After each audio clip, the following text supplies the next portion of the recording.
What is harm reduction, you ask? Harm reduction simply means decreasing the health risk of any activity.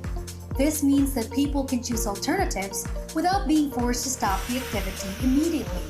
Harm reduction strategies can help shield people from the perils of different external harmful elements like viruses, road-related accidents, stress triggers, climate change-related disasters, and fire-related disasters. It can also reduce the harm caused by different harmful human behaviors like alcohol addiction, social media addiction, nicotine addiction, sedentary lifestyle, unprotected sexual encounters, and many more.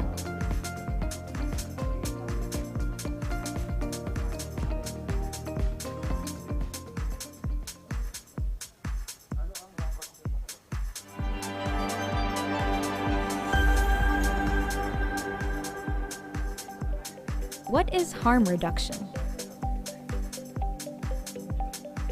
Harm reduction is in our everyday lives. From the shoes we wear to protect our feet when walking, to the pot lids we use to shield ourselves from flying popcorn, harm reduction is present. Look at doorknobs. Doorknobs help us open doors. It can also be locked shut for privacy or to keep us safe from the harms of the outside. There's also helmets. Whether we're riding motorcycles, scooters, or bikes, helmets help keep our heads protected from injuries in case of accidents. According to the Insurance Institute for Highway Safety in the USA, as of 2019, 62% of bike-related fatalities were non-helmeted individuals. Research has also shown that wearing a helmet decreases the risk for brain injury by 52% and a 44% lower risk of dying. Using a helmet is the single most effective way of lessening head injuries and fatalities resulting from motorcycle and bicycle crashes. That's harm reduction. The same principle of harm reduction also applies to any risky human behavior. An example of this is the excessive use of tobacco products. A tobacco epidemic has been developing rapidly in Asia, claiming 1.6 million lives in the Southeast Asia region alone. Not only does this epidemic affect the smokers themselves, but also the people around them as well. Worldwide, there have been 1.2 million casualties who were non-smokers exposed to secondhand smoke. In any activity done excessively, there will always be potential risks associated with them. With harm reduction, rather than condemning people for the lack of restraint, policies are implemented, programs are conducted, and innovative products such as helmets are made. With harm reduction, better choices and alternatives are made available to successfully convert and reduce harm to the global population. Harm reduction works. It keeps us safe, minimizes risks, and saves lives. The Asia Harm Reduction Forum gathers world academic leaders and policymakers to educate society. We want to spread the word that there are more understanding and practical approaches for those who need and deserve harm reduction practices. Our ultimate goal is to integrate practical harm reduction strategies by legislators and advocates alike, with the end goal of ensuring environmental safety and improving overall public health. Better choices for better lives. To learn more, visit our website at www.asiaharmreduction2021.com. Hi, I'm Francine Vera. I'm 22 years old and I'm a marketing officer for a HR service company. So I started smoking back in second year high school. I was with my group of friends and by that time they were all smoking. It was a bit awkward for me having that I was the only one who wasn't smoking. So to be cool and in the crowd, I wanted to start smoking. The feeling at first, it felt, how can I say this? Very cool. having that I was in high school and I had the vice, it was very good for me that no one was doing it and we were one of the few who were smoking. With all the schoolwork and all the pressure with school, smoking really helped me a lot. It calmed me down. I'm very specific with that feeling of riding that nicotine high. It felt as if I was shaking but walking on clouds. And that was the biggest, really good high for me, I guess. But it got really bad in college to the point that I was smoking 7 or more sticks a day. My turning point would probably be me during my thesis year. So I found myself doing my thesis, trying to concentrate really, really hard. And it was a struggle for me because I couldn't do it without a cigarette. So I found myself lighting up a cigarette right beside my son, which really was a big red flag for me. It was hard. I felt very pathetic. I felt as if I wasn't ready to become a mom. Knowing that I was choosing a vice. I was choosing to relax more than my baby self, which meant the world to me. It somehow felt as if I was a failure. After a while, I did open up to my uncle about what happened. And he got really concerned. Not for my health, but for my baby self. He got really concerned. And he actually introduced me to vaping somehow. I struggled a bit with the transition still. I still fell back to cigarettes from time to time. Somehow it was a struggle for me to understand how not to cough every time I vape. Then after a while of getting it, I noticed that even in school, it was somehow more worth it, knowing that I was saving money. Then I'd rather just vape and not walk under the sun and save money from buying cigarettes. If I had the chance to go back to smoking, I probably won't. Actually, I don't vape as much anymore. I find myself going on 2 days, 3 days that I don't actually vape. I usually don't smoke anymore. It's gonna be hard. Hindi siya madali. Hindi madali yung transition, hindi madali yung feeling to let go of something you're really dependent about. But kung titingnan mo siya in a broader sense, maiintindihan yung lahat and you might actually like it. You will actually like it more than smoking. If you don't have the habit, don't start it. You're gonna save a lot of people, you're gonna save your health most. Isipin mo na lang na if you think it's cool, it's not. It's hard to get addicted to something and stop. So it's better just not start it at all.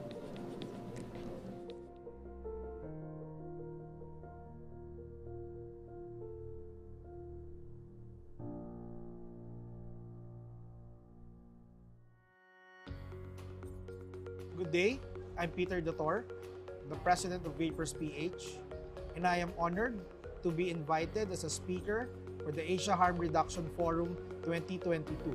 Hi, I'm Rosana Florencia A. Ulep, dentist by profession, currently Chief of the University Dental Services of the Polytechnic University of the Philippines. I'm Professor Ron Christian Season, and currently I am the lead convener of the Harm Reduction Alliance of the Philippines, or simply HARAP. And I'm very glad to be part or the convener of this year's 2022 Asia Harm Reduction Forum. I am Professor Sandro Alexei Nieto, a biostatistician, a co-convener of the Harm Reduction Alliance of the Philippines, and glad to be part of the Asia Harm Reduction Forum 2022. Good day, this is Professor Jay Hasul, one of the co-convener of the Harm Reduction Alliance of the Philippines, or HARAP, and convener of this year's Asia Harm Reduction Forum. My name is Nancy Lucas, and I am the Executive Coordinator for CAFRA, which is the Coalition of Asia-Pacific Harm Reduction Advocates, and I am one of the speakers at the Asia Harm Reduction Forum 2022. As an educator myself and teaching public health, I think one way to incorporate basic harm reduction concepts is to incorporate them in the curriculum of students when they are in the high school or even the college. Currently, public health or harm reduction are currently in the public health course of medical professionals curriculum in college. So I think it's a basic way or effective way to incorporate it into their course of study as early as high school and into college. When it comes to harm reduction, there are some people that don't have access to resources or things to help them, enable them to reduce the harm of habits that they may have in their lives. For people like that, and we've experienced this in the Asia Pacific region, the best course of action is to find like-minded people, and that's in your community, in your friends. For example, if you smoke and you want to stop smoking, you may find someone within your family group or within your community that has found an alternative method of getting nicotine products. This is how we have grassroots advocacy, and that's how this is so effective here in Asia Pacific, because there aren't a lot of resources to help people reduce the harm from smoking. I think the best way for a smoker to stop oral fixation is simply to divert their attention. Because only then, that when the time that they already diverted their attention, that they will not think of smoking. Well, in the Philippine setting where I'm from, I think we had a very good, when the government implemented the no helmet, no riding policy. I think that's very effective. And recently, the government has also passed the RA 11900, which is the vape law. So I think that's also very, it's a right step to the right direction with respect to harm reduction. In the field of dentistry, we encountered so many problems with that. Of course, eating refined foods or processed foods now, okay, it has a very big impact into the oral health conditions of our patients, of our population. But we cannot do that. But the best advice that we could give them is always brush your teeth after eating. If you need any information or questions, inquiries about policies on the harm reduction, we are here from the Harm Reduction Alliance of the Philippines. We could cater questions, inquiries, and at the same time, we could do some engagement for you to enlighten all about the realms and the principles behind the harm reduction program. There is a need for us to understand what harm reduction is all about. Which is one of the best tools for the patients in dealing with the decision making, which is the harm reduction. Is to continue the engagement, continue the advocacy that had started years back or 5 years ago. Our government's health program for the betterment of the health of the Filipinos. Let's all be one in promoting our advocacy. We're really looking forward to seeing you join us for the Asia Harm Reduction Forum 2022.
bayan, ang pambansang awit ng Pilipinas.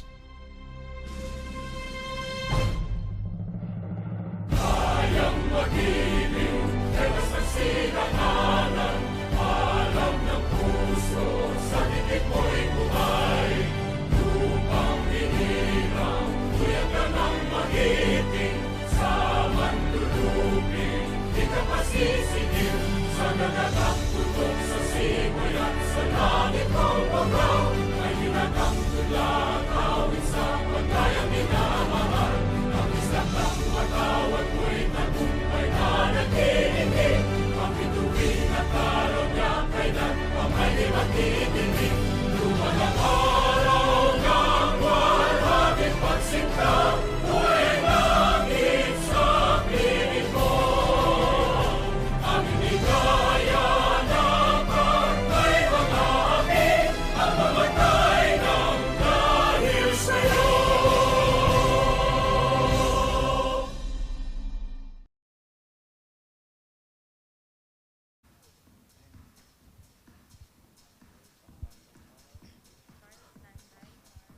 Good morning, ladies and gentlemen. Welcome to the 5th Asia Harm Reduction Forum live here at the Manila Hotel. Please welcome our hosts for this morning, Clarice Regino and Joshua Labonera.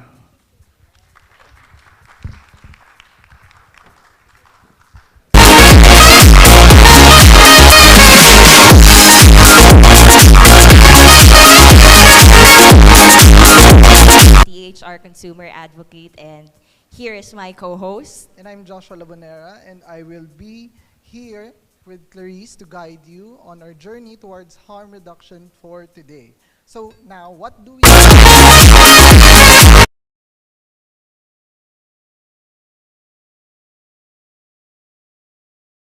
Reduction refers to a range of actions designed to lessen the negative social and physical consequences associated with various human behaviors. Today, at this grand event, we continue to explore that concept. But before we move forward, let us thank everyone who made this event possible. First, let us thank the conveners of the 5th Asia Harm Reduction Forum, the Harm Reduction Alliance of the Philippines, who made this forum possible today. Let us also thank the co-conveners of our event, Vapors PH, Korea Harm Reduction Association, and YPKP Indonesia. To officially open today's program, we invited our lead convener. He is a licensed medical technologist here in the Philippines and an international medical laboratory scientist certified by the American Society for Clinical Pathology. He's also a graduate from the University of Santo Tomas, Manila, with a bachelor's degree in medical technology and a master's degree in public health from the University of the Philippines, Manila. Currently, he is working as an assistant professor at the Department of Medical Technology in the University of Santo Tomas, Manila. As the president and lead convener for the Harm Reduction Alliance of the Philippines, their advocacy is to promote harm reduction as part of the country's public health policy for the benefit of every Filipino's right to better well-being. Ladies and gentlemen, a warm round of applause for Professor Ron Christian G. Season.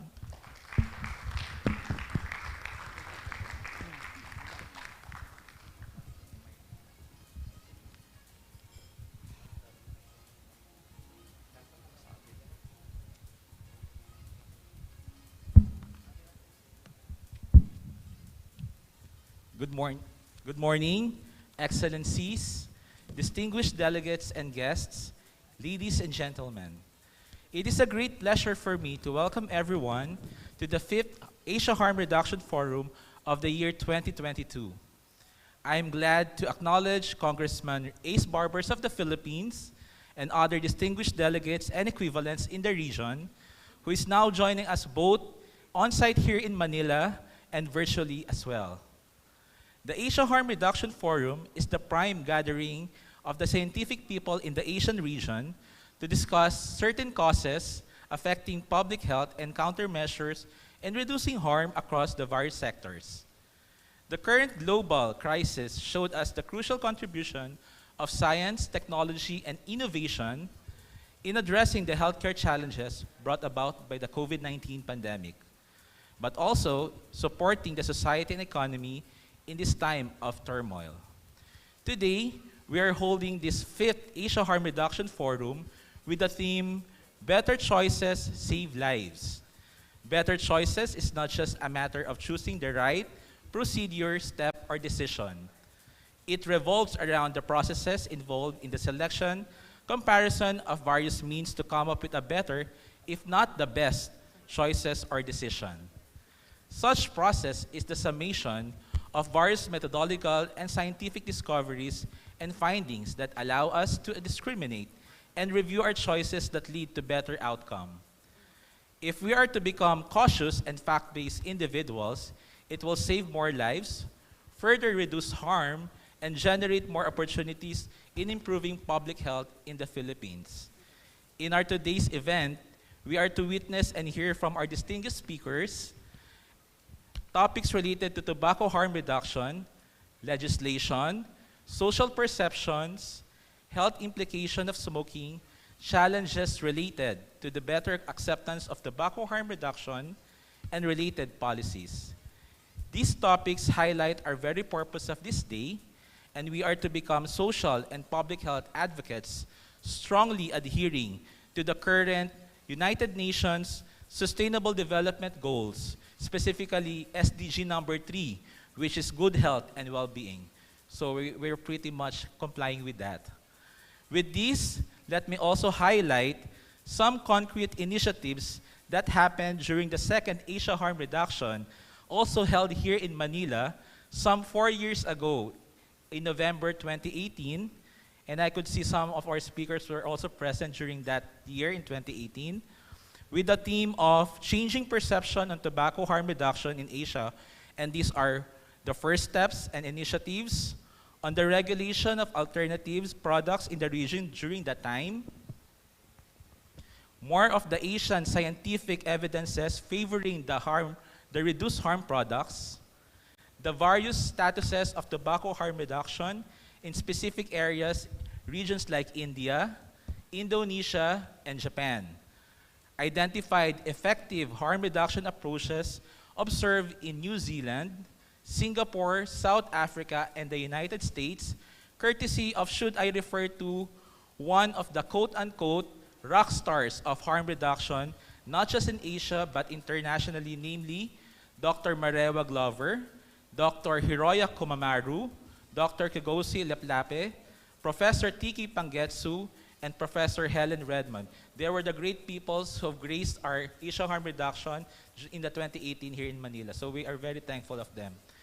Once again, I all welcome you all to this 5th Asia Harm Reduction Forum now here in Manila, and we all hope that the learnings and initiatives that have been realized here in this event will benefit and help the Asian region in choosing the right choices in order to save more lives, leading to better public health here in the Philippines and the Asian region. Again, mabuhay at maraming salamat po. A warm round of applause for Professor Ron. Thank you for the wonderful opening, sir. What a great way to kick things off here at the beautiful Centennial Hall of the Manila Hotel. On this beautiful day of October 28th, we would like to thank our foreign delegates for coming here. We understand that you guys have taken significant distances just to attend our gathering here for today. We would like to thank each and every one of you for gracing the event with your presence. And also, of course, let us not forget our local delegates who are here as well to show their full support towards our advocacy in this event. We have the Harm Reduction Alliance of the Philippines and Vapors PH. Let us also not forget those attending online via Facebook Live and YouTube. If you want to join us, just look up Asia Harm Reduction Forum 2022 on Facebook and YouTube, and you can find us there. You can also capture moments of this event and post it on social media and use the official hashtag AHRF2022. Before we begin, we'd like to present our esteemed guests and speakers of the 5th Asia Harm Reduction Forum. To introduce them, we have a special guest from one of our conveners, the Harm Reduction Alliance of the Philippines. He is a graduate of Bachelor of Secondary Education, major in mathematics from the University of Santo Tomas. He obtained his master's degree in mathematics education from De La Salle University and later a Master of Statistics degree from the University of the Philippines, Diliman. A biostatistician by profession, he also works as an assistant professor at the Department of Mathematics and Physics in the University of Santo Tomas. To introduce our speakers and guests today, may we invite Professor Sandro Alexi Nieto here to the stage. Let us give him a warm round of applause also. Thank you, Clarice and Joshua. The last year has been significantly special for our country's harm reduction policies. With the passing of the Philippines Vape Law, we have gotten closer to making it safer for every Filipino. I am pleased to grace the 5th Asia Harm Reduction Forum, which is another milestone in achieving our objectives to promote harm reduction. Let me recognize my colleagues from the Harm Reduction Alliance of the Philippines, or HARAP, Professor G. Hazul, Dr. Ronald Cabral, and Professor Ron Sison. With that, let me introduce the speakers of our event. While they may not be here with us today, let me acknowledge Congressman Ace Barbers, the author of the Philippines Vape Law, who would be giving us today's keynote speech. Professor David Swinor, the chair of the advisory board at the Center for Health Law Policy and Ethics at the University of Ottawa. Mr. Jagannath Sarangapani, board member of the International Network of Nicotine Consumer Organizations. And Mr. Joey Dulay, president of the Philippine E-Cigarettes Association. Thank you for giving us time to share with us today. We also acknowledge the presence of our speakers and panelists who are here with us today. Dr. Sri Sucharita, CEO and founder of Kairos Kinetic. Mr. Samrat Chaudhary, Director of Association of Vapers India. Mr. Edgardo Delmo, Director of the Polytechnic University of the Philippines. Dr. Rosana Ulep, Chief of the University Dental Services Department of the Polytechnic University of the Philippines. Mr. Asa Saligupta, Director of Electronic Nicotine Delivery System, or ENDS, of Cigarette Smoking, Thailand. Dr. Lorenzo Mata, President of Quit for Good. Attorney Peter Dator, President of Vapers PH. And Ms. Nancy Lucas, Executive Director of the Coalition of Asia-Pacific Tobacco Harm Reduction Advocates. Thank you very much. And with that, let me return the microphone to our hosts, Clarice and Joshua. Thank you. Thank you for introducing our distinguished guest, Professor. It makes us feel more excited about the coming discussions for today. So as we begin, our first speaker is a brilliant and veteran politician who entered public service at a young age. He was elected as a member of the SK Federation of Makati City at 18 years old. From 1998 to 2007, he served his home province of Surigao del Norte as the 2nd District Representative and later on as Governor from 2007 to 2010. Recently, he returned for a second stint as 2nd District Representative of Surigao del Norte and acts as Chairman of the House Committee on Dangerous Drugs, as well as the Vice Chairman of the House Committee on Natural Resources. A staunch advocate against illegal drugs and substance abuse, he has championed the passage of the Philippines Vape Law, which serves to regulate vape products from importation and manufacture all the way to their promotion. Ladies and gentlemen, let us give a big hand to Congressman Robert Ace Barbers.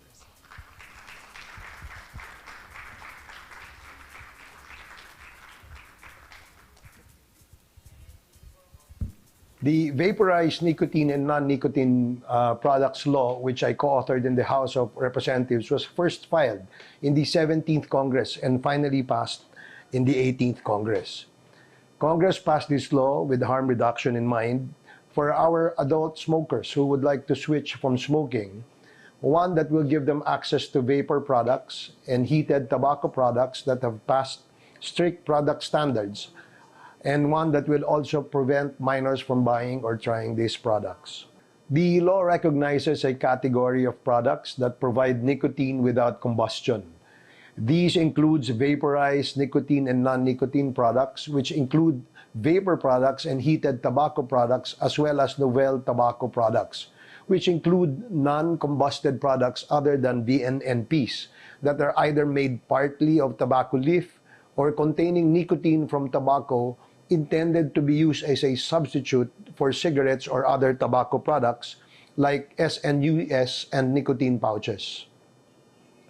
These are considered consumer products and not as health products, thereby introducing a harm reduction approach, stating that reducing the harm caused by smoking as one of the purposes of its creation. Thus, the Department of Trade and Industry is the regulator of this category, given its duty to protect consumers from substandard products.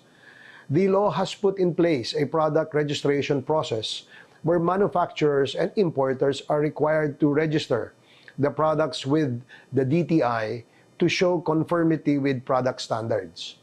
These products may then be sold after submission of these product registration requirements. This will weed out the substandard and illicit products that are open or out in the market. The DTI is empowered to recall, ban, or seize unregistered products. It also has the authority to take down non-compliant websites and similar online platforms or applications. The DTI, in consultation with the Philippine Food and Drug Administration, is tasked to set technical product standards for safety, consistency, and quality based on international standards. The law also bans the retail of nicotine shots and vapor products with a nicotine content above 65 milligrams per milliliter. By setting product standards, it enables every single product released by a certified distributor to be considered safe to use. This gives our consumers the confidence to use these products without fear of harm. Let's accept this reality. Most people do not check the labels on the products they consume, whether it's for vapor products or even simply on food. Did you read the label when you drank soft drinks yesterday? Most people also do not do extensive research on the effects of the habits that they normally do. Most people's habits are there for them to have a good time, to be relaxed. This is why very few of our consumers typically read the materials on these products. But with the setting of these product standards, these consumers would not need to be worried that they are ingesting something dangerous. They know that there are limits in place for these products, ensuring safety for them to consume. As a law primarily focused on its advocacy of harm reduction, by convincing more smokers to switch to vaping through accessibility and protection, we would be remiss not to ensure that the products that are distributed to these consumers are not of the highest quality and of the safest standards. This is why these sections of the law were put in place. This was done to advocate harm reduction, and it would be ignorant of us to not protect the consumers and may unintentionally cause even more harm to them. The law will prevent unintended consequences such as youth access. 18 years old is set as the minimum age for the purchase, sale, and use of these products. More than half of these sections of the law deal with the restrictions that seek to prevent youth access. These include tamper-resistant and child-resistant designs, online trade, sales and promotion within school perimeters, point-of-sale signage, product display, and product communication restrictions. The law requires graphic health warnings on VNNPs, consistent with the following textual health warnings, which are different from the requirements for combusted products. And I quote, "This product is harmful and contains nicotine, which is highly addictive substance. It is not recommended for use by non-smokers," unquote. We allowed all flavors, but flavor descriptors that are proven to be unduly appealing to minors are prohibited. Point of sale, advertising, and direct marketing are allowed, but these shall not be targeted at or particularly appeal to minors. Ads shall not feature a minor and/or a celebrity or contain an endorsement, implied or expressed by a celebrity. The definition of a celebrity under this law includes social media influencers. We can thus prevent youth targeting TikTokers from promoting these products.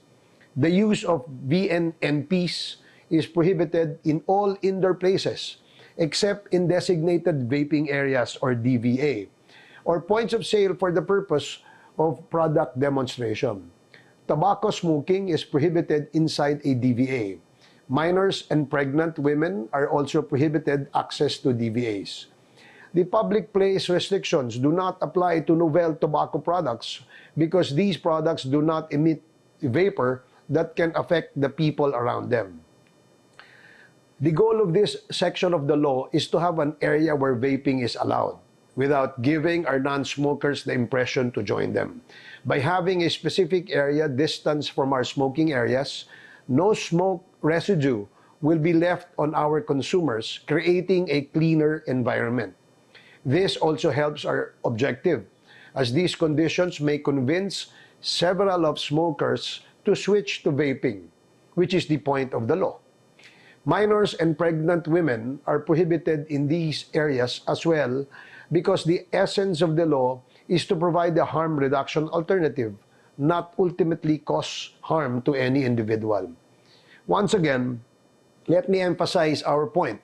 This law was made as a harm reduction strategy to reduce the number of smokers in the country and sway them to switch to less harmful products, such as VNNPs. It is not our goal to have non-smokers, most especially underage Filipinos, be convinced and persuaded to suddenly take up the habit of vaping. This is why this law, while allowing the switch to vaping for our harm reduction goals, is very strict in its execution to prevent consumers to come from non-smokers. The law allows scientifically substantiated products statements to better inform adult smokers. Product statements are allowed. These pertains to product performance attributes, an objective description of the contents of a product, the amount of chemicals produced, or how a product works or operates. The law provides two standards for product communications, which also cover product statements and reduced risk statements. Number one, it should be true. Number two, it should be scientifically substantiated. It provides a pathway for a reduced risk statement, which is defined as, and quote, an explicit communication to consumers in the product label or marketing materials which states that the product presents less risk of harm to the user's health or is less harmful to the user's health than continued smoking of combustible cigarettes, unquote. The authorization for these statements is under the jurisdiction of the Philippine Food and Drug Administration. Medicinal and therapeutic claims are also mentioned in the law, but it clarifies that this will continue to be under the jurisdiction of the Philippine FDA under the Pharma Law. The critics of the law are misinformed. We did not take away jurisdiction from the FDA over these products and transfer them to the DTI. If a VNP is or has a reduced risk or less harmful claim, or if it has a medicinal claim, then it continues to be under the FDA. However, if it is only sold as a consumer product, then it should be under the DTI. With this law, the Philippines has officially adopted a tobacco harm reduction approach as a policy. We tax and regulate these products differently from cigarettes. It is now incumbent upon our government to implement this law faithfully to migrate more and more adult Filipino smokers from cigarettes to VNNPs. Thank you very much and good day.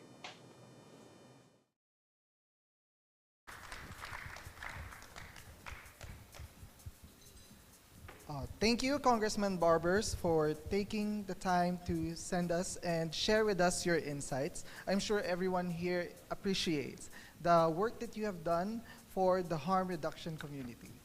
You know, Josh, I'm a big fan of policymakers who know how to recognize tobacco harm reduction and, you know, its benefits to the community and eventually as to nation building. So, what do you think? Well, that's right. As we know, great policy always begins with fair dialogue. Communication is indeed key between policymakers and communities. And just like Congressman Barbers, it's nice that we have policymakers who listens to what we have to say so that we can progress not only for our advocacies, but also our efforts to give these advocacies to the public.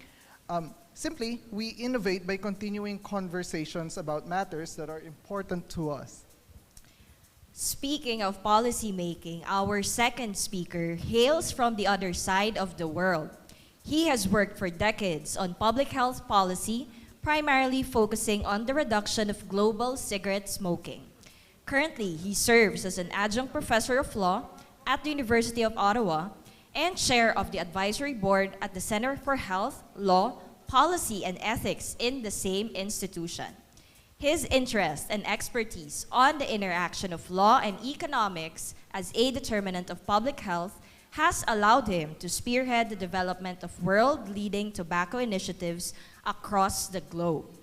Working with international organizations such as the World Health Organization, the World Bank, the Pan American Health Organization, and the International Union Against Cancer. Ladies and gentlemen, all the way from Canada, Professor David Sweener.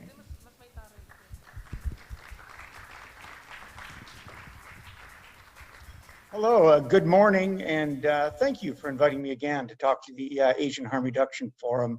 I know I've got a lot of friends there. I've been very impressed with a lot of the work people have been doing there, and it's just a privilege to be able to work with you.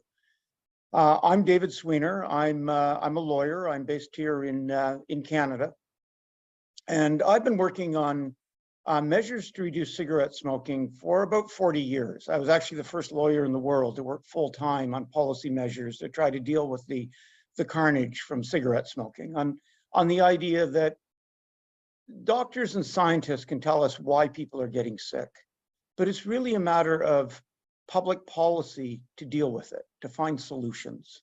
And that's been the role of law and policy and many of the measures that I've spearheaded globally to reduce cigarette smoking. And among those measures is understanding what's causing the harm.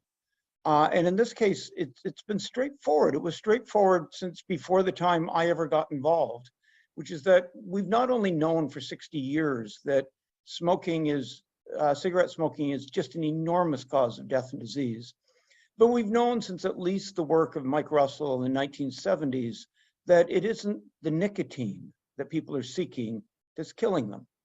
It's the inhalation of smoke. So we've had something that should be an eminently solvable problem. You know, this is along the lines of a cholera epidemic to say, what's the contaminant in the water? How do you get that out? How do you get people clean water? You solve the problem. And here, having known this for decades, and having known that there are products that don't require combustion for people to get nicotine, and we haven't acted on it, or we were very slow to act, and any measures taken had huge pushback.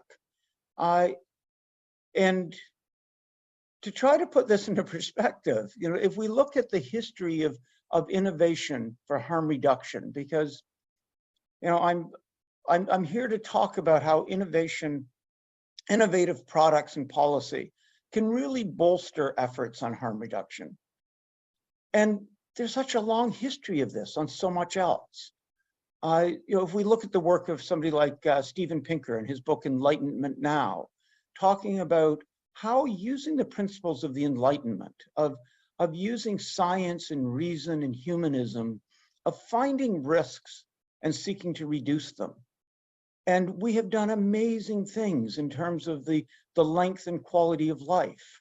And we look at buildings that are far less likely to catch on fire or fall over, automobiles that are far less likely to kill people, factories, industrial machinery that is far safer, airplanes far less likely to fall out of the sky. The treatment of diseases and surgeries that has become far more advanced, safer. Life expectancies increased so much. And it's by using innovation, it's by saying, we've got a problem, how do we reduce it? And it's an incremental thing often, that how do we reduce it even more? So sure, seatbelts will reduce the risk of automobile accidents, but what about airbags? What about crumple zones? What about collapsing steering columns? What about sidebar constraints? What about how we build our highways? What about, and we just keep getting better and better at these things. And we create an incentive for people to come up with these sorts of products. If we look at the way that regulation interacts with that, we see it not only in all those issues that I've talked about, but some that I think are closer to what we're looking at now on issues of nicotine. For instance, food regulation, moving to sanitary food. Why is it that in so much of the world now, people can buy manufactured foodstuffs and have very little likelihood of it killing them or making them ill? Well, because we have sanitation standards. And the sanitation standards, when they were brought in, say in the United States in 1906, that revolutionized the food industry almost overnight, because people now knew which foods were shown to be less hazardous, that they were manufactured to these standards, and people didn't want to buy anything if it wasn't. So many of the big food companies we now know globally emerged because of this. They could meet those standards. They could invest in the science, the technology, the manufacturing capacity to make foodstuffs that weren't contaminated and do very, very well at it. And we greatly improved health. In 1938, the US again, with their pharmaceutical legislation, with the FDA, set a standard for science-based pharmaceutical products to replace the so-called snake oil products that dominated the market. And they could put just about anything they want into the containers, and a lot of people got sick. A lot of people died taking things they thought were going to make them better.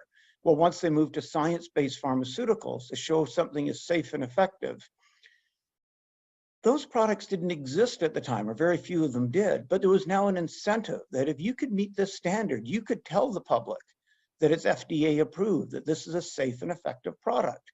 You're not going to want to give some snake oil product to an ill child if you can give them a product that has been scientifically shown to actually do what it's supposed to do. And within 12 years, 90% of all the pharmaceutical products being sold in the United States were products that did not exist before that law. It created this incentive for innovation, for people to use investments, knowledge, know-how to develop better products to meet the pharmaceutical needs of the population. So we've had this incredible line of success, and many people working on issues of replacing cigarettes get incredibly frustrated to say, this one's so obvious. We've got 1 billion people are going to die this century from cigarette smoking. It's because of inhaling smoke. We've got products where they don't have to inhale smoke. So anybody who needs or wants to use nicotine on an ongoing basis, they can move to these other products, and we solve this problem. It's going to be like eradicating smallpox. Why is there such opposition? And the point is, there's been huge opposition to innovation all along.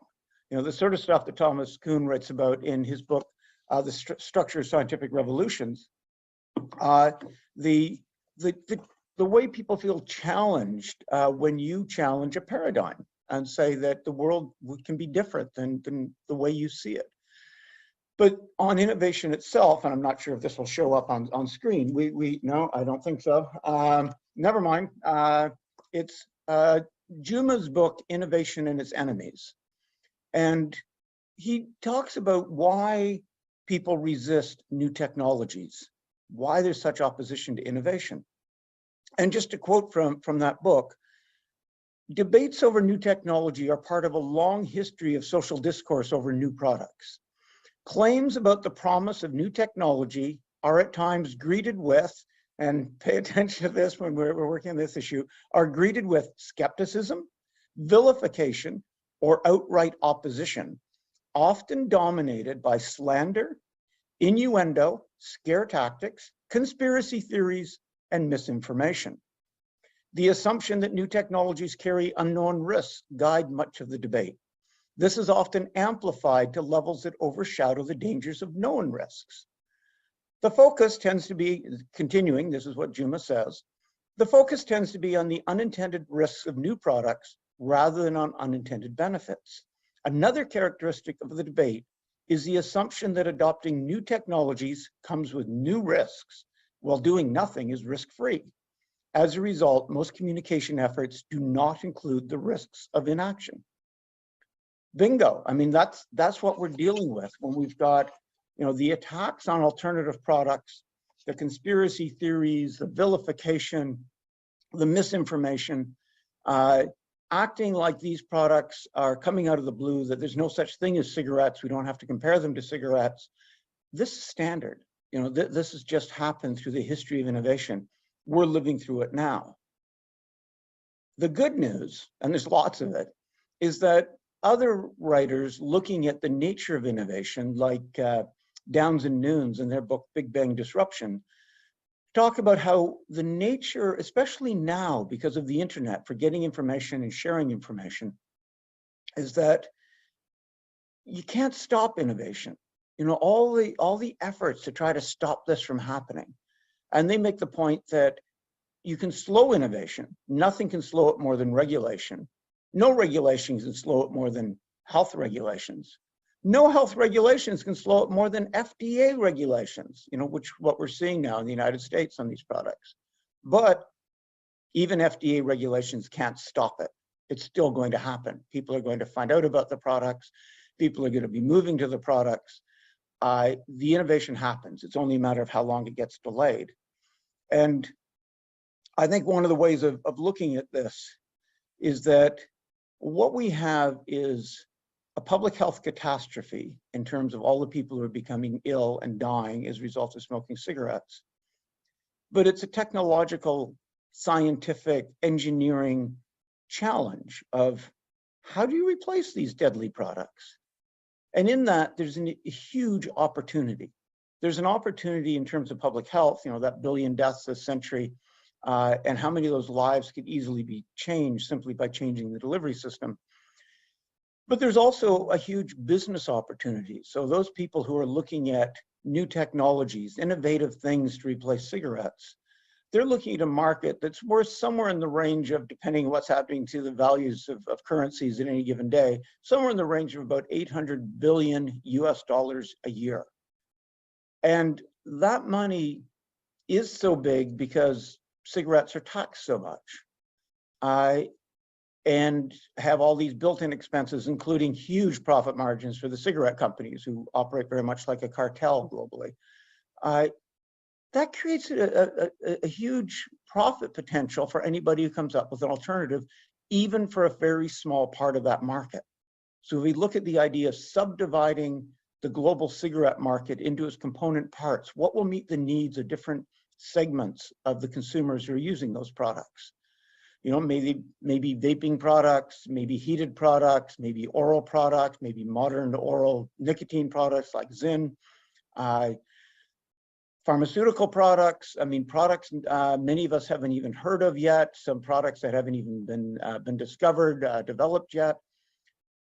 But to put that in perspective, what portion of the global cigarette market would somebody need to get in order to have a pretty decent shot of becoming a US dollar billionaire? And with a market that big and with profit margins that huge, the answer is probably about 1/10,000th. You replace 1/10,000th of the global cigarette market, you can be a billionaire.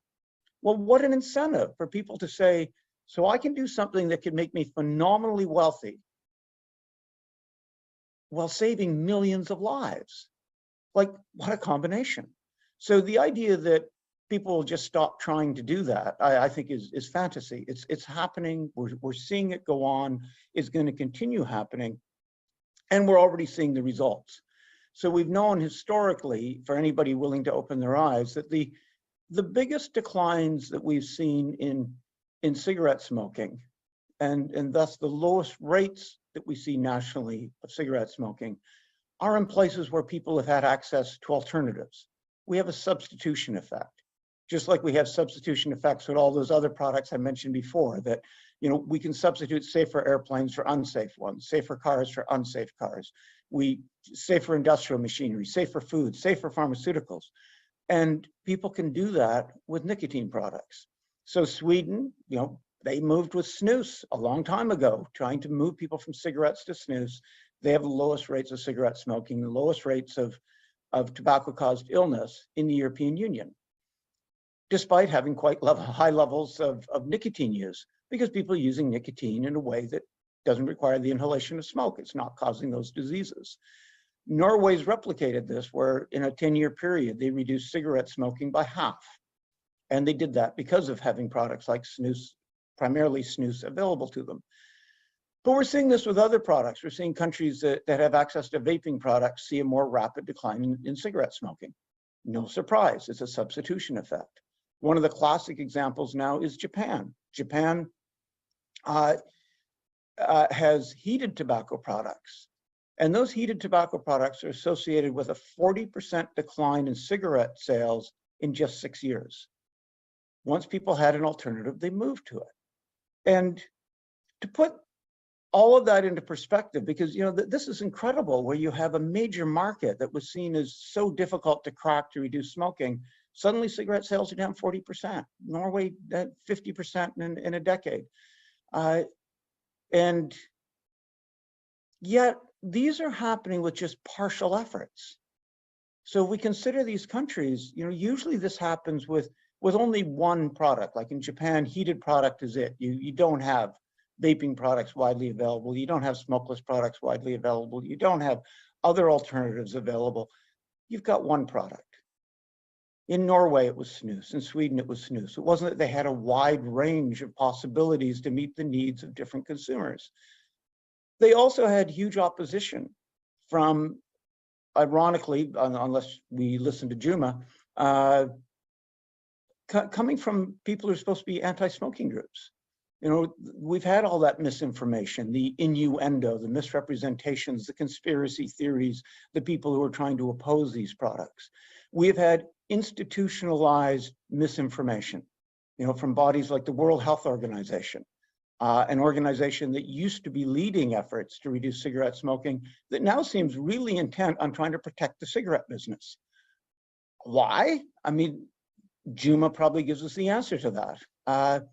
But it's appalling, to see groups that could be doing things to save lives, that have a mandate to protect health, who are doing things that are actually undermining global health. It's very much like, we've come to understand on the nature of a lot of organizations, as the late historian Robert Conquest said, that the best way to understand a lot of organizations is to assume they're being run by a group of their enemies, and that's true with some of the anti-tobacco groups, many of which I've worked with throughout my career. They changed and they became in opposition to these things happening. And so they've been leading this effort to undermine efforts to move people to alternative products, but it's still happening. And that raises the question of, well, what could we do if we really wanted to use this innovation to an advantage, if we wanted to spur the innovation, if we wanted to replace cigarette smoking as rapidly as possible? What would happen if in countries we had a suite of products available, not just one or two, but a whole range of products to meet the needs of people? So whether that be, again, the heated products, the vaping products, the oral products, pharmaceutical products, products that are in development now, products that nobody's thought of yet, and subdivided that market for nicotine so that everybody had something available to them that can meet their needs without having to smoke cigarettes. What if we had that range available in a country? What if we had, instead of this institutionalized misinformation, we had institutionalized information? If we actually paid attention to public health principles and said, we want to understand people's lived experience. Why are they smoking cigarettes? We want to meet them where they are. So an abstinence-only message isn't going to work for a lot of these people, but we can empower them to make better decisions about their own health by giving them choices, by giving them information.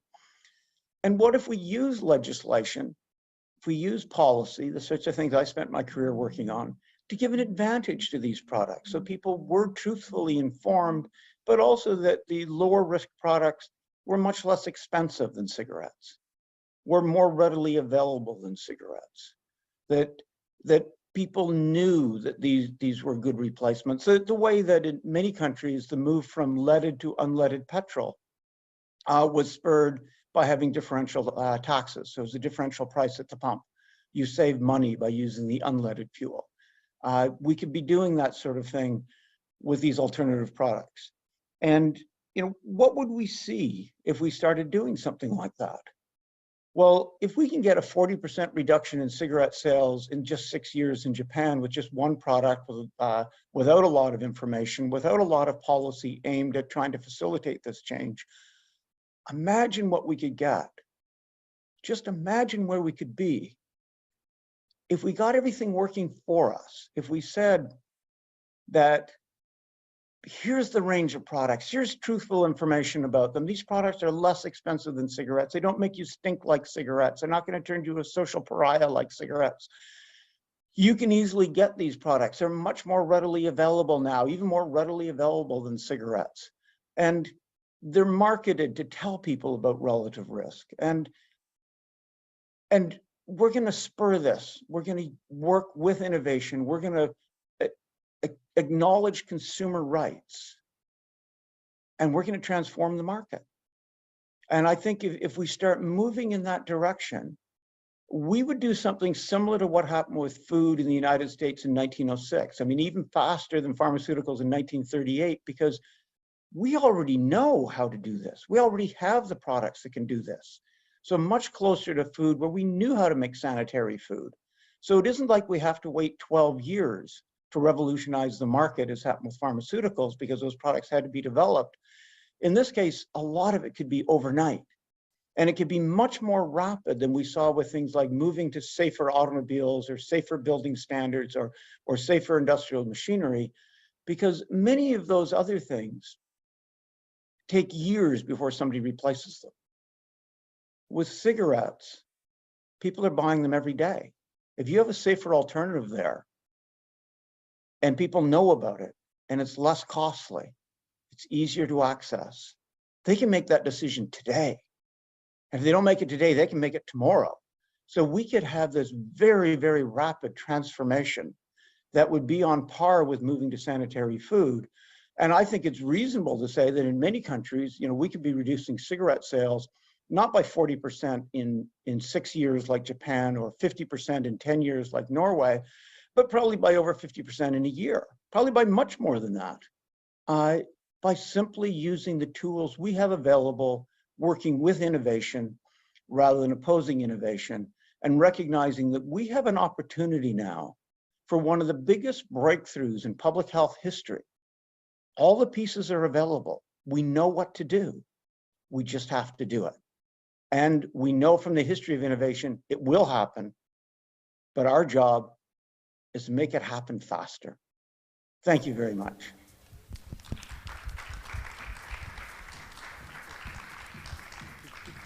Wow, that was a very insightful discussion. Thank you, Professor David Sweener. I hope you are tuned in online. So, Joshua, what can you say about Professor David Sweener's discussion? Well, I like Professor Sweener's discussion because it deals with policy. And as we know, us as our delegates know, we have the power to shape policies to serve our own endeavors and to serve our advocacies. And Professor Sweener has put emphasis on how what we do can influence the policies that we are looking forward to make. I remember the first time I met Professor David Sweener. That was pre-pandemic, back in, I think, 2019 in Melbourne, Australia. And he's such a very interesting fellow. You know, I think he's also a lawyer. He's a professor. He's an expert in economics, innovation. So, you know, everything I wanted to. Yeah. So his contributions to the field of tobacco harm reduction is really of utmost importance, and it plays a vital role, not only in Canada, where he comes from, but across the Asia-Pacific region and even in the other side of the world. So before we move forward, I would just like to check on our audience. Are you still here with us? Make some noise! Make some noise! Hope you're enjoying your morning coffee and each and everyone's company. We'll give you time to bond later, but first we need to proceed to our next speaker. So our next speaker is the CEO and founder of Kairos Kinetic, a Chennai-based biotech startup dedicated to providing affordable answers to the present population health management problem in India. She is also the CEO of Global Biomedical Research Foundation, a recently founded budding nonprofit organization. She's also the founding director of the Association for Harm Reduction Education and Research, a pioneer organization championing greater public awareness of the effects of harmful human behaviors. To discuss tobacco use dynamics and prospects of the THR in LGBTQ peers, let us all welcome Dr. Sri Sucharita.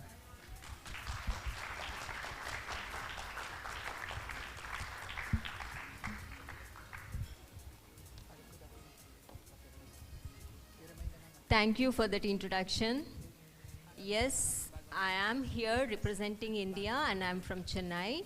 At the outset, I would like to thank Asia Harm Reduction Forum 2022 for giving me this opportunity, and happy to be here. This is my first medical conference post-COVID, and I'm happy to see all of you here. I'll be presenting my work, which is funded by KAC.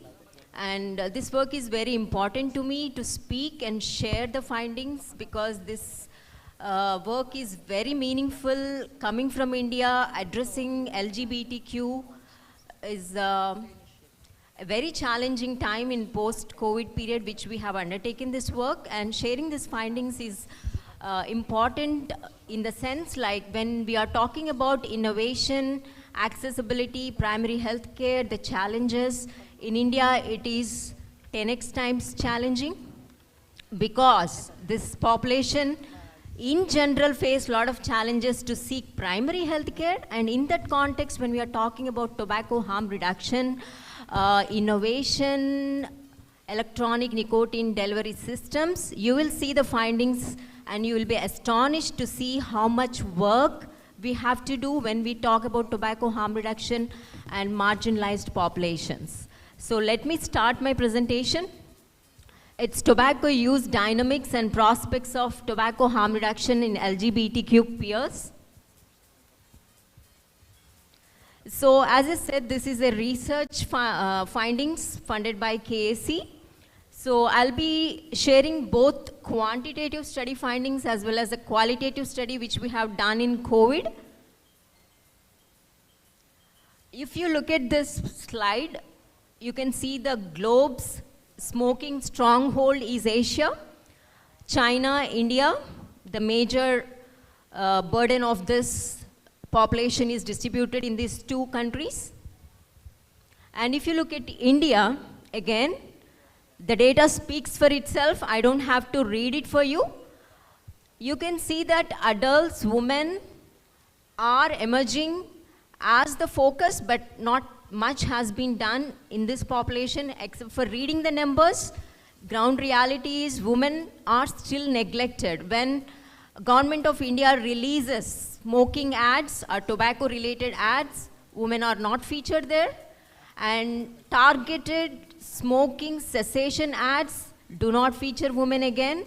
And marginalized population, they never have any tobacco cessation communication targeted towards them again. And my topic is LGBTQ. You can see here more lesbian, gay, bisexual individuals use tobacco. And you can see here, 2x LGBTQ youth, they are like exposed to these kind of patterns even before the age of 13. So even before they are teens, they are exposed to this compared to straight counterparts. And over 40% of LGBT young adults, they are occasional cigarette smokers, but they translate to other behaviors also. And 5x LGBT individuals are likely not to use smoking cessation quit lines. In India, we have a lot of these toll-free quit lines available. General population themselves are not using it, and as you can see, this is the status for this particular population. So coming to tobacco use in transgenders, because my study, though it is LGBTQ, a majority of my data came from transgenders. So transgenders at risk for increased tobacco use because they use these substances majorly to manage their minority stress. And Tamil Nadu, the state from which I come, which is in South India, has a higher prevalence of current tobacco users. It's not like occasional or it's not like in the past, they are current users. And the current cigarette smoking among transgender women in one of the study conducted in Chennai was around 17%. You may be wondering why only smoking, because none of the studies predominantly capture chewing tobacco in India. So this leads to my particular study, what is the estimated prevalence and also what is the pattern of tobacco use, and to identify the associated socio-demographic factors. So if you look at my study, it is a quantitative cross-sectional study which we have undertaken during the months of April and September 2021. And the entire sample size for us was around 944, of which transgenders alone were 734. And we conducted this study in the Chennai city, which is a metro city. And we have obtained the research committee approvals, ethics, and informed consent from the subjects. And I don't know how clear it is for you, but this is the data of our participants. And you can see the mean age is around 33 years.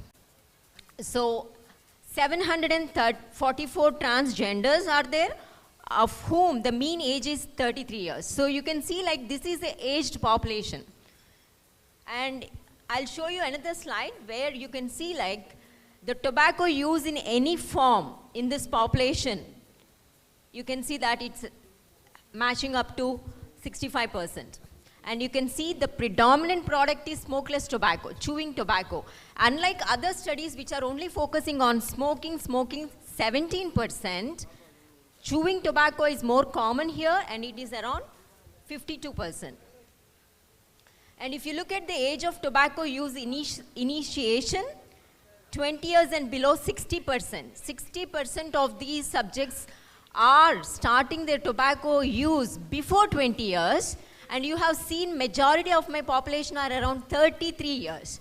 So already they are using these tobacco products for a mean duration of around 15 years already. By the time we are reaching in this kind of studies, their exposure is already 15 years. And nicotine dependency, there is this indicator after waking up within 5 minutes, how many of them are using? Around 30%. This is a proxy indicator of nicotine addiction. So 30% of this study population are already nicotine dependent.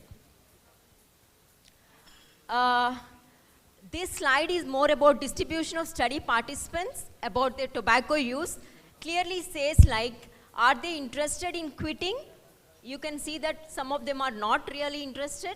And distribution of study subjects according to their interest of low risk alternatives. I'll show you another slide which is more important. To summarize here, the current use of smokeless tobacco products, this is more interesting because it is cheaper. Unlike smoking products, these products are cheaper, more accessible to them. So almost 52% of these people are using chewing tobaccos. And also, as you know, like transgender females, they transition from born gender of males to females. So in Indian society, women are not encouraged to smoke. There is a social taboo. So smoking by these trans females is not accepted. So chewing is more a discreet practice.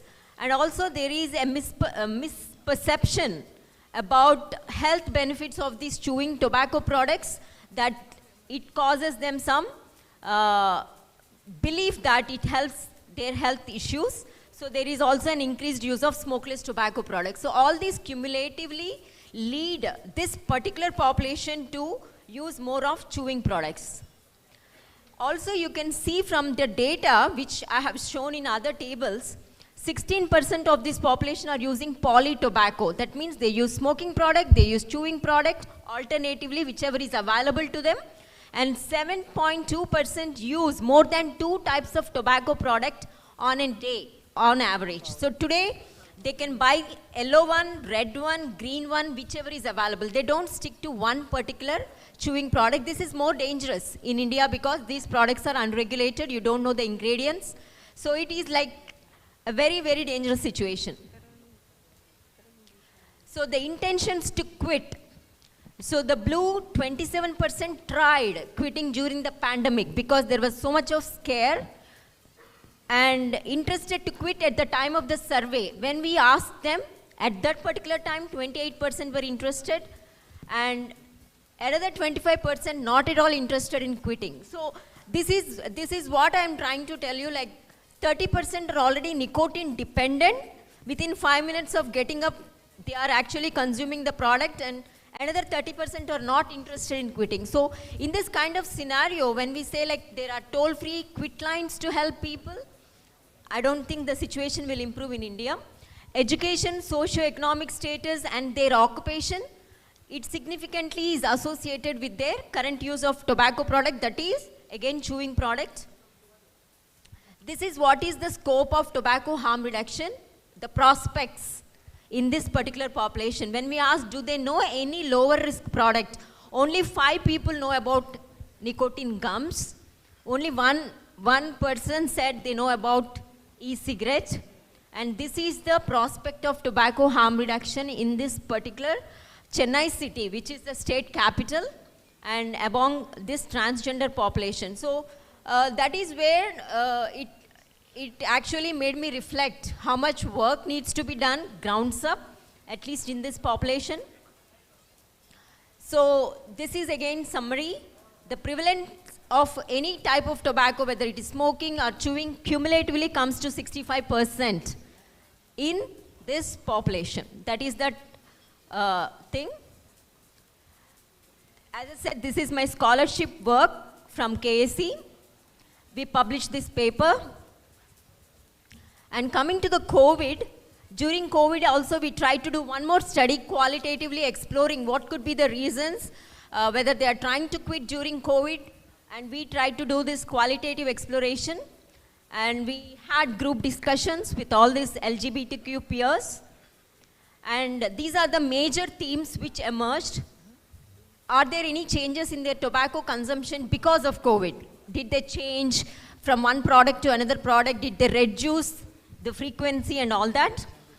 Majority of them said COVID-19 and tobacco use actually increased because of COVID, because they thought it is helping them to manage their stress because of uncertainty.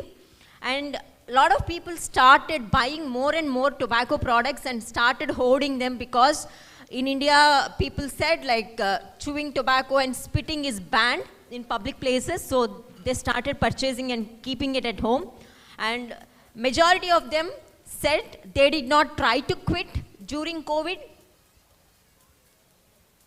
So in their own words, I will read few statements.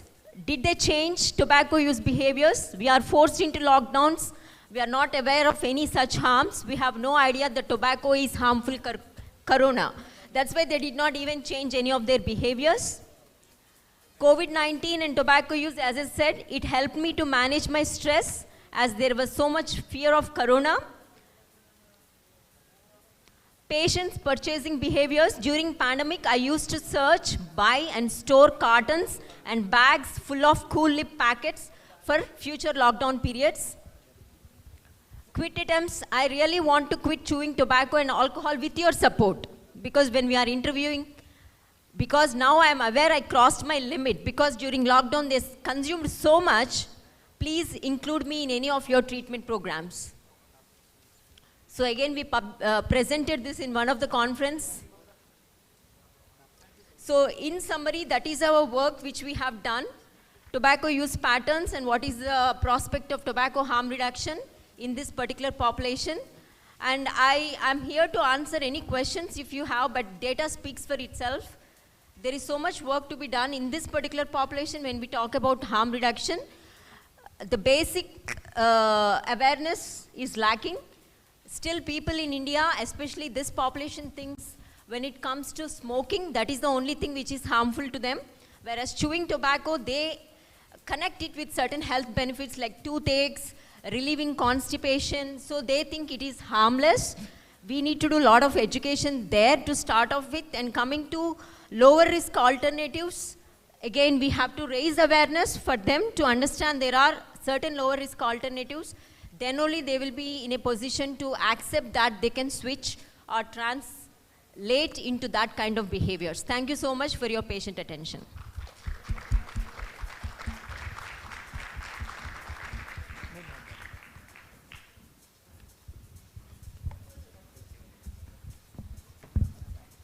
Thank you for that, Dr. Shri. I really liked her discussion because it involved LGBTQIA plus community, and you know how this community is very vital in our society right now.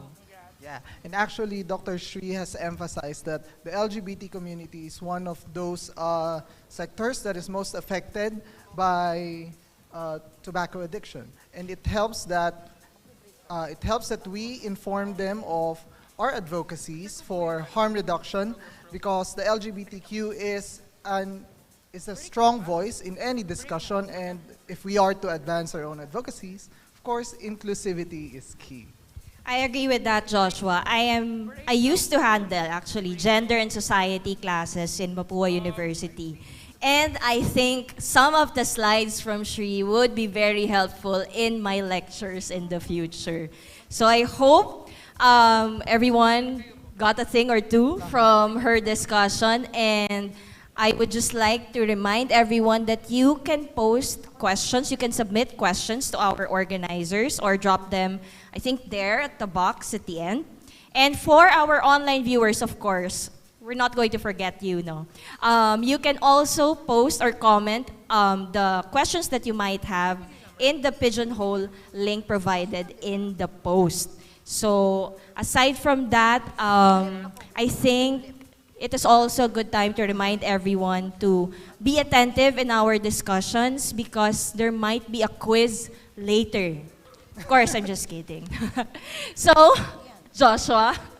So anyway, before we begin with the next set of speakers, we would just like to have a 15-minute break for everyone to get to know one another. Please enjoy your snacks and enjoy each other's company. I think they've already started with the break.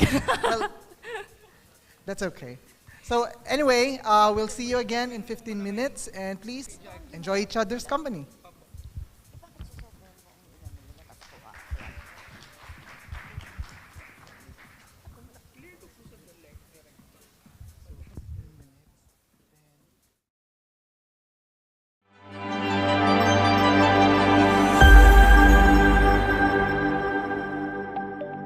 What is harm reduction?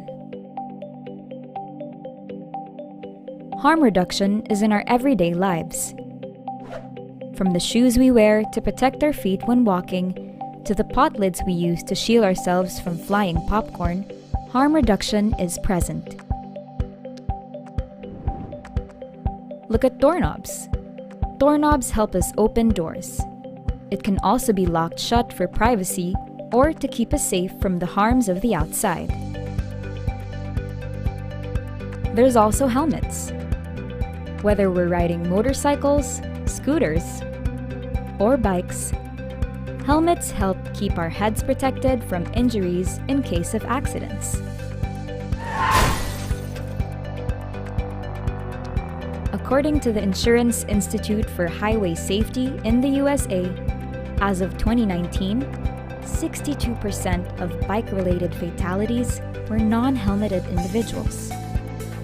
Research has also shown that wearing a helmet decreases the risk for brain injury by 52% and a 44% lower risk of dying. Using a helmet is the single most effective way of lessening head injuries and fatalities resulting from motorcycle and bicycle crashes. That's harm reduction. The same principle of harm reduction also applies to any risky human behavior. An example of this is the excessive use of tobacco products. A tobacco epidemic has been developing rapidly in Asia, claiming 1.6 million lives in the Southeast Asia region alone. Not only does this epidemic affect the smokers themselves, but also the people around them as well. Worldwide, there have been 1.2 million casualties who were non-smokers exposed to secondhand smoke. In any activity done excessively, there will always be potential risks associated with them. With harm reduction, rather than condemning people for the lack of restraint, policies are implemented, programs are conducted, and innovative products such as helmets are made. With harm reduction, better choices and alternatives are made available to successfully convert and reduce harm to the global population. Harm reduction works. It keeps us safe, minimizes risks, and saves lives. The Asia Harm Reduction Forum gathers world academic leaders and policymakers to educate society. We want to spread the word that there are more understanding and practical approaches for those who need and deserve harm reduction practices. Our ultimate goal is to integrate practical harm reduction strategies by legislators and advocates alike, with the end goal of ensuring environmental safety and improving overall public health. Better choices for better lives. To learn more, visit our website at www.asiaharmreduction2021.com.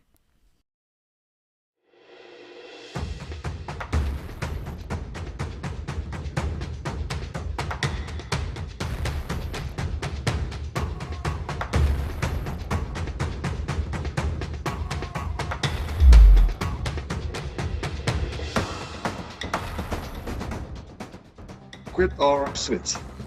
The most important is your commitment and your change to have a better, healthy life. Smokers who want to quit or switch must be able to access the tools that can assist them, such as nicotine replacement therapies, was recommended by WHO, and even alternative tobacco products.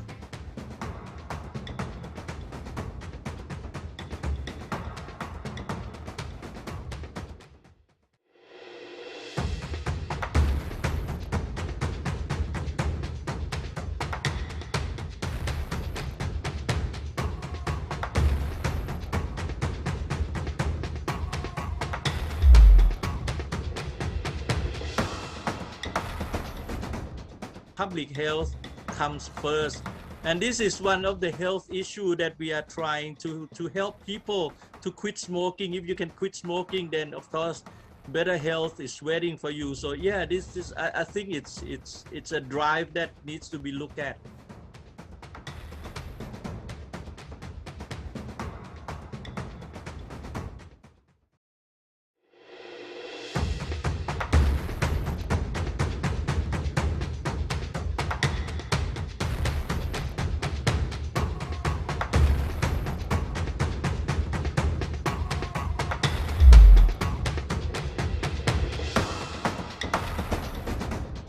Better policy appraisal. This is the fourth area that I think WHO needs to improve. It's constantly recommending policies, but without ever looking at the perverse consequences of those policies. It must stop pushing prohibition. It's the worst case. It's just a recipe for black markets, illicit products made to lower standards. If you make these products harder to get, the reduced risk products, people will continue to use the high risk products. It's a nonsensical proposal. It's never worked anywhere, and it just shouldn't be done. Okay, so they've got to stop signaling that prohibition is a good idea.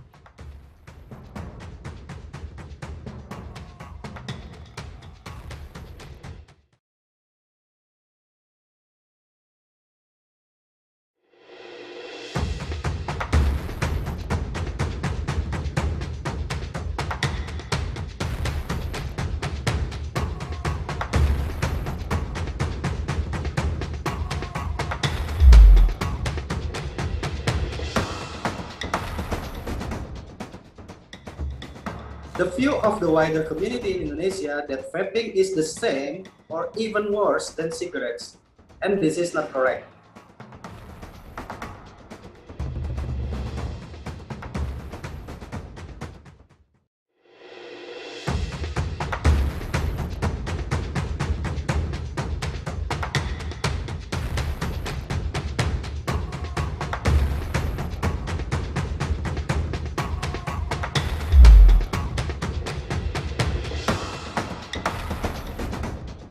I think what we can see internationally is going down a path of making access to less harmful alternatives to cigarettes as easy to obtain as cigarettes is a very good principle to apply. So if people can go to their corner store, supermarket, or any shop like that, or the streets, and buy cigarettes, they should be able to buy e-cigarettes or heat-not-burn product. Make it as simple for people to access the less harmful alternative. I think that's an overarching principle. So don't make it illegal, don't make it difficult. Tell people to do neither, but encourage people who are smoking to switch to less harmful alternatives.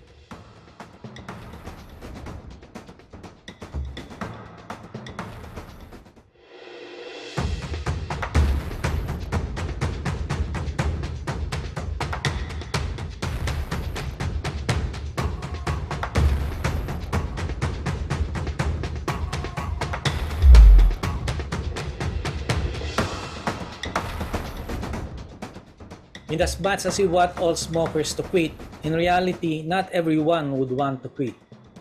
We in Quit for Good put forward that the traditional quit or die approach to public health must be abandoned immediately.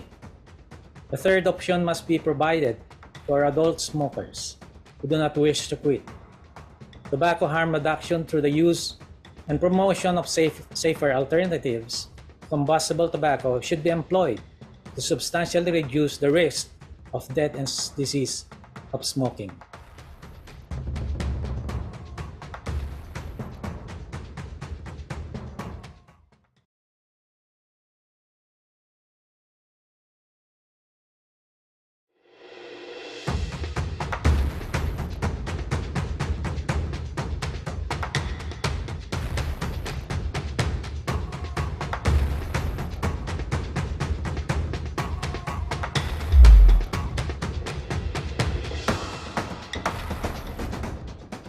Our leading cause of preventable death globally, the inhalation of smoke as a way of getting nicotine. Well over 1 billion people are inhaling smoke today in order to get nicotine. It's totally unnecessary. They can get the nicotine without the smoke. So we've got a range of products, and we've seen what can happen when consumers have the ability to move to those products, even when they don't have incentives.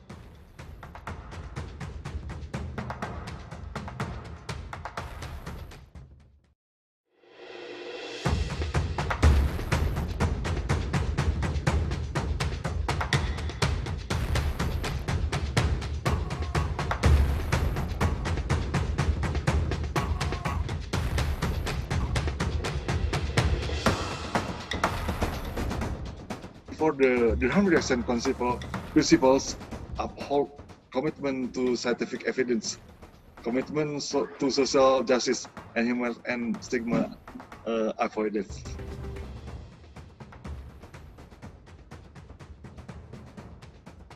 Embrace harm reduction. It's there in the FCTC. There is a regulatory framework for doing it, which is called risk proportionate regulations. And all it means is that you tax and regulate and communicate much stronger messages, much stronger regulation, much higher taxes for the smoke products, and you have a much more permissive approach to the smoke-free products. And what you're trying to do is use the regulatory framework to encourage people to migrate from high risk to low risk products.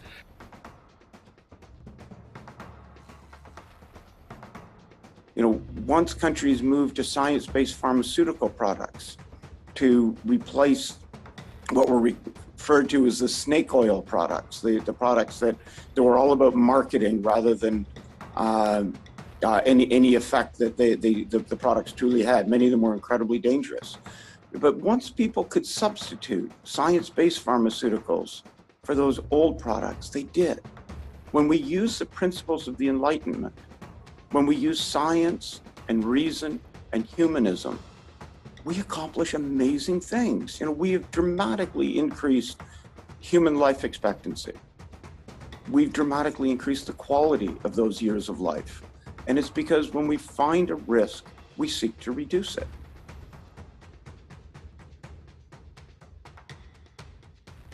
I think what we can see internationally is going down a path of making access to less harmful alternatives to cigarettes as easy to obtain as cigarettes is a very good principle to apply.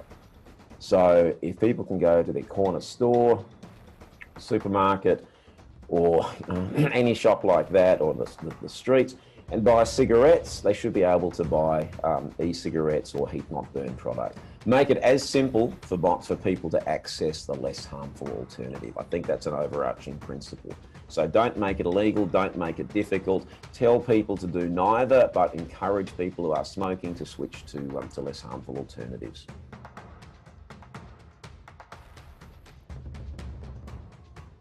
A crucial aspect which complements the role of electronic vaping products in tobacco harm reduction or encouraging combustible cigarette smokers to switch to less harmful alternatives is flavors. A recent study examined the use of flavored electronic cigarettes among 1,603 adult vapers from Canada and the US and concluded that a variety of non-tobacco flavors, especially fruit, are popular among adult vapers, particularly among those who have quit smoking and are now exclusively vaping. Limiting access to flavors may therefore reduce the appeal of e-cigarettes among adults who are trying to quit smoking or stay quit.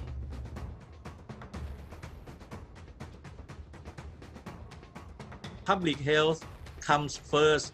And this is one of the health issues that we are trying to help people to quit smoking. If you can quit smoking, then of course better health is waiting for you. So yeah, I think it's a drive that needs to be looked at.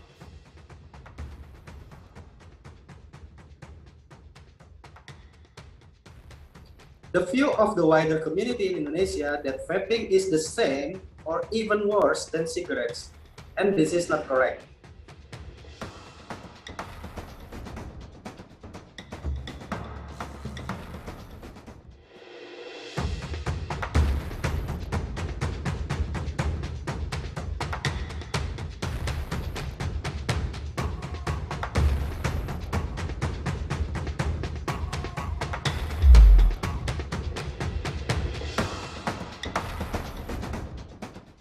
Quit or switch. The most important is your commitment and your change to have a better, healthy life. Smokers who want to quit or switch must be able to access the tools that can assist them, such as nicotine replacement therapies, tools recommended by WHO, and even alternative tobacco products. Better policy appraisal. This is the fourth area that I think WHO needs to improve. It's constantly recommending policies, but without ever looking at the perverse consequences of those policies. It must stop pushing prohibition. It's the worst case. It's just a recipe for black markets, illicit products made to lower standards. If you make these products harder to get, the reduced risk products, people will continue to use the high risk products. It's a nonsensical proposal. It's never worked anywhere, and it just shouldn't be done. Okay, so they've got to stop signaling that prohibition is a good idea.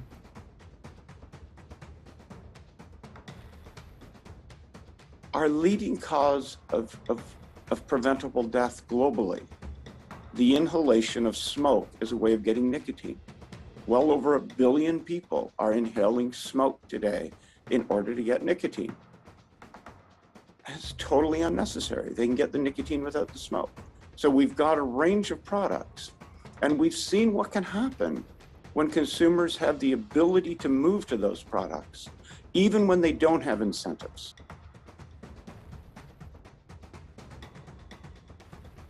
I think what we can see internationally is going down a path of making access to less harmful alternatives to cigarettes as easy to obtain as cigarettes is a very good principle to apply.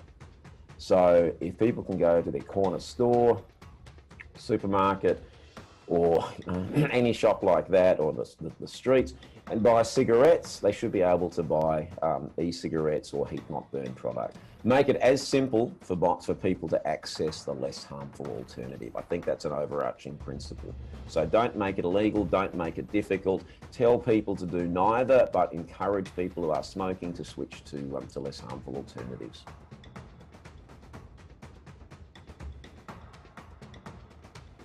In as much as we want all smokers to quit, in reality, not everyone would want to quit. We in Quit for Good put forward that the traditional quit or die approach to public health must be abandoned immediately. The third option must be provided for adult smokers who do not wish to quit. Tobacco harm reduction through the use and promotion of safer alternatives to combustible tobacco should be employed to substantially reduce the risk of death and disease of smoking.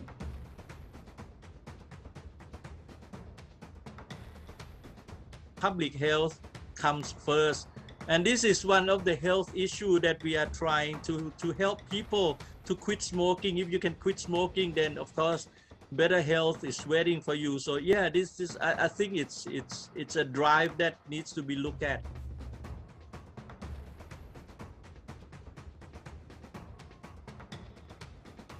The view of the wider community in Indonesia that vaping is the same or even worse than cigarettes, and this is not correct.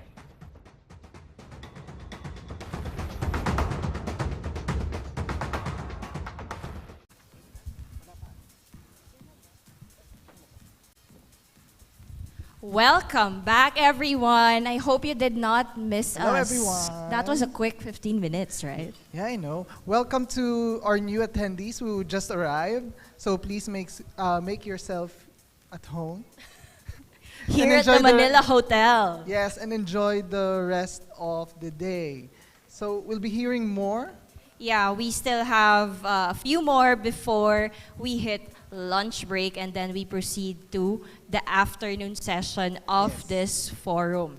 So before we proceed to our next speaker, we would again like to remind everyone that if you have questions, comments, suggestions, you may drop it there at the box right there, over there. And of course, to our online viewers, you can also submit questions through the Pigeonhole link in the post. Okay. So before we begin, let us first acknowledge the presence of one of our most dedicated harm reduction advocates of India. He is the director of the Association of Vapers India and the former president of the International Network of Nicotine Consumer Organizations. He leads consumer advocacy efforts that work towards creating awareness of less harmful alternatives to smoking and smokeless tobacco, and lobbies for the adoption of harm reduction policies that allow and encourage tobacco users who are unable to quit to reduce harm by switching to risk-reduced alternatives. Let us all give a round of applause to Mr. Samrat Chowdhury. Can you please stand up? Can you please stand up for so everyone that to the people acknowledge? can see you. Thank you for gracing the event with your presence, sir, as always.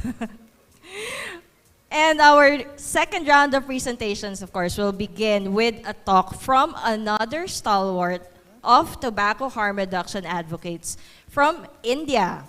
He is an active member of the Association of Vapers India and sits on the board of the International Network of Nicotine Consumer Organizations, or more commonly known as INCO. With several decades of industry experience under his belt, he now holds the position of Managing Director at U Foam Private Limited, a pioneer company in cellular plastics and insulated panels in India. To discuss India as the largest battleground between THR advocates and prohibitionists in the world, Mr. Jagannath Sarangapani.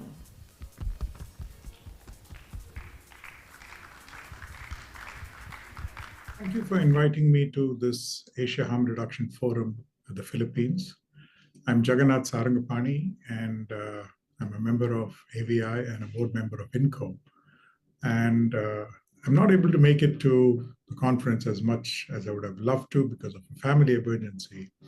But then we are thankful. I'm thankful that there is Samrat Chaudhary, a stranger to no one, who is there amongst us to take any questions and answer them at the end of my small, brief presentation. What I'm here to talk about is India as the largest battleground between THR advocates and the prohibitionists of the world. To put some perspective to this, India is the second largest consumer of tobacco behind China, where about 200 million people use smokeless tobacco, 72 million use BDs, and about 28 million use cigarettes. There is also multi-product use, and this leads to about 1.3 million people dying annually with overall tobacco-related mortality, morbidity costs of a staggering $27.5 billion. And this poses an enormous fiscal burden on the country's resources. Tobacco use in India is prevalent predominantly amongst the poorer sections, and this section of society is least capable of addressing the medical repercussions of continued tobacco consumption. It's also a largely male habit, where chewed tobacco predominantly is used to numb senses to do hard menial labor. What this basically means is when the sole breadwinner of the family dies or falls grievously ill, it pushes the entire family further into poverty and adversely affects and impacts millions of lives. This situation is aggravated further by India's poor public health coverage, where people in rural areas have to sometimes travel up to 200 kilometers to access a public health facility. India's health expenditure remains relatively low at a mere 3% of its GDP, and this, in fact, has been dropping gradually since the year 2000. Further, there is almost no support for helping tobacco users quit.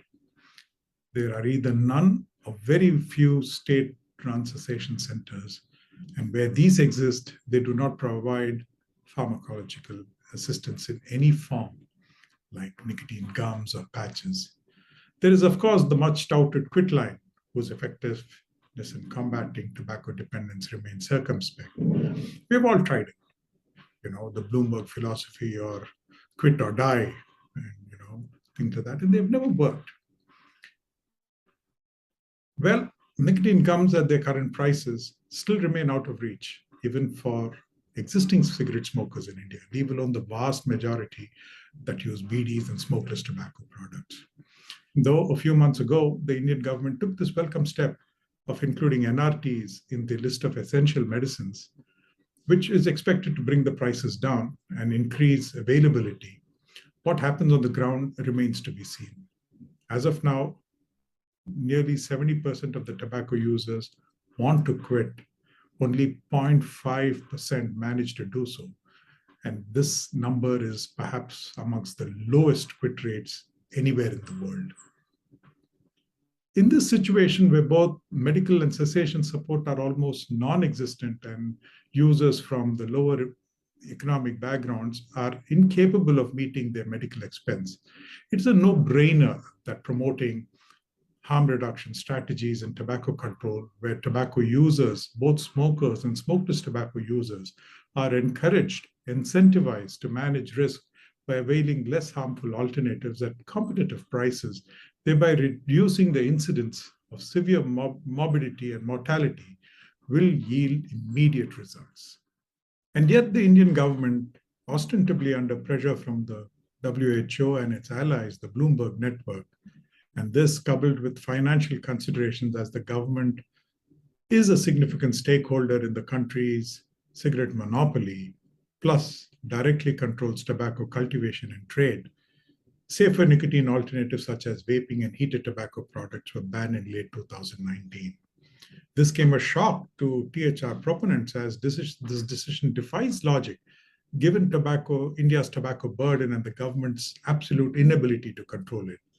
Also because though this ban will most likely be rescinded in the near future, as both scientific and empirical evidence keeps mounting in the favor of tobacco harm reduction, the negative image this ban is creating in the minds of people will really take decades to address.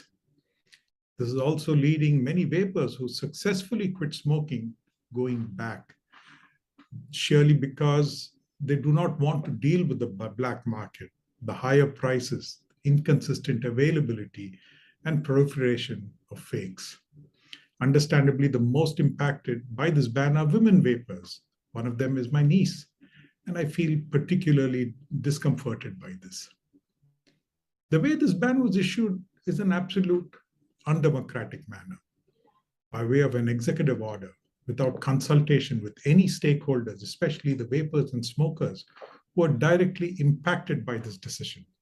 There was also no on-ground emergency, which is what executive orders are for, to support such a hasty decision. The haste was widely criticized by lawmakers from across political parties, and it was perhaps done in a manner to quickly override the multiple rulings from the country's most respected courts that such a prohibition was unconstitutional, especially since more harmful tobacco products were freely available. A few months later, in December 2019, a bill was proposed and passed by the legislature, despite more than 60 objections raised by my MPs from various political parties. The reasoning for the ban provided in the bill is that the ban is imposed because FCTC had passed a resolution in this regard, stating that countries should either ban or regulate ENDS. And so India was taking the first option as a precautionary measure. The second reason given was for the immediacy was the implementing the ban was EVALI in the US, which had caused so many deaths, and it was hence necessary to take urgent action. Third, of course, was to protect our children.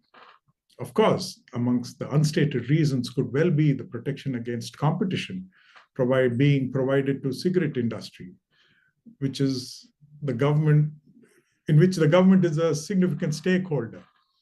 And this made not notional gains, but in millions as stock prices shot up on the news of the ENDS ban.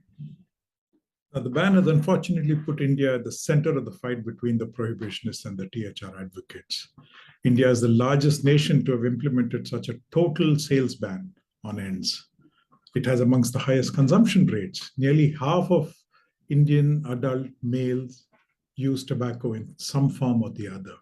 And further, India plays a key role in the WHO Bloomberg strategy on developing nations to put prohibitions.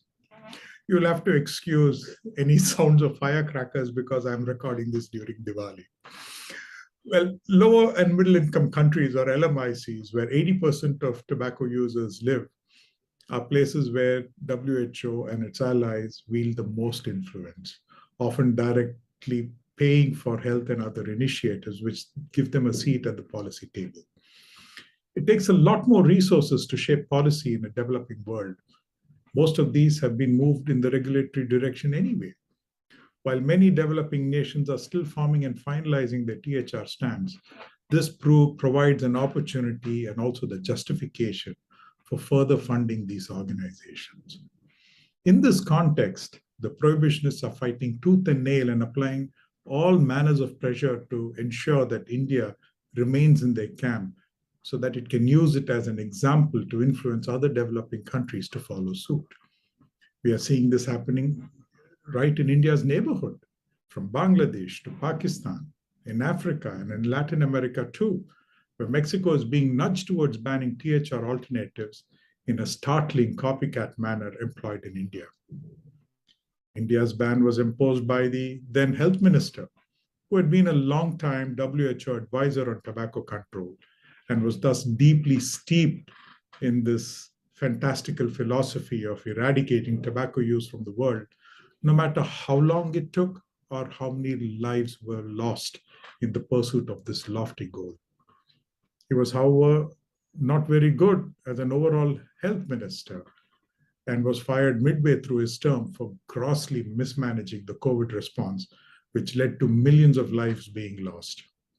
Despite knowing this, however, and the WHO accused India of downplaying its COVID deaths by nearly 10 times, from 45 million to what was declared as 4.5 million.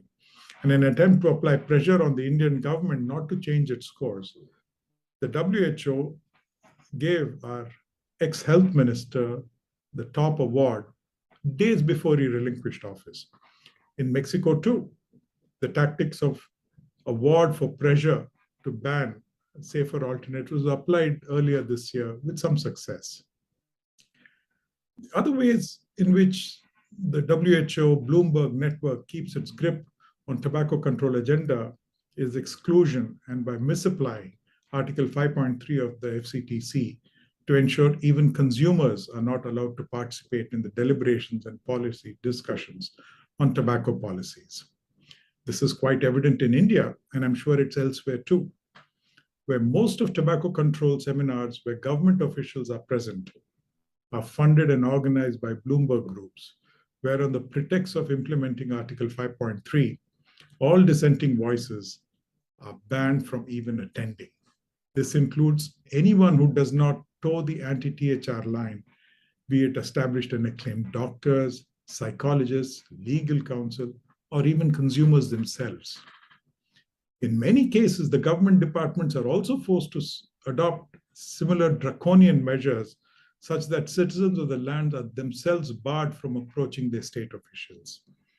This cartelization of tobacco control serves to insulate tobacco policies from any deviation from the path of total prohibitionism, with the added bonus of not having to address or interact with the public and simply maintain the status quo while the earning pats on the back from the WHO in the form of awards and grants.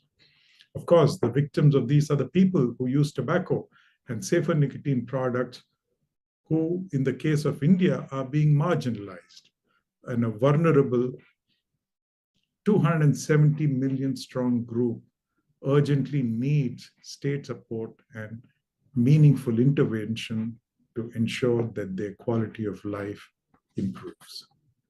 I'm really glad to be delivering this talk in the Philippines, which has effectively addressed some of the problems that I mentioned, including holding its health department to account for the over and undue influence of the Bloomberg groups, and has charted a regulatory course for safer nicotine products. Philippines now serves as an important counter to India on how THR alternatives can be addressed policy-wise in a developing world. While India has taken a hasty, myopic, and a disastrous step to deprive its tobacco users of safer means of consuming nicotine, Philippines has shown a more humane approach with foresight to help rescue people from long-term risks of tobacco consumption. I hope in future, whenever India is cited in the THR context, Philippines is also brought up to balance the argument. Importantly, over time, as these two policies take effect and tobacco mortality gap between these two nations widens, it will be amply clear to everyone as to which country chose the right path. THR product users in India have also taken up this fight of overturning the ban, although mindful that once a law is enacted, the process to rescind it is a long one. Still, and despite the ban, the number of vapers in India is growing and continues to grow.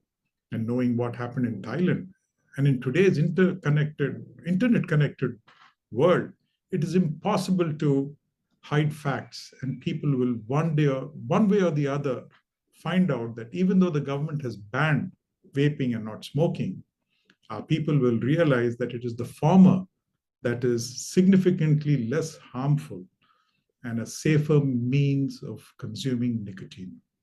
Similarly, awareness is spreading that snus and nicotine pouches are safer means of consumption of oral tobacco. This process, of course, has been stunted and is slow, mainly due to the ban, but it is alive nonetheless. It's also worth mentioning that the Indian judiciary has many a time supported arguments in favor of people's right to access to safer nicotine alternatives. And so there is hope that in future, when a challenge is mounted against the ban in the apex court, there will be a similar outcome. If there is anyone here who would like to support such an initiative, please connect with us. It's only a matter of time that the gap will increase between the nations that have regulated, even promoted safer alternatives, and those that have outright banned them and have given up their responsibility to protect their citizens' health, leaving the black market instead of filling the space. We all need to hold course. We need to stand firm. We need to fight this good fight, and we need to do it together. This forum brings together just that. Advocates from the region, all here with a single purpose of making safer nicotine alternatives accessible and available, not just to those who have quit using them, but for also those who are desirous of quitting. Thank you.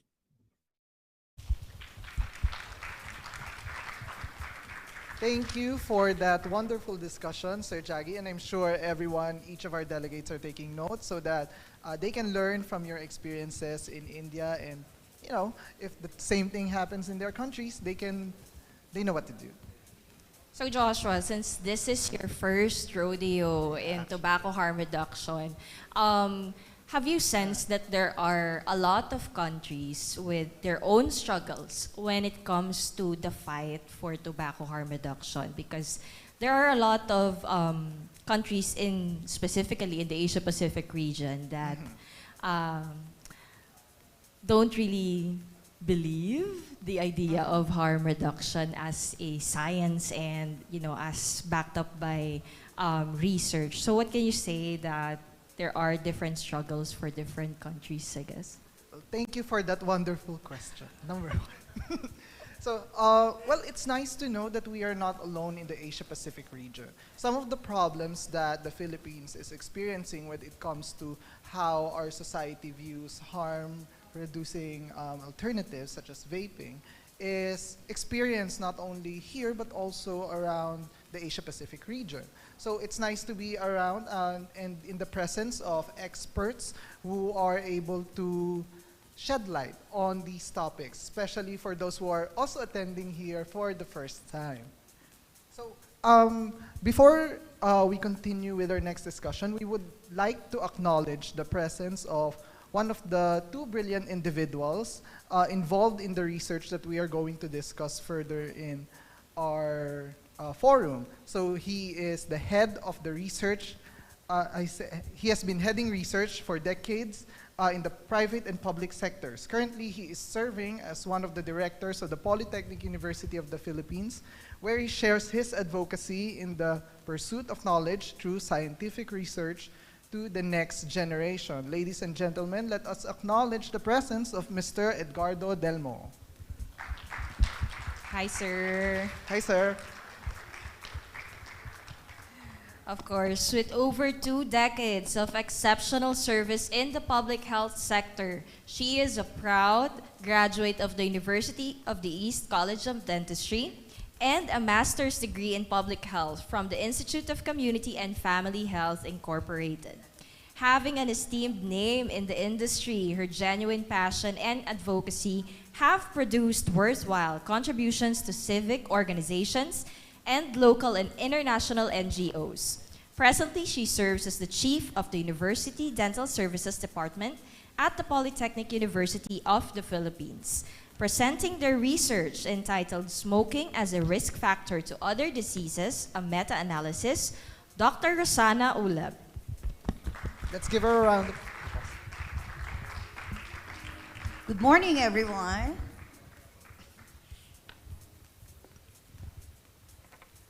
It's an honor to be among the rock stars of harm reduction, to be given a chance to be exchanging and sharing with you knowledge about harm reduction. So we can start. PUP, I will be sharing with you the highlights and of the research that we did, a research collaboration project with Fact Asian Unlimited, of course, with Sir H. This is the use and control of tobacco in the Philippines, excise tax, death toll, and mortality rate. And here with me today is our project leader, of course, Professor Edgardo Delmo, Professor Jackie Urrutia, and Professor Francis Mingo.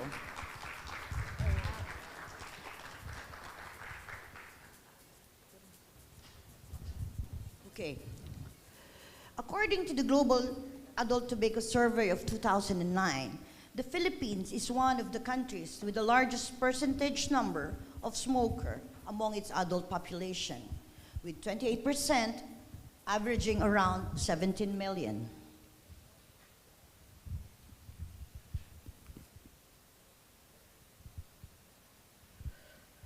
This data shows that there was an increase in the number of deaths due to smoking from 1990 to 2015.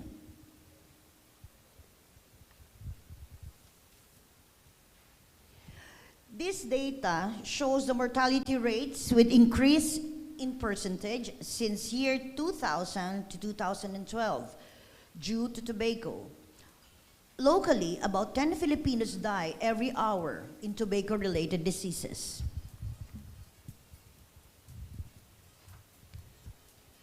Initiatives to increase on tobacco excise taxes are implemented to address these concerns. The Sin Tax Reform Law of 2012, also known as Republic Act 10351, aims to restructure the existing taxes imposed on alcohol and tobacco goods. Duties on these products are a potential revenue source that will help fund the healthcare program of the government.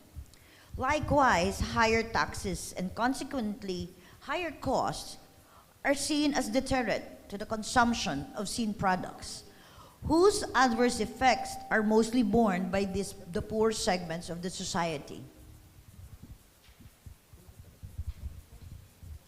These excise taxes are legislated tax on goods and services at purchase such as fuel, tobacco, and alcohol.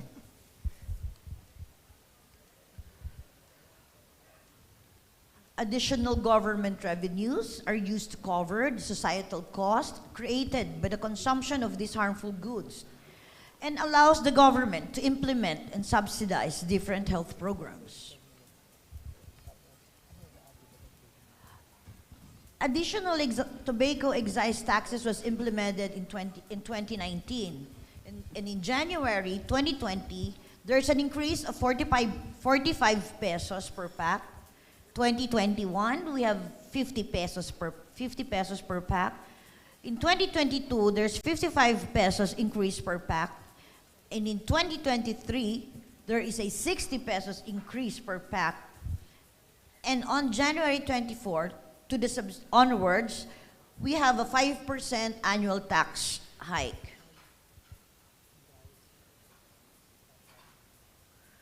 Before the sin tax law was passed, the average tax from 2000 to 2012 was 24,315,000. Between 2012 and 2013, the tax rates on tobacco products went up by 117%. Because of the sin tax law, on the other hand, between 2013 and 2022, the average amount of tax paid was 113,505 pesos.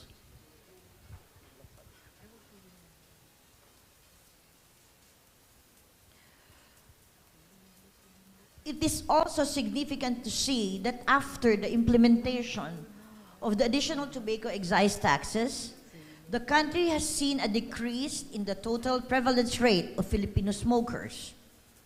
The initial implementation of price increase began. The prevalence of tobacco use has been in constant decline. From the average of around 31% smokers in the years prior to the sin tax law reform of 2012. The number dipped to 23.4% in 2019, an estimated 8% difference. This suggests that indeed implementing higher tobacco excise taxes has direct impact on the numbers of smokers in the country. The overall mortality rate in the Philippines related to smoking has been seen a significant decline in 2015, since 2015 rather. It is vital to note that 2015 is a significant milestone for the adoption of sin taxes and a stricter anti-smoking campaign. Since the smoking prevalence has been declining in the past year, it is possible that its impact will be felt in the succeeding years.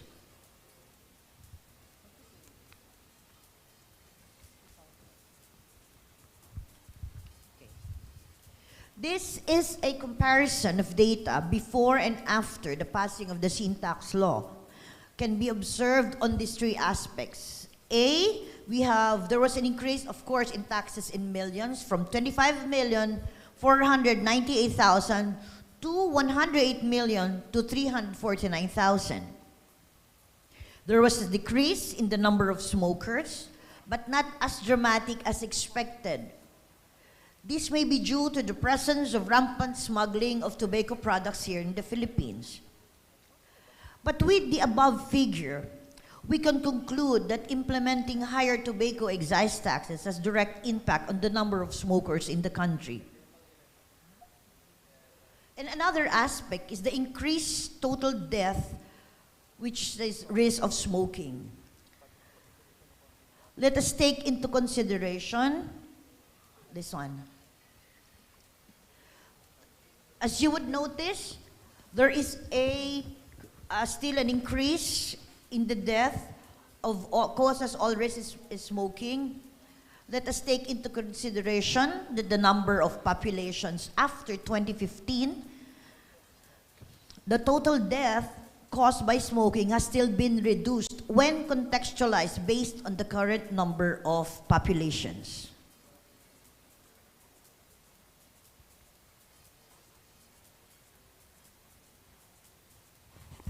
Okay.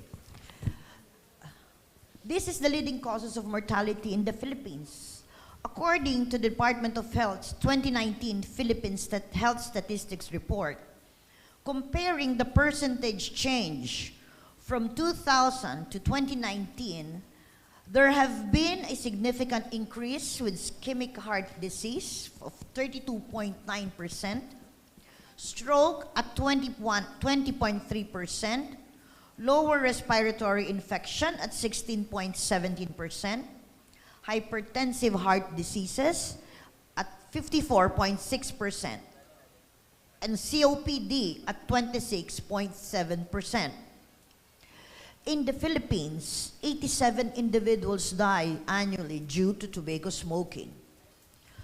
Only 4 of more than 40 diseases caused by smoking, that is lung cancer, chronic obstructive pulmonary disease or COPD, heart disease, and stroke account for the 188 billion pesos or roughly $4 billion in yearly healthcare cost.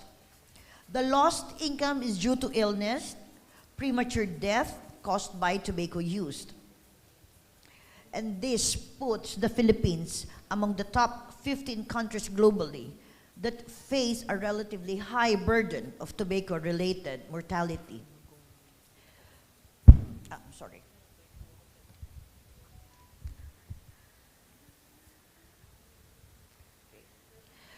Additionally, as technology advances, even the way of smoking has evolved. Nowadays, smoking can be classified with 2 main divisions: vaping, and cigarette smoking. We know that vaping is part of the smoking cessation therapy that is being done to people who wanted to quit smoking. As of 2015, the Philippines recorded 591,768 vapors. This is according to the Department of Health as reported by the Philippine News Agency in 2021. It is also reported that there has been a 110% increase with the number since then. Specifically, the vaping community went from 11% usage to 24.6%, although there is still a continuous argument involving the consideration of vapes as tobacco products globally. For the purpose of the study, vapes, along with other heated tobacco products, will be covered in the discussion of this data. This data is a comparison of death in smoking versus E-Valley. E-Valley is the e-cigarette or vaping associated lung injury. E-Valley only one case has been reported, but there was no clear statement reported in this case as to what kind or type of substance that this patient has been using.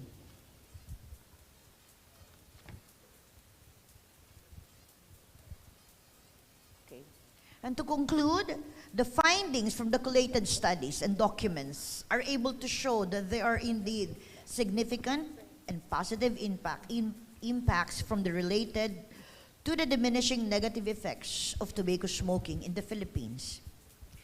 Out of all the initiatives, it can be said that the most helpful would be implementation of tobacco excise taxes, which also increase the country's revenue that will be allotted for other health benefits of the Filipino people. The death toll linked to smoking, although are seeing an increase in number, is still declining when the total current populations are considered. And finally, there is still work needed to be able to significantly affect the overall mortality rate of tobacco smoking in the country. It is also important to note that there is a lot of improvement on the country's side in the recent year in handling tobacco use and its adverse effect, which is also very evident once the data is put side to side with our neighboring countries in Southeast Asia. Okay. Our research collaboration has created a website for this, for the data that we have gathered. You can access that at www.pupfactasia.com. This is how our website would look like.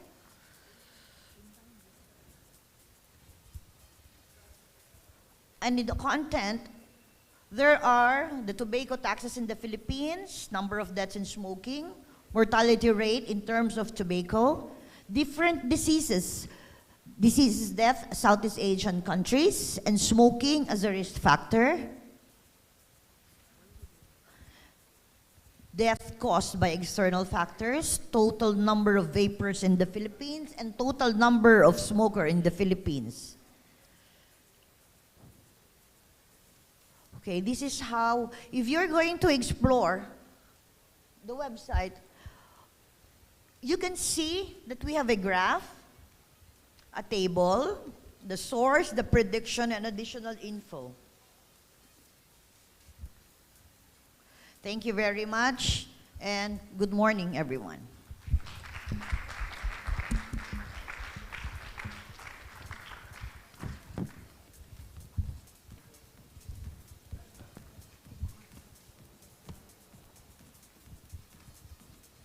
Thank you, Dr. Rosana, for that wonderful presentation and for presenting your research to all advocates who are present here. We appreciate your efforts and your effort and time in conducting this research for everyone's knowledge. As a fellow UE alumni, we are very proud of you, Dr. Rosana Olep. We come from the same university. And as to the research that they have presented, I've seen it a few weeks ago, actually. Again, that's www.pupfactasia.com if you want to check out the data in that research. That data included a lot of numbers, and I'm not a very big fan of numbers. I even took up AB English as an undergrad course. So the data is very rich, and it shows how many people who smoke die also because of smoking-related illnesses. And I hope that's enough for you to fully switch to the use of e-cigarettes. Well, I have you to thank for that. I actually shifted to alternatives like vaping, thanks to Clarice, who has been bugging me for years to shift. And now I see why. Years. Now I see why. We have a community here who shares the same sentiment for harm reduction, and it's a nice community to be in, actually. So, well, folks, there goes our morning speakers, and I hope you enjoyed the first half of our program for today. So, for now, let's have a quick lunch. We have our food already ready beside you guys. So please enjoy lunch and fill in because we have more for today. Yes, we will be back at 1 in the afternoon for the second half of the forum. So again, this is the 5th Asia Harm Reduction Forum live here at the Manila Hotel. I am your host, Clarice Verhino. And I'm Joshua Labonera. Have a good day, folks. Have a good day.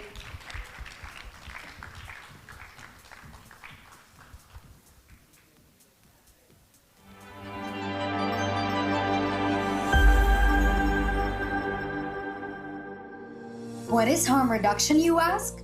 Harm reduction simply means decreasing the health risk of any activity. This means that people can choose alternatives without being forced to stop the activity immediately.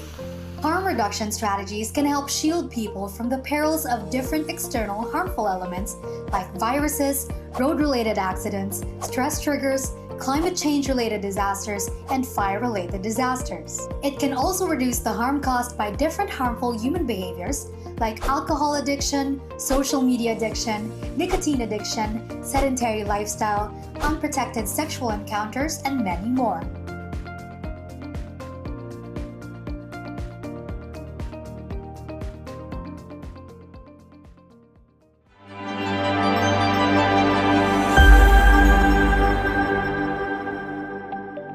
What is harm reduction? Harm reduction is in our everyday lives. From the shoes we wear to protect our feet when walking, to the pot lids we use to shield ourselves from flying popcorn, harm reduction is present. Look at doorknobs. Doorknobs help us open doors. It can also be locked shut for privacy or to keep us safe from the harms of the outside. There's also helmets. Whether we're riding motorcycles, scooters, or bikes, helmets help keep our heads protected from injuries in case of accidents. According to the Insurance Institute for Highway Safety in the USA, as of 2019, 62% of bike-related fatalities were non-helmeted individuals. Research has also shown that wearing a helmet decreases the risk for brain injury by 52% and a 44% lower risk of dying. Using a helmet is the single most effective way of lessening head injuries and fatalities resulting from motorcycle and bicycle crashes. That's harm reduction. The same principle of harm reduction also applies to any risky human behavior. An example of this is the excessive use of tobacco products. A tobacco epidemic has been developing rapidly in Asia, claiming 1.6 million lives in the Southeast Asia region alone. Not only does this epidemic affect the smokers themselves, but also the people around them as well. Worldwide, there have been 1.2 million casualties who were non-smokers exposed to secondhand smoke. In any activity done excessively, there will always be potential risks associated with them. With harm reduction, rather than condemning people for the lack of restraint, policies are implemented, programs are conducted, and innovative products such as helmets are made. With harm reduction, better choices and alternatives are made available to successfully convert and reduce harm to the global population. Harm reduction works. It keeps us safe, minimizes risks, and saves lives.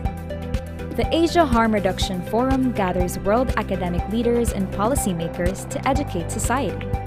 We want to spread the word that there are more understanding and practical approaches for those who need and deserve harm reduction practices. Our ultimate goal is to integrate practical harm reduction strategies by legislators and advocates alike, with the end goal of ensuring environmental safety and improving overall public health. Better choices for better lives. To learn more, visit our website at www.asiaharmreduction2021.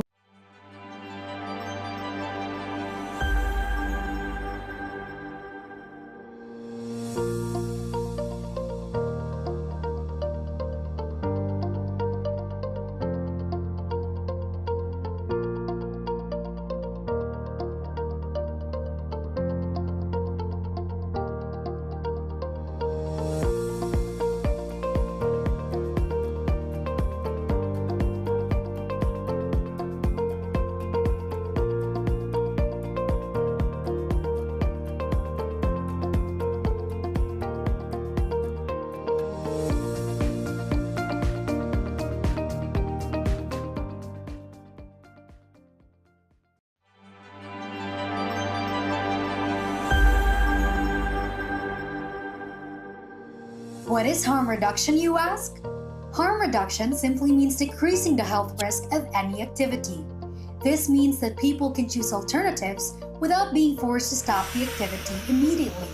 Harm reduction strategies can help shield people from the perils of different external harmful elements like viruses, road-related accidents, stress triggers, climate change-related disasters, and fire-related disasters. It can also reduce the harm caused by different harmful human behaviors like alcohol addiction, social media addiction, nicotine addiction, sedentary lifestyle, unprotected sexual encounters, and many more.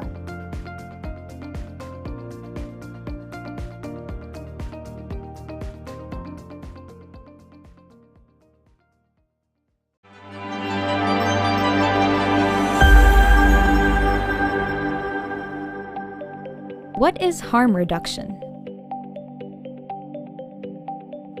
Harm reduction is in our everyday lives. From the shoes we wear to protect our feet when walking, to the pot lids we use to shield ourselves from flying popcorn, harm reduction is present. Look at doorknobs. Doorknobs help us open doors. It can also be locked shut for privacy or to keep us safe from the harms of the outside. There's also helmets. Whether we're riding motorcycles, scooters, or bikes, helmets help keep our heads protected from injuries in case of accidents. According to the Insurance Institute for Highway Safety in the USA, as of 2019, 62% of bike-related fatalities were non-helmeted individuals. Research has also shown that wearing a helmet decreases the risk for brain injury by 52% and a 44% lower risk of dying. Using a helmet is the single most effective way of lessening head injuries and fatalities resulting from motorcycle and bicycle crashes. That's harm reduction. The same principle of harm reduction also applies to any risky human behavior. An example of this is the excessive use of tobacco products. A tobacco epidemic has been developing rapidly in Asia, claiming 1.6 million lives in the Southeast Asia region alone. Not only does this epidemic affect the smokers themselves, but also the people around them as well. Worldwide, there have been 1.2 million casualties who were non-smokers exposed to secondhand smoke. In any activity done excessively, there will always be potential risks associated with them. With harm reduction, rather than condemning people for the lack of restraint, policies are implemented, programs are conducted, and innovative products such as helmets are made. With harm reduction, better choices and alternatives are made available to successfully convert and reduce harm to the global population. Harm reduction works. It keeps us safe, minimizes risks, and saves lives. The Asia Harm Reduction Forum gathers world academic leaders and policymakers to educate society. We want to spread the word that there are more understanding and practical approaches for those who need and deserve harm reduction practices. Our ultimate goal is to integrate practical harm reduction strategies by legislators and advocates alike, with the end goal of ensuring environmental safety and improving overall public health. Better choices for better lives.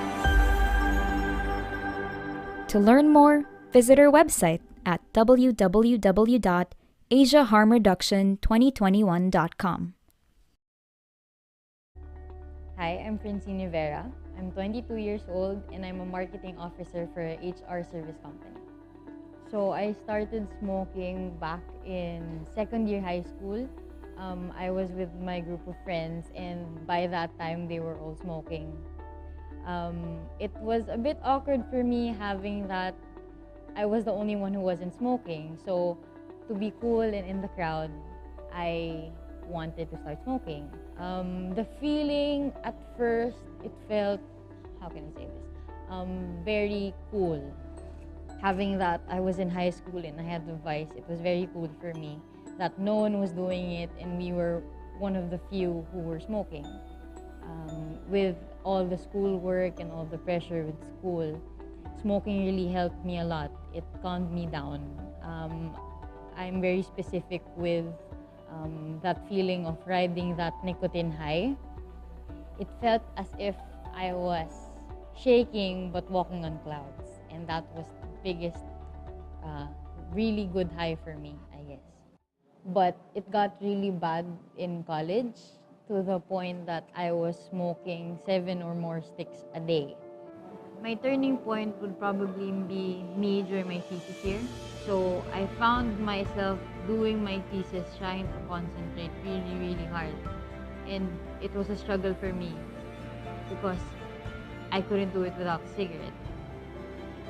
So I found myself lighting up a cigarette right beside my son, which really, really was a big red flag for me.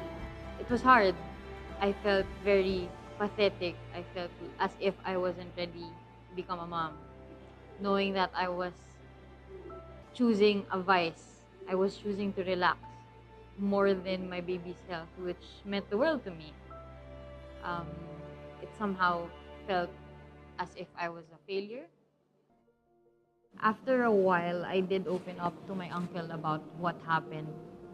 And he got really concerned, not for my health, but for my baby's health. He got really concerned. And he actually introduced me to vaping somehow. I struggled a bit with the transition still. I still fell back to cigarettes from time to time. Somehow it was a struggle for me to understand how not to cough every time I vape. Then after a while of getting it, I noticed that even in school, it was somehow more worth it, knowing that I was saving money. Then I'd rather just vape and not walk under the sun and save money from buying cigarettes. If I had the chance to go back to smoking, I probably won't. Actually, I don't vape as much anymore. I find myself uh, going on 2 days, 3 days that I don't actually vape. Um, I usually don't smoke anymore. It's gonna be hard. Hindi siya madali. Hindi madali yung transition, hindi madali yung feeling to let go of something you're really dependent about. But kung titingnan mo siya in a broader sense, maiintindihan yung lahat and you might actually like it. You will actually like it more than smoking. If you don't have the habit, don't start it. You're gonna save a lot of people, you're gonna save your health at most. Isipin mo na lang na if you think it's cool, it's not. It's hard to get addicted to something and stop. So it's better just not start at all.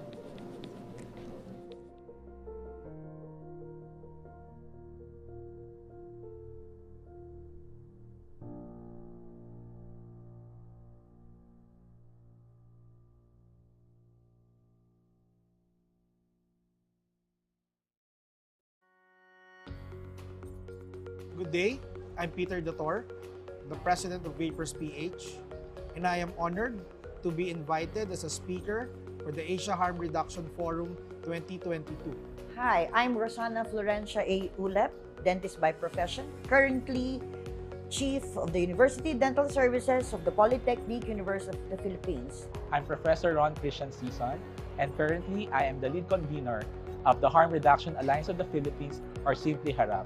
And I'm very glad to be part or the convener of this year's 2022 Asia Harm Reduction Forum. I am Professor Sandro Alexei Nieto, a biostatistician, a co-convener of the Harm Reduction Alliance of the Philippines, and glad to be part of the Asia Harm Reduction Forum 2022. Good day, this is Professor Jay Hasul, one of the co-convener of the Harm Reduction Alliance of the Philippines, or HARAP, and convener of this year's Asia Harm Reduction Forum. My name is Nancy Lucas, and I am the Executive Coordinator for CAFRA, which is the Coalition of Asia-Pacific Harm Reduction Advocates, and I am one of the speakers at the Asia Harm Reduction Forum 2022. As an educator myself and teaching public health, I think one way to incorporate basic harm reduction concepts is to incorporate them in the curriculum of students when they are in the high school or even the college. Currently, public health or harm reduction are currently in the public health course of medical professionals curriculum in college. So I think it's a basic way or effective way to incorporate it into their course of study as early as high school and into college. When it comes to harm reduction, there are some people that don't have access to resources or things to help them, enable them to reduce the harm of habits that they may have in their lives. For people like that, and we've experienced this in the Asia-Pacific region, the best course of action is to find like-minded people, and that's in your community, in your friends. For example, if you smoke and you want to stop smoking, you may find someone within your family group or within your community that has found an alternative method of getting nicotine products. This is how we have grassroots advocacy, and that's how this is so effective here in Asia Pacific, because there aren't a lot of resources to help people reduce the harm from smoking. I think the best way for a smoker to stop oral fixation is simply to divert their attention, because only then that when the time that they already diverted their attention, that they will not think of smoking. Well, in the Philippine setting where I'm from, I think we had a very good, when the government implemented the no helmet, no riding policy. I think that's very effective. And recently, the government has also passed the RA 11900, which is the vape law. So I think that's also very, it's a right step to the right direction with respect to harm reduction. In the field of dentistry, we encountered so many problems with that. Of course, eating refined foods or processed foods now, okay, it has a very big impact into the oral health conditions of our patients, of our population. But we cannot do that. But the best advice that we could give them is always brush your teeth after eating. If you need any information or questions, inquiries about policies on the harm reduction. We are here from the Harm Reduction Alliance of the Philippines. We could cater questions, inquiries, and at the same time, we could do some engagement for you to enlighten all about the realms and the principles behind the harm reduction program. There is a need for us to understand what harm reduction is all about. Which is one of the best tools for the patients in dealing with the decision making, which is the harm reduction. Is to continue the engagement, continue the advocacy that had started years back or 5 years ago. Our government's health program for the betterment of the health of the Filipinos. Let's all be one in promoting our advocacy. We're really looking forward to seeing you join us for the Asia Harm Reduction Forum 2022.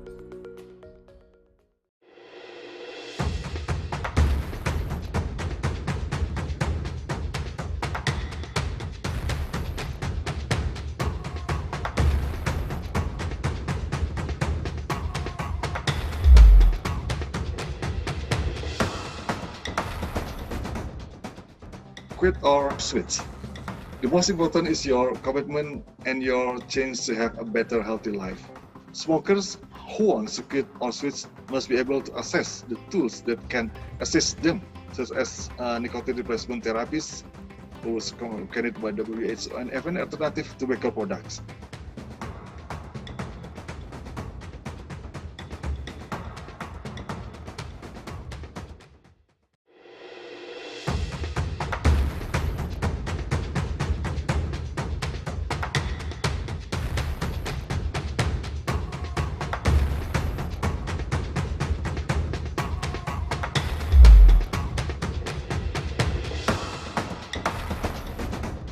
Public health comes first.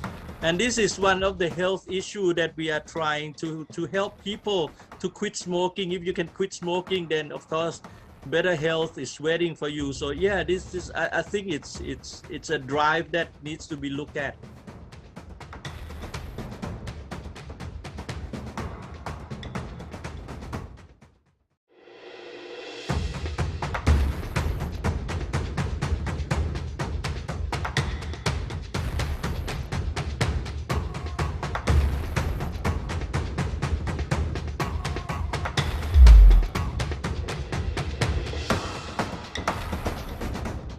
Better policy appraisal. This is the fourth area that I think WHO needs to improve. It's constantly recommending policies, but without ever looking at the perverse consequences of those policies. It must stop pushing prohibition. It's the worst case. It's just a recipe for black markets, illicit products made to lower standards. If you make these products harder to get, the reduced risk products, people will continue to use the high risk products. It's a nonsensical proposal. It's never worked anywhere, and it just shouldn't be done. Okay, so they've got to stop signaling that prohibition is a good idea.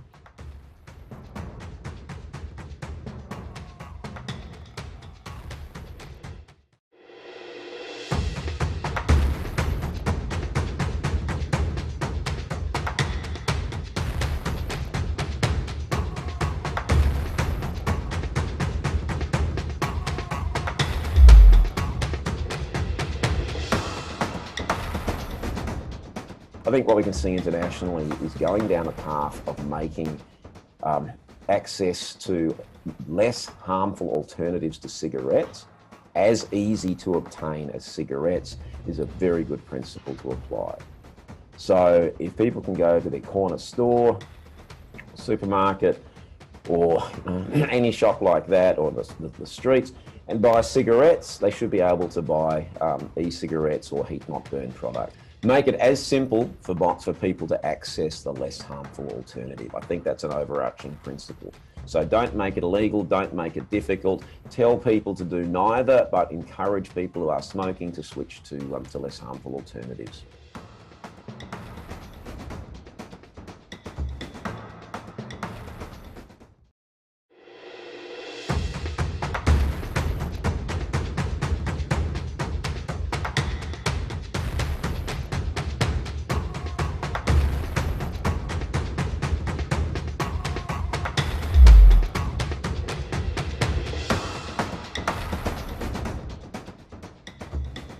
the view of the wider community in Indonesia that vaping is the same or even worse than cigarettes, and this is not correct.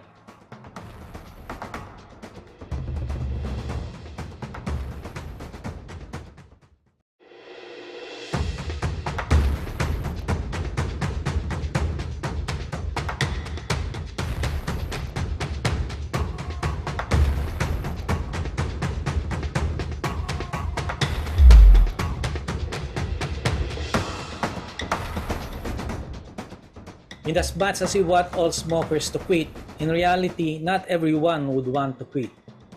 We in Quit for Good put forward that the traditional quit or die approach to public health must be abandoned immediately.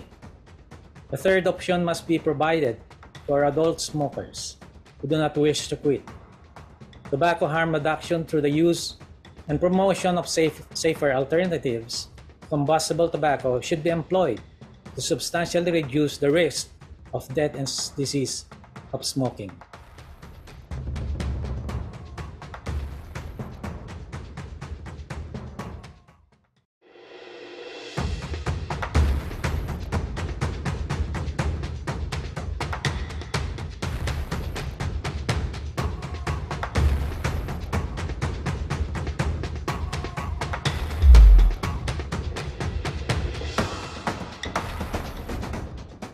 Our leading cause of preventable death globally, the inhalation of smoke is a way of getting nicotine. Well over 1 billion people are inhaling smoke today in order to get nicotine. It's totally unnecessary. They can get the nicotine without the smoke. So we've got a range of products, and we've seen what can happen when consumers have the ability to move to those products, even when they don't have incentives.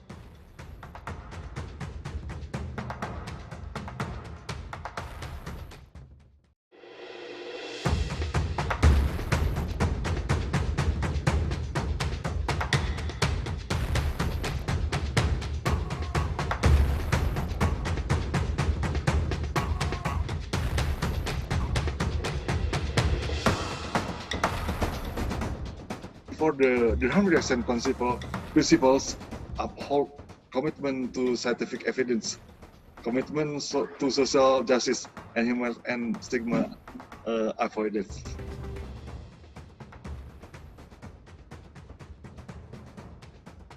Embrace harm reduction. It's there in the FCTC.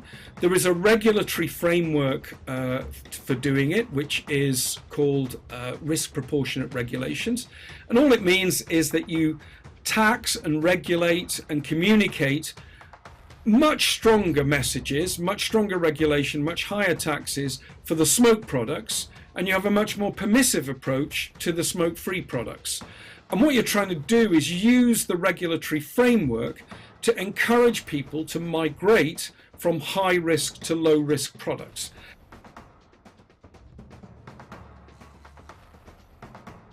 You know, once countries move to science-based pharmaceutical products to replace what were referred to as the snake oil products, the products that were all about marketing rather than any effect that the products truly had. Many of them were incredibly dangerous.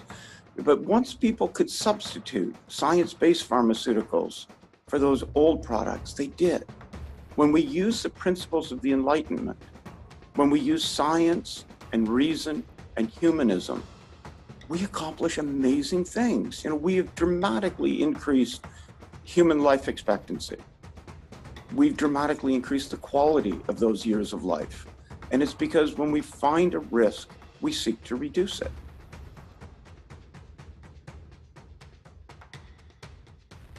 I think what we can see internationally is going down a path of making access to less harmful alternatives to cigarettes as easy to obtain as cigarettes is a very good principle to apply.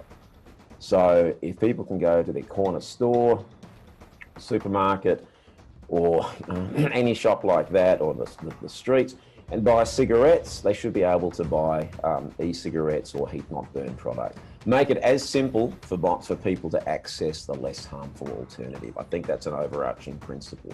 So don't make it illegal, don't make it difficult. Tell people to do neither, but encourage people who are smoking to switch to less harmful alternatives.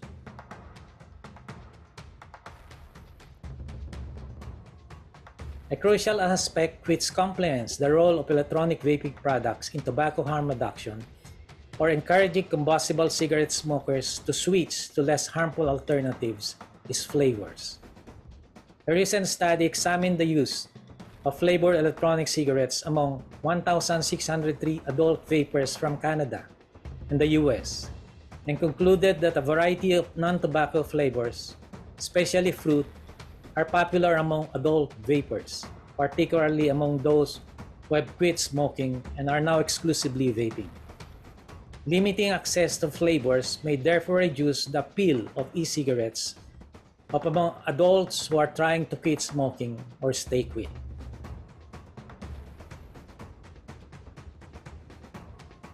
Public health comes first. And this is one of the health issues that we are trying to help people to quit smoking. If you can quit smoking, then of course better health is waiting for you. So yeah, I think it's a drive that needs to be looked at.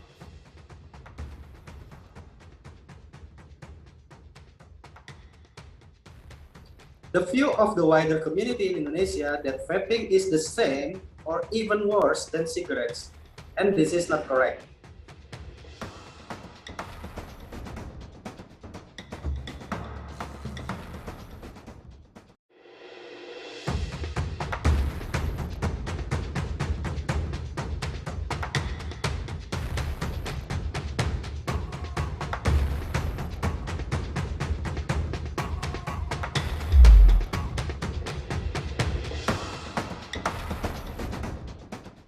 Quit or switch. The most important is your commitment and your change to have a better, healthy life. Smokers who want to quit or switch must be able to access the tools that can assist them, such as nicotine replacement therapies, tools recommended by WHO, and even alternative tobacco products. Better policy appraisal. This is the fourth area that I think WHO needs to improve. It's constantly recommending policies, but without ever looking at the perverse consequences of those policies. It must stop pushing prohibition. It's the worst case.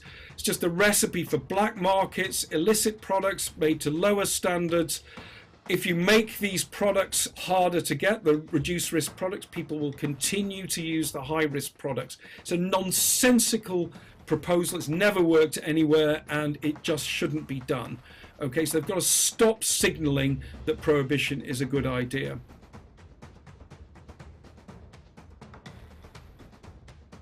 Our leading cause of preventable death globally, the inhalation of smoke as a way of getting nicotine.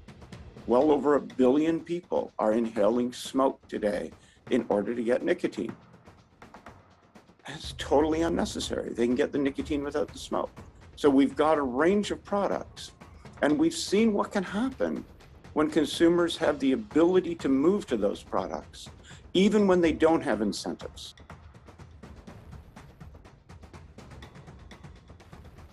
I think what we can see internationally is going down a path of making access to less harmful alternatives to cigarettes as easy to obtain as cigarettes is a very good principle to apply.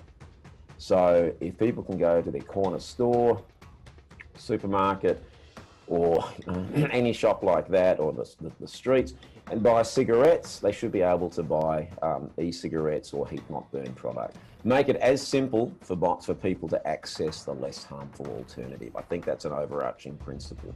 So don't make it illegal, don't make it difficult. Tell people to do neither, but encourage people who are smoking to switch to less harmful alternatives.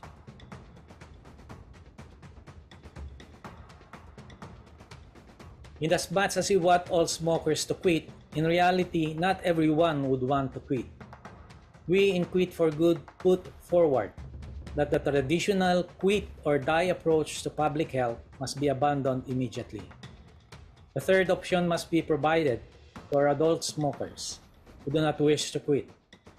Tobacco harm reduction through the use and promotion of safer alternatives combustible tobacco should be employed to substantially reduce the risk of death and disease of smoking.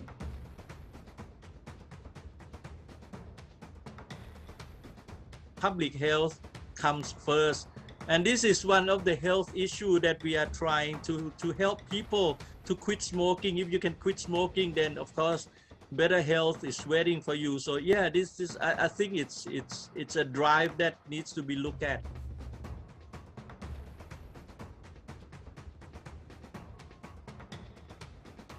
The view of the wider community in Indonesia that vaping is the same or even worse than cigarettes, and this is not correct.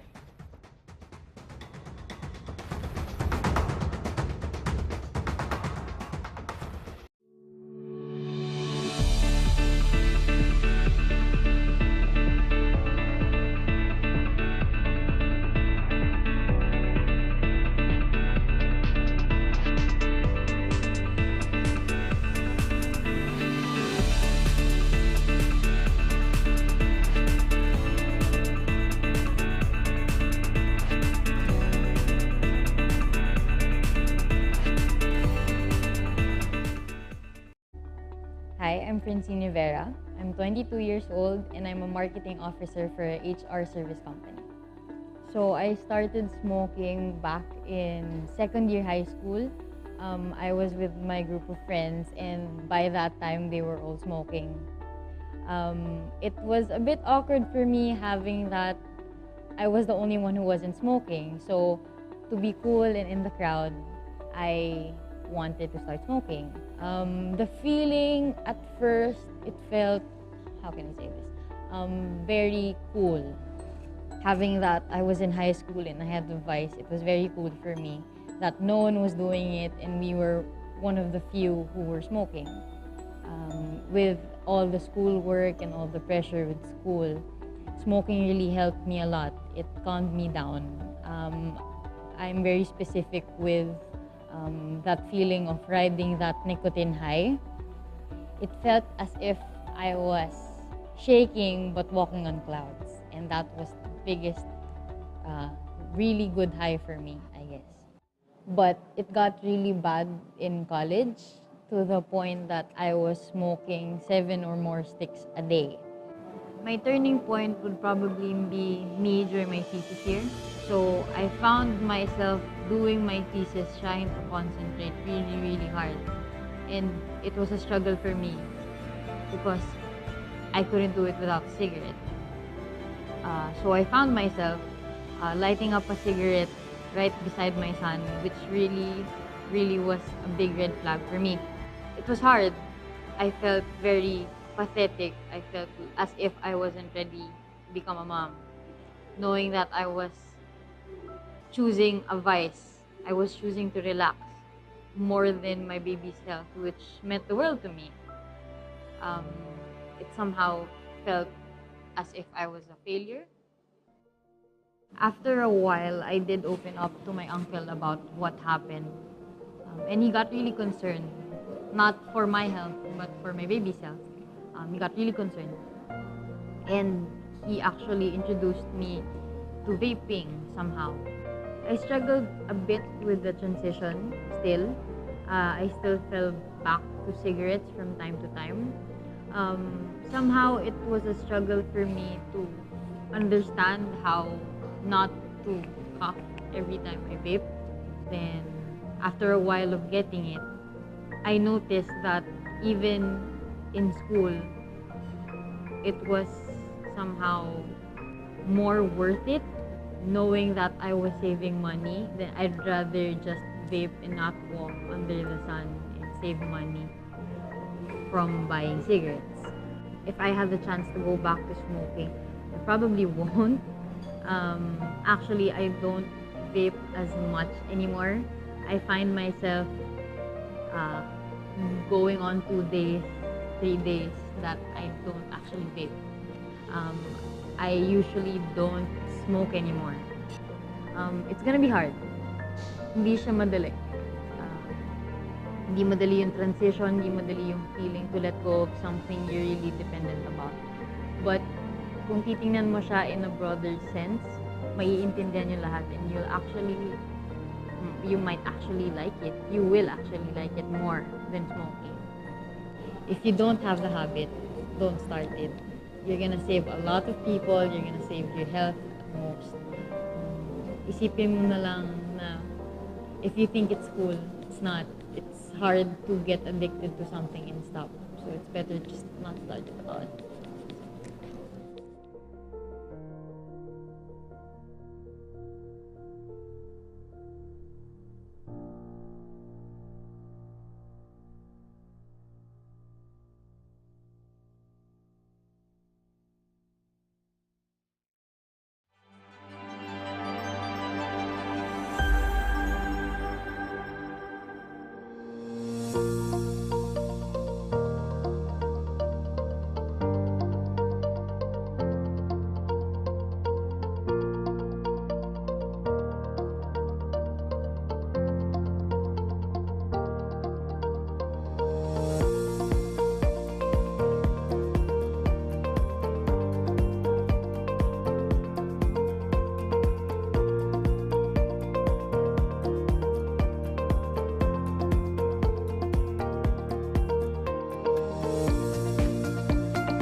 What is harm reduction, you ask?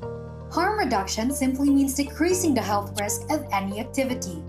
This means that people can choose alternatives without being forced to stop the activity immediately.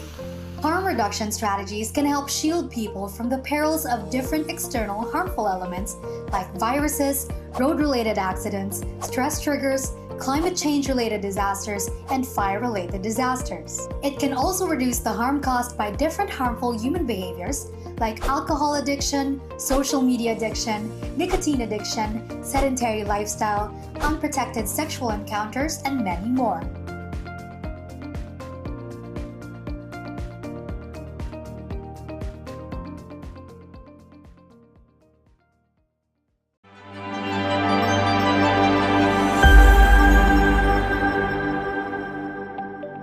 What is harm reduction? Harm reduction is in our everyday lives. From the shoes we wear to protect our feet when walking, to the pot lids we use to shield ourselves from flying popcorn, harm reduction is present. Look at doorknobs. Doorknobs help us open doors. It can also be locked shut for privacy or to keep us safe from the harms of the outside. There's also helmets. Whether we're riding motorcycles, scooters, or bikes, helmets help keep our heads protected from injuries in case of accidents. According to the Insurance Institute for Highway Safety in the USA, as of 2019, 62% of bike-related fatalities were non-helmeted individuals.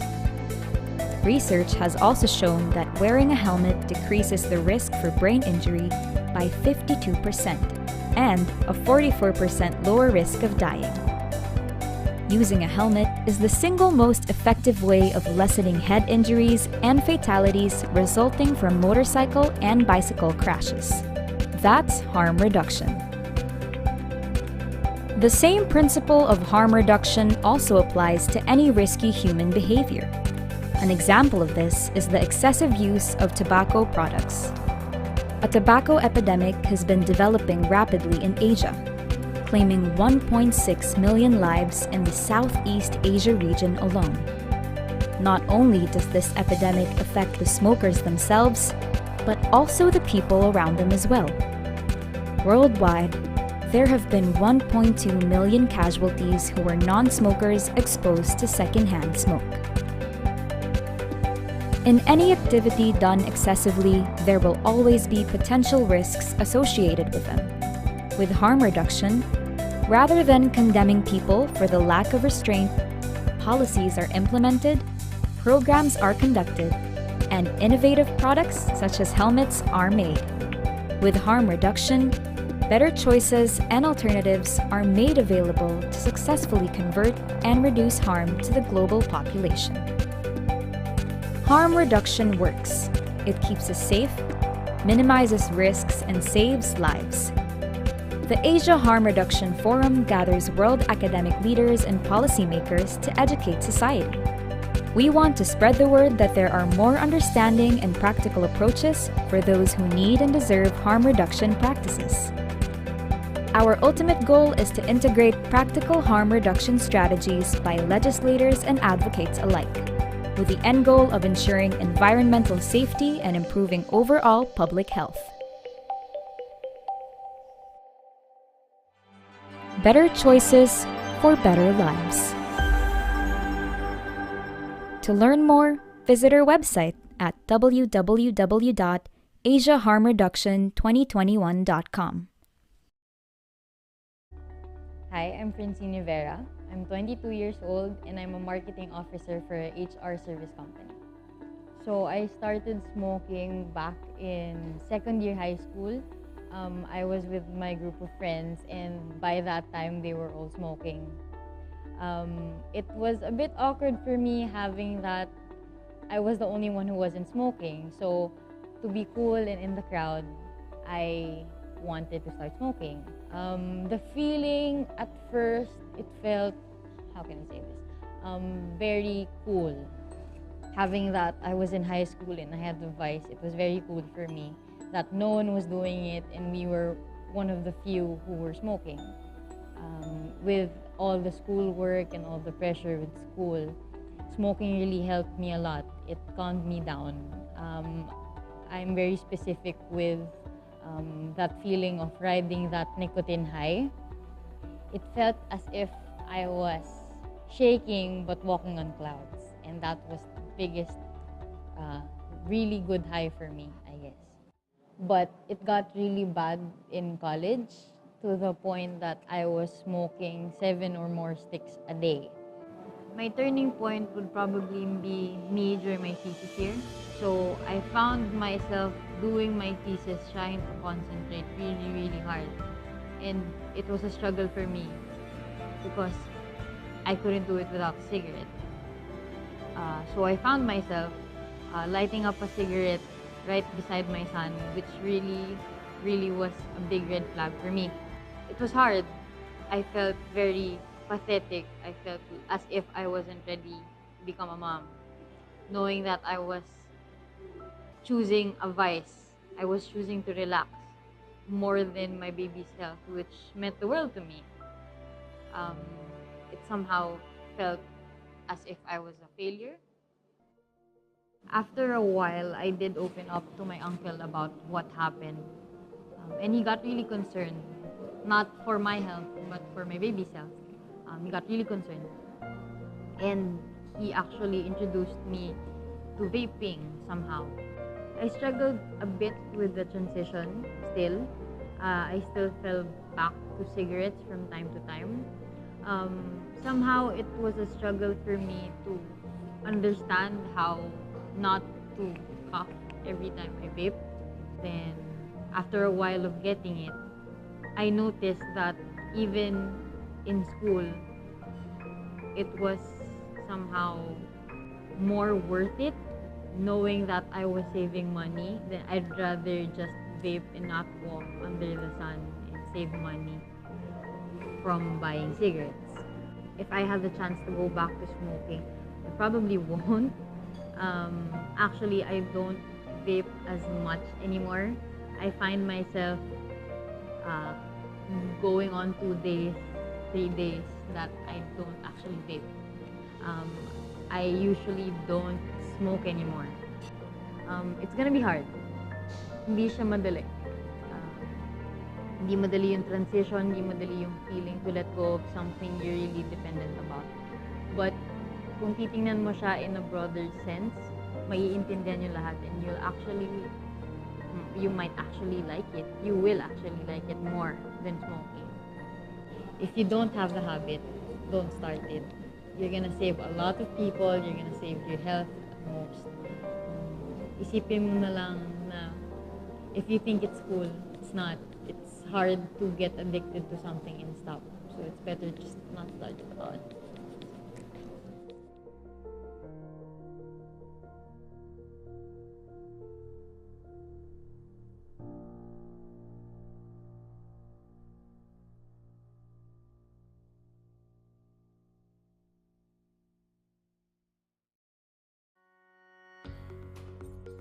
Good day, I'm Peter Dator, the president of Vapors PH, and I am honored to be invited as a speaker for the Asia Harm Reduction Forum 2022.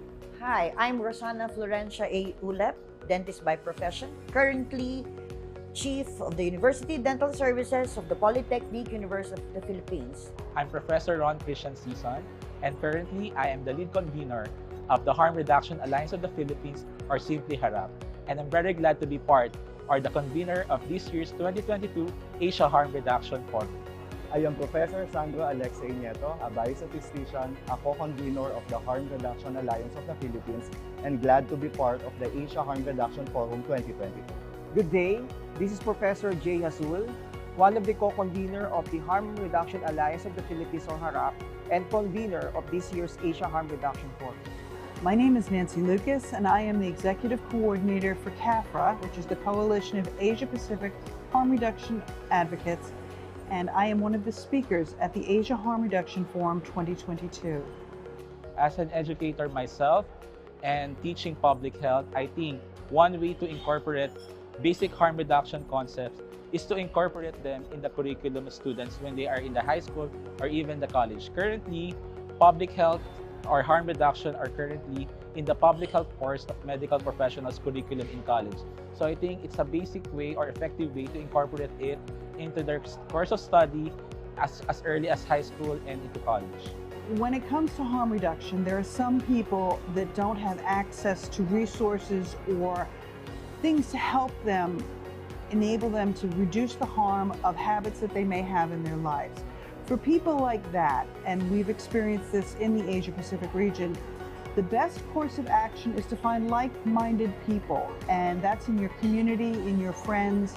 For example, if you smoke and you want to stop smoking, you may find someone within your family group or within your community that has found an alternative method of getting nicotine products. This is how we have grassroots advocacy, and that's how this is so effective here in Asia Pacific, because there aren't a lot of resources to help people reduce the harm from smoking. I think the best way for a smoker to stop oral fixation is simply to divert their attention, because only then that when the time that they already diverted their attention, that they will not think of smoking. Well, in the Philippine setting where I'm from, I think we had a very good, when the government implemented the no helmet, no riding policy, I think that's very effective. And recently, the government has also passed the RA 11900, which is the vape law. So I think that's also very, it's a right step to the right direction with respect to harm reduction. In the field of dentistry, we encountered so many problems with that. Of course, eating refined foods or processed foods now, okay, it has a very big impact into the oral health conditions of our patients, of our population. But we cannot do that. But the best advice that we could give them is always brush your teeth after eating. If you need any information or questions, inquiries about policies on the harm reduction, we are here from the Harm Reduction Alliance of the Philippines. We could cater questions, inquiries, and at the same time, we could do some engagement for you to enlighten all about the realms and the principles behind the harm reduction program. There is a need for us to understand what harm reduction is all about, which is one of the best tools for the patients in dealing with the decision making, which is the harm reduction. Is to continue the engagement, continue the advocacy that had started years back or 5 years ago. Our government's health program for the betterment of the health of the Filipinos. Let's all be one in promoting our advocacy. We're really looking forward to seeing you join us for the Asia Harm Reduction Forum 2022.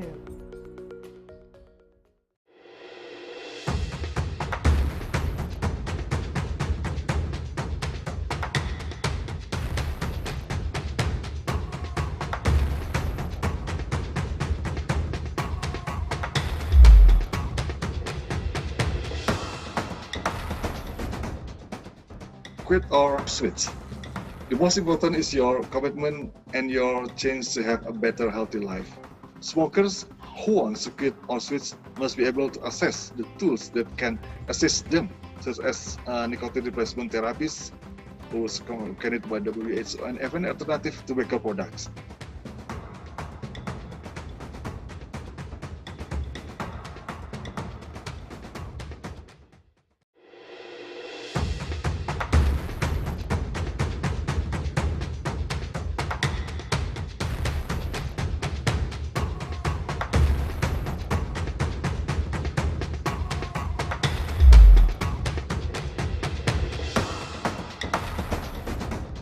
Public health comes first.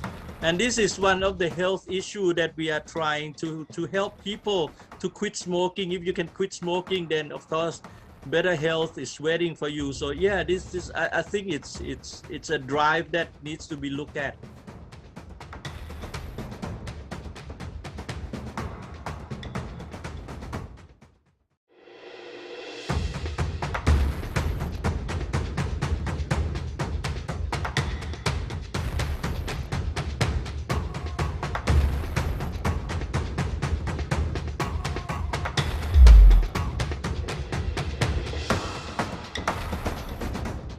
Better policy appraisal. This is the fourth area that I think WHO needs to improve. It's constantly recommending policies, but without ever looking at the perverse consequences of those policies. It must stop pushing prohibition. It's the worst case. It's just a recipe for black markets, illicit products made to lower standards. If you make these products harder to get, the reduced risk products, people will continue to use the high risk products. It's a nonsensical proposal. It's never worked anywhere, and it just shouldn't be done. Okay, so they've got to stop signaling that prohibition is a good idea.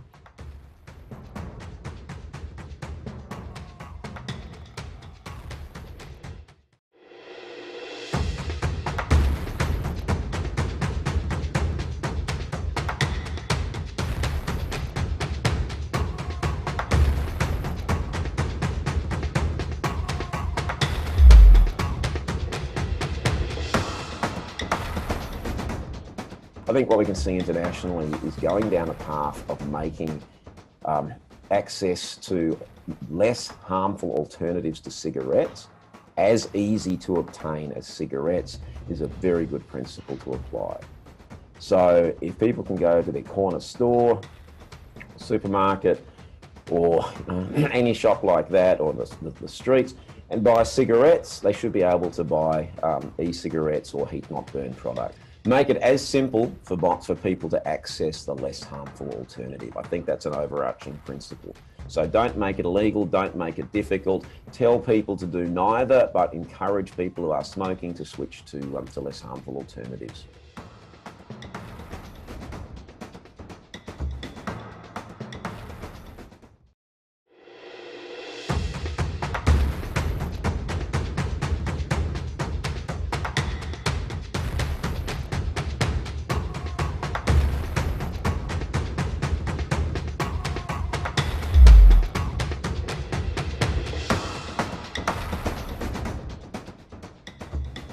The view of the wider community in Indonesia that vaping is the same or even worse than cigarettes, and this is not correct.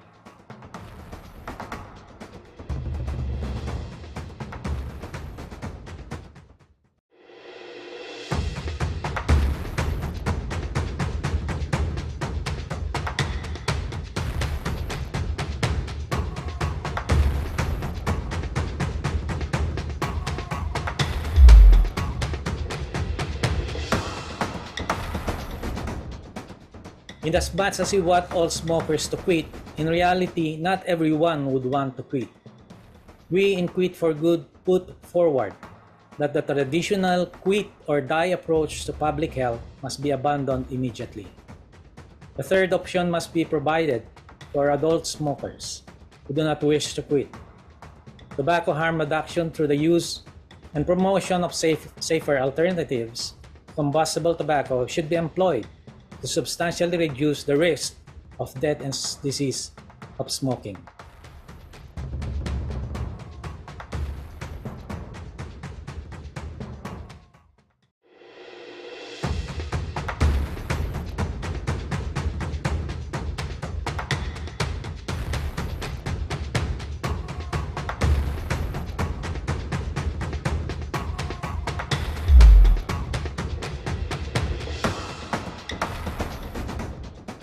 are leading cause of preventable death globally. The inhalation of smoke is a way of getting nicotine. Well over 1 billion people are inhaling smoke today in order to get nicotine. It's totally unnecessary. They can get the nicotine without the smoke. So we've got a range of products, and we've seen what can happen when consumers have the ability to move to those products, even when they don't have incentives.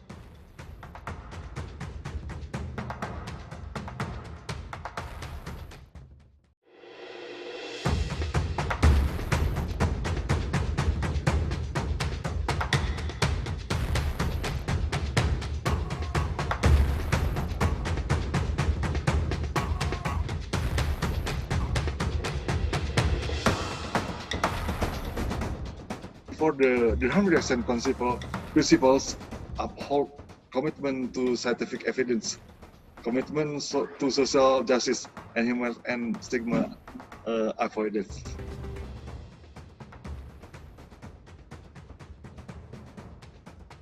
Embrace harm reduction. It's there in the FCTC. There is a regulatory framework for doing it, which is called risk proportionate regulations. And all it means is that you tax and regulate and communicate much stronger messages, much stronger regulation, much higher taxes for the smoke products, and you have a much more permissive approach to the smoke-free products. And what you're trying to do is use the regulatory framework to encourage people to migrate from high risk to low risk products.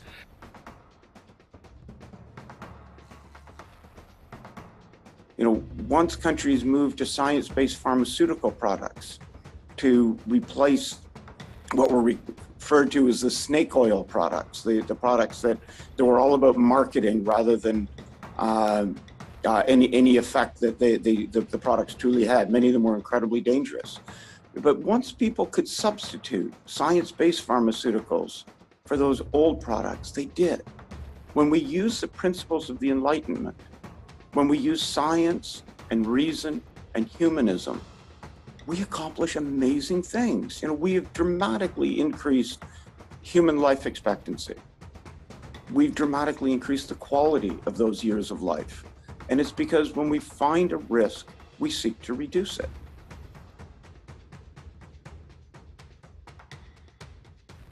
I think what we can see internationally is going down a path of making access to less harmful alternatives to cigarettes as easy to obtain as cigarettes is a very good principle to apply. So if people can go to their corner store, supermarket, or any shop like that, or the streets, and buy cigarettes, they should be able to buy e-cigarettes or heat-not-burn product. Make it as simple for people to access the less harmful alternative. I think that's an overarching principle. So don't make it illegal, don't make it difficult. Tell people to do neither, but encourage people who are smoking to switch to less harmful alternatives.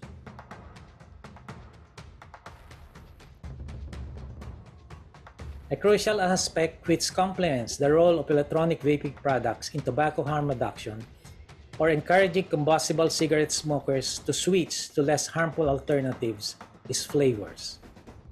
A recent study examined the use of flavored electronic cigarettes among 1,603 adult vapers from Canada and the US and concluded that a variety of non-tobacco flavors, especially fruit, are popular among adult vapers, particularly among those who have quit smoking and are now exclusively vaping. Limiting access to flavors may therefore reduce the appeal of e-cigarettes among adults who are trying to quit smoking or stay quit.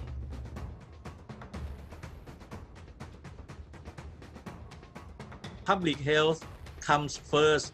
And this is one of the health issues that we are trying to help people to quit smoking. If you can quit smoking, then of course better health is waiting for you. So yeah, I think it's a drive that needs to be looked at.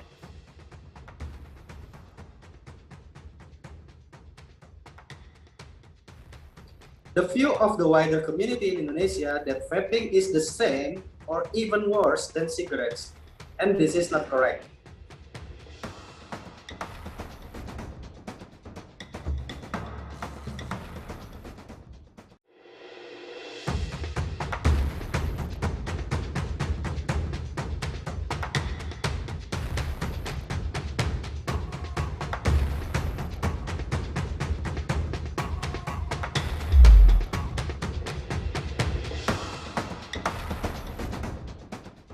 quit or switch. The most important is your commitment and your change to have a better, healthy life. Smokers who want to quit or switch must be able to access the tools that can assist them, such as nicotine replacement therapies, was recommended by WHO, and even alternative tobacco products. Better policy appraisal. This is the fourth area that I think WHO needs to improve. It's constantly recommending policies, but without ever looking at the perverse consequences of those policies. It must stop pushing prohibition. It's the worst case. It's just a recipe for black markets, illicit products made to lower standards. If you make these products harder to get, the reduced risk products, people will continue to use the high risk products. It's a nonsensical proposal. It's never worked anywhere, and it just shouldn't be done. Okay, so they've got to stop signaling that prohibition is a good idea.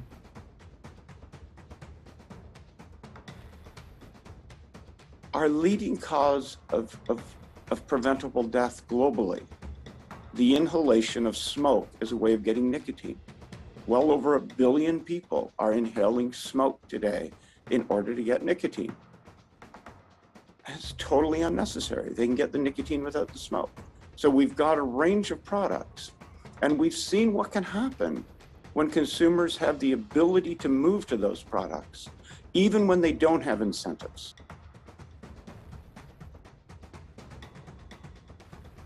I think what we can see internationally is going down a path of making access to less harmful alternatives to cigarettes as easy to obtain as cigarettes is a very good principle to apply. So if people can go to their corner store, supermarket, or any shop like that, or the streets, and buy cigarettes, they should be able to buy e-cigarettes or heat-not-burn product. Make it as simple for people to access the less harmful alternative. I think that's an overarching principle.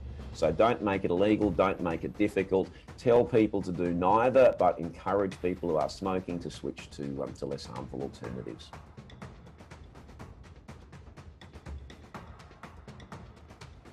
Inasmuch as we want all smokers to quit, in reality, not everyone would want to quit.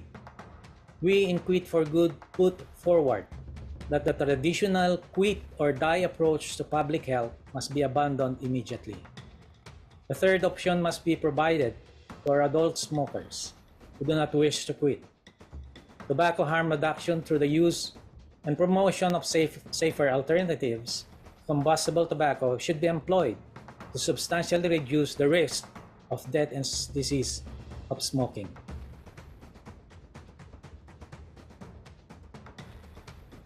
Public health comes first, and this is one of the health issues that we are trying to help people to quit smoking. If you can quit smoking, then of course better health is waiting for you. So yeah, this is I think it's a drive that needs to be looked at.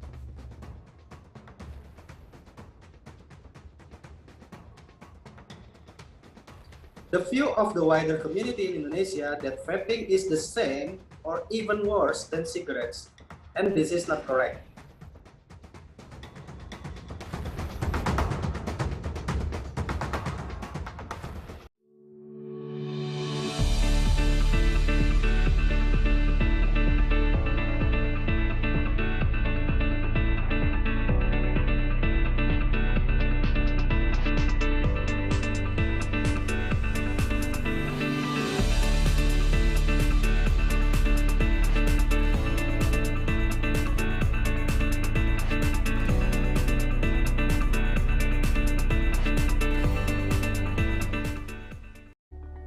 Hi, I'm Francine Vera. I'm 22 years old and I'm a marketing officer for a HR service company.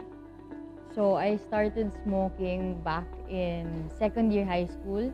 I was with my group of friends and by that time they were all smoking. It was a bit awkward for me having that I was the only one who wasn't smoking. So to be cool and in the crowd, I wanted to start smoking. The feeling at first, it felt, how can I say this, very cool. Having that I was in high school and I had the vice, it was very cool for me that no one was doing it and we were one of the few who were smoking. With all the schoolwork and all the pressure with school, smoking really helped me a lot. It calmed me down. I'm very specific with that feeling of riding that nicotine high. It felt as if I was shaking but walking on clouds, and that was the biggest really good high for me, I guess. But it got really bad in college to the point that I was smoking 7 or more sticks a day. My turning point would probably be me during my thesis year. So I found myself doing my thesis, trying to concentrate really, really hard. And it was a struggle for me because I couldn't do it without a cigarette. So I found myself lighting up a cigarette right beside my son, which really was a big red flag for me. It was hard. I felt very pathetic. I felt as if I wasn't ready to become a mom, knowing that I was choosing a vice. I was choosing to relax more than my baby's health, which meant the world to me. It somehow felt as if I was a failure. After a while, I did open up to my uncle about what happened. And he got really concerned, not for my health, but for my baby's health. He got really concerned. And he actually introduced me to vaping somehow. I struggled a bit with the transition still. I still fell back to cigarettes from time to time. Somehow it was a struggle for me to understand how not to cough every time I vape. Then after a while of getting it, I noticed that even in school, it was somehow more worth it, knowing that I was saving money. Then I'd rather just vape and not walk under the sun and save money from buying cigarettes. If I had the chance to go back to smoking, I probably won't. Actually, I don't vape as much anymore. I find myself going on 2 days, 3 days that I don't actually vape. I usually don't smoke anymore. It's gonna be hard. Hindi siya madali. Hindi madali yung transition, hindi madali yung feeling to let go of something you're really dependent about. But kung titingnan mo siya in a broader sense, maiintindihan yung lahat and you might actually like it. You will actually like it more than smoking. If you don't have the habit, don't start it. You're gonna save a lot of people, you're gonna save your health at most. Isipin mo na lang na if you think it's cool, it's not. It's hard to get addicted to something and stop. So it's better just not start it at all.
What is harm reduction, you ask?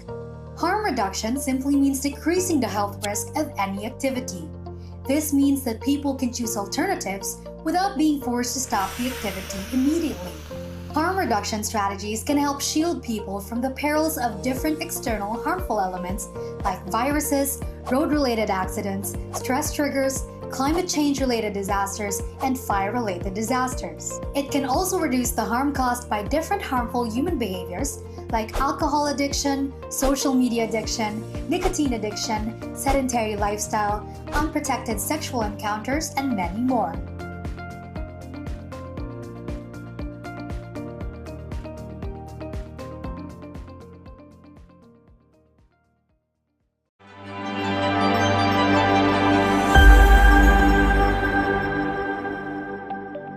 What is harm reduction? Harm reduction is in our everyday lives. From the shoes we wear to protect our feet when walking, to the pot lids we use to shield ourselves from flying popcorn, harm reduction is present. Look at doorknobs. Doorknobs help us open doors. It can also be locked shut for privacy or to keep us safe from the harms of the outside. There's also helmets. Whether we're riding motorcycles, scooters, or bikes, helmets help keep our heads protected from injuries in case of accidents. According to the Insurance Institute for Highway Safety in the USA, as of 2019, 62% of bike-related fatalities were non-helmeted individuals. Research has also shown that wearing a helmet decreases the risk for brain injury by 52% and a 44% lower risk of dying. Using a helmet is the single most effective way of lessening head injuries and fatalities resulting from motorcycle and bicycle crashes. That's harm reduction.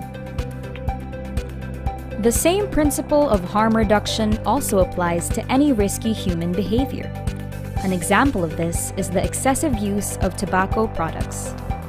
A tobacco epidemic has been developing rapidly in Asia, claiming 1.6 million lives in the Southeast Asia region alone. Not only does this epidemic affect the smokers themselves, but also the people around them as well. Worldwide, there have been 1.2 million casualties who were non-smokers exposed to secondhand smoke.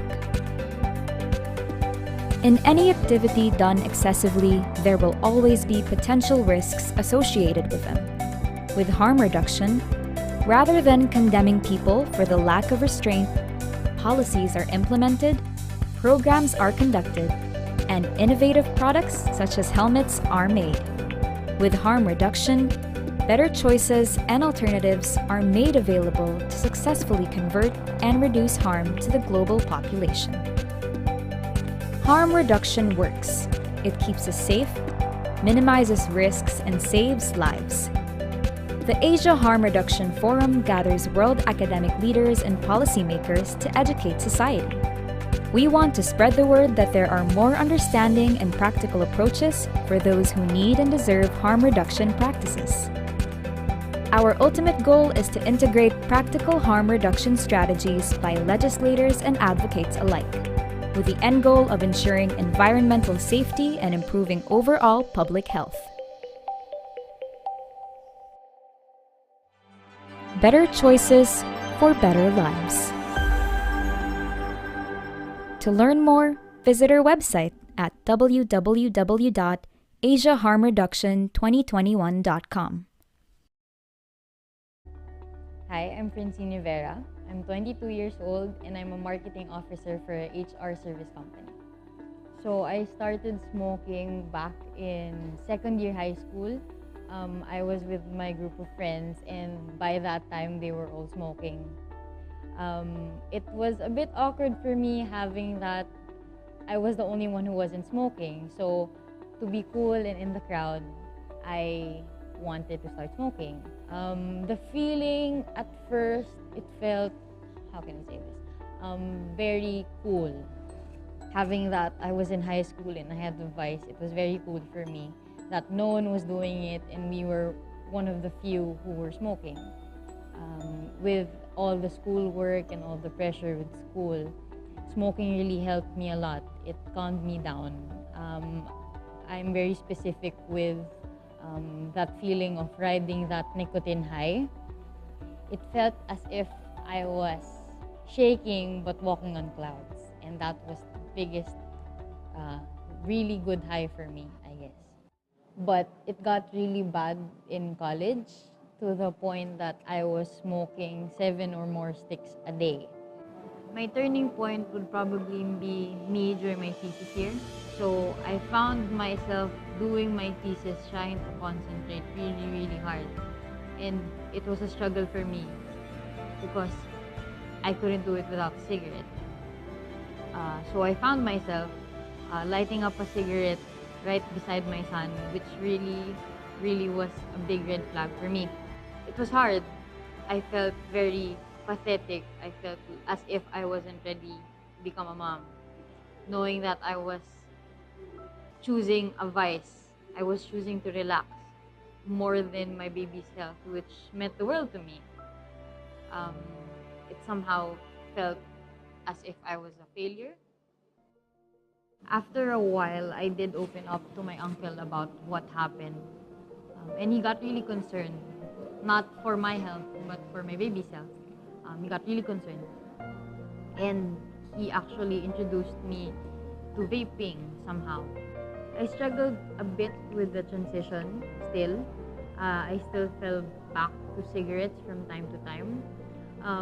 Somehow it was a struggle for me to understand how not to cough every time I vape. Then after a while of getting it, I noticed that even in school, it was somehow more worth it, knowing that I was saving money. Then I'd rather just vape and not walk under the sun and save money from buying cigarettes. If I had the chance to go back to smoking, I probably won't. Actually, I don't vape as much anymore. I find myself going on 2 days, 3 days that I don't actually vape. I usually don't smoke anymore. It's gonna be hard. Hindi siya madali. Hindi madali yung transition, hindi madali yung feeling to let go of something you're really dependent about.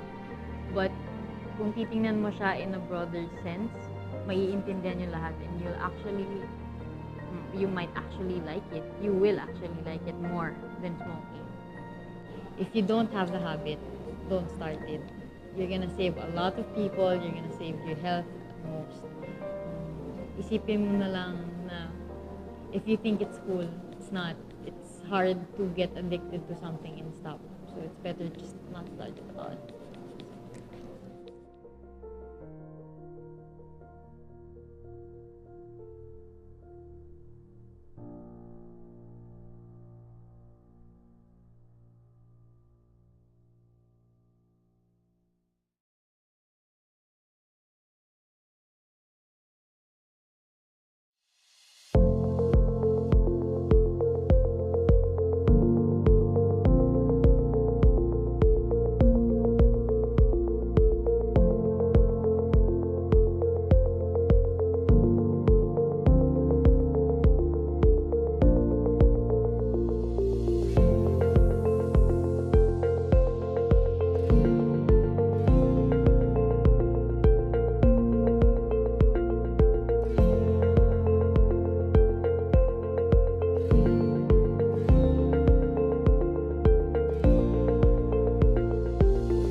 Good afternoon, ladies and gentlemen who are present here at the Manila Hotel.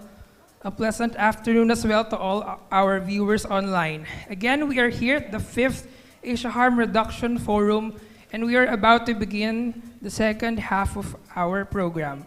Please welcome your host this afternoon, Ms. Michelle Desierto. Good afternoon, everyone. Good afternoon, Manila Hotel. So have you already had your fill? Very good. Are we still up and about? Huh? All right, so, I would like to see and feel that energy. Ladies and gentlemen, my name is Michelle Desierto, and I am your second host for today. And as a harm reduction advocate myself, I am very honored and pleased to have you here today. So at this point, ladies and gentlemen, I would like to remind our audience that they can submit their questions for our speakers at the designated submission boxes. And for our online viewers, you may submit them on the Pigeonhole link provided. Our organizers will then choose questions that would be relayed to our panel later during our question and answer segment of the program. But before we move forward, I would be remiss to forget to thank all these people who made this event possible. First, the conveners of the 5th Asia Harm Reduction Forum, the Harm Reduction Alliance of the Philippines, who made this forum a reality. And the conveners of the event, the Vapors PH, Korea Harm Reduction Association, and YPKP Indonesia. This event is a blessing to every harm reduction advocates out there. Now, let us begin the second part of our program with a prominent advocate, leader, and a luminary in the Philippine vaping community. He is currently the president of the Philippine E-Cigarettes Association and the president and CEO of Green Puff Electronic Cigarettes Incorporated. Lending a voice to every user, his advocacy has been continuously driving stakeholders towards better regulation and proper treatment towards the industry and the community. Ladies and gentlemen, all our viewers, Mr. Joey Dulay in his presentation, How Will the Vape Law Change the Smoke-Free Industry in the Philippines? A round of applause, please. Good day to all my fellow harm reduction advocates and all the guests and attendees of the 5th Asia Harm Reduction Forum. I'm Joey Dulay, President of the Philippine E-Cigarette Industry Association, or PCIA. We are the largest e-cigarette trade industry organization in the Philippines, with more than 200 store owners, suppliers, and manufacturers as members, and 10,000 allied vapors representing over 1 million consumers of smoke-free products in the Philippines. Our organization promotes the responsible selling and use of alternative products. We stand firm that these products should not be sold and used by minors. We coordinate with law enforcement to stamp out fly-by-night operators that did not pass PCIA accreditation standards and defies government regulations regarding sales to minors. We have our own code of conduct to ensure that the retailers and the industry are compliant with the law. Today, I will be sharing how Republic Act number 11900, or the Vape Law, will positively impact the Philippines as far as the industry, consumers, and general public are concerned. And by the end of our discussion, my goal is to instill in everyone the importance of a reasonable and comprehensive regulatory framework for smoke-free products or vaporized nicotine products such as electronic cigarettes and heated tobacco products. The Vape Law regulates the importation, manufacture, sale, packaging, distribution, use, and communication of vaporized nicotine products. More importantly, it declares it as a policy of the state to enact a balanced policy whereby these novel consumer products are properly regulated using internationally accepted product standards in order to protect the citizens from the hazards of regulated, unregulated, and substandard vaporized nicotine products. We support the Vape Law because it provides a comprehensive regulation that will protect consumers and promote responsible trade, ensuring minors and non-smokers are protected. The Vape Law has stringent provisions for the protection of minors. It bans the sale to and use by minors of vape products. It bans the sale, advertising, and promotion of vape products within 100 meters of school perimeter and playgrounds. It prohibits the use of flavor descriptors that unduly appeal to minors in vape products, and prohibits the display of vape products next to items of particular interest to minors. Equally important, and which is not provided by any other laws, is the imposition of penalties with a fine of or imprisonment of persons who will sell to minors. It is worth noting that half of the Vape Law's provisions are safeguards to protect minors from these products. As for the welfare of non-smokers, the Vape Law mandates that all product communications shall contain the following health warning. Government warning: this product is harmful and contains nicotine, which is a highly addictive substance. This is for use only by adults and is not recommended for use by non-smokers. Point-of-sale establishments are also required to post warnings saying that the sale or distribution of vaporized nicotine and non-nicotine products to or by persons below 18 years of age is illegal. These products are harmful and contain nicotine, which is a highly addictive substance. It is not recommended for use by non-smokers. With the vape law enacted, consumers will be protected from illicit and substandard products and promotes responsible trade. It provides for product standards and registration, restrictions on online trade and promotional activities, and requirements for health warnings in all product communications. The vape law contains provisions that require the registration of vaporized nicotine products with the Department of Trade and Industry prior to its public sale, importation, or manufacture. The same law prohibits the public sale or distribution of vaporized nicotine products that do not comply with Bureau of Internal Revenue tax requirements and registration.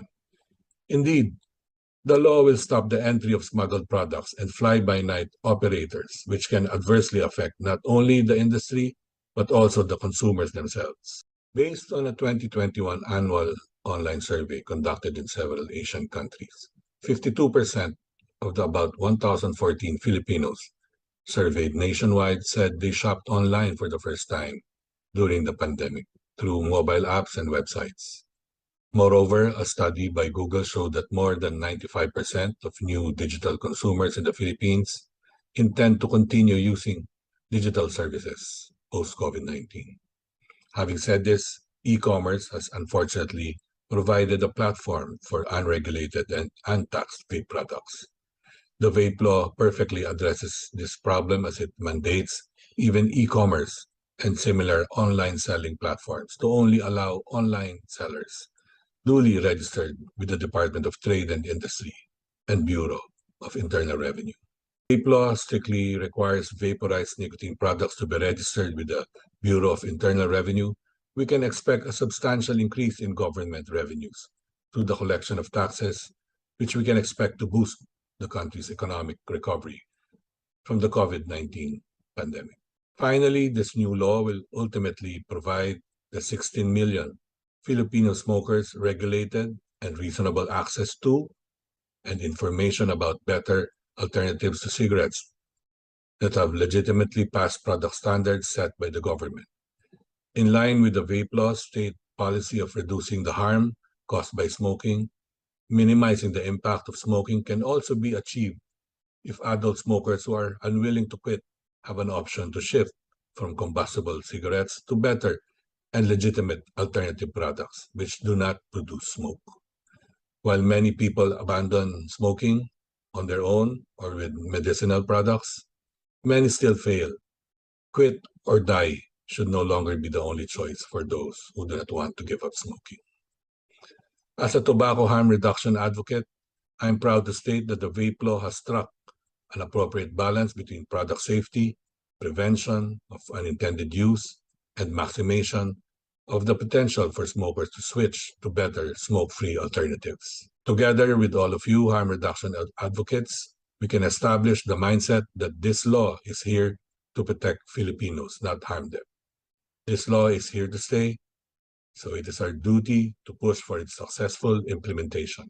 This ends my discussion. Hopefully, you have appreciated the legacy of the Philippines vape law, and I pray that other countries may follow suit in passing a similar comprehensive and differentiated legislation for smoke-free products or vaporized nicotine products.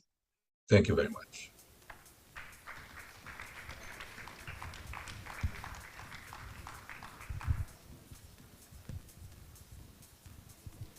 Wow, thank you very much. That was a very enlightening discussion indeed, Sir Joey. We definitely learned a lot about how the aforementioned vape law can significantly change the culture of this nation.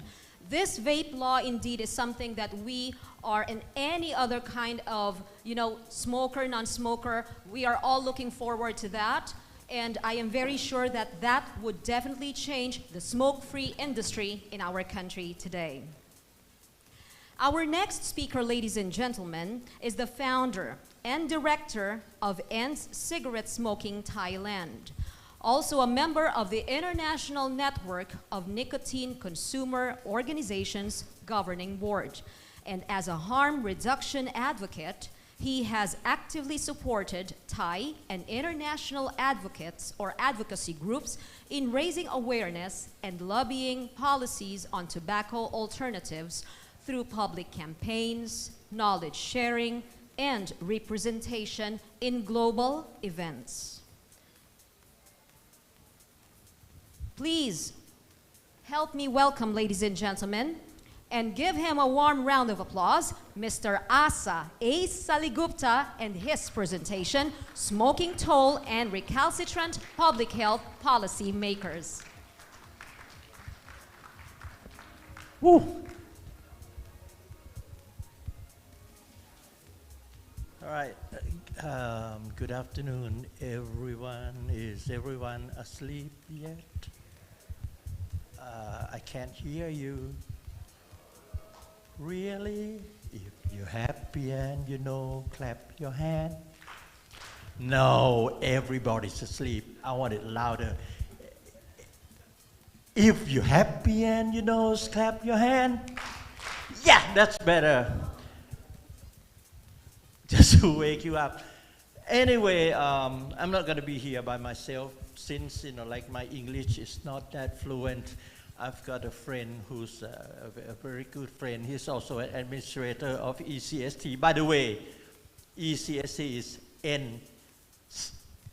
ENDS, Cigarette Smoke Thailand. So it's got like a double meaning into it. ENDS, of course, it's short from electronic nicotine delivery system instead of smoking the cigarette.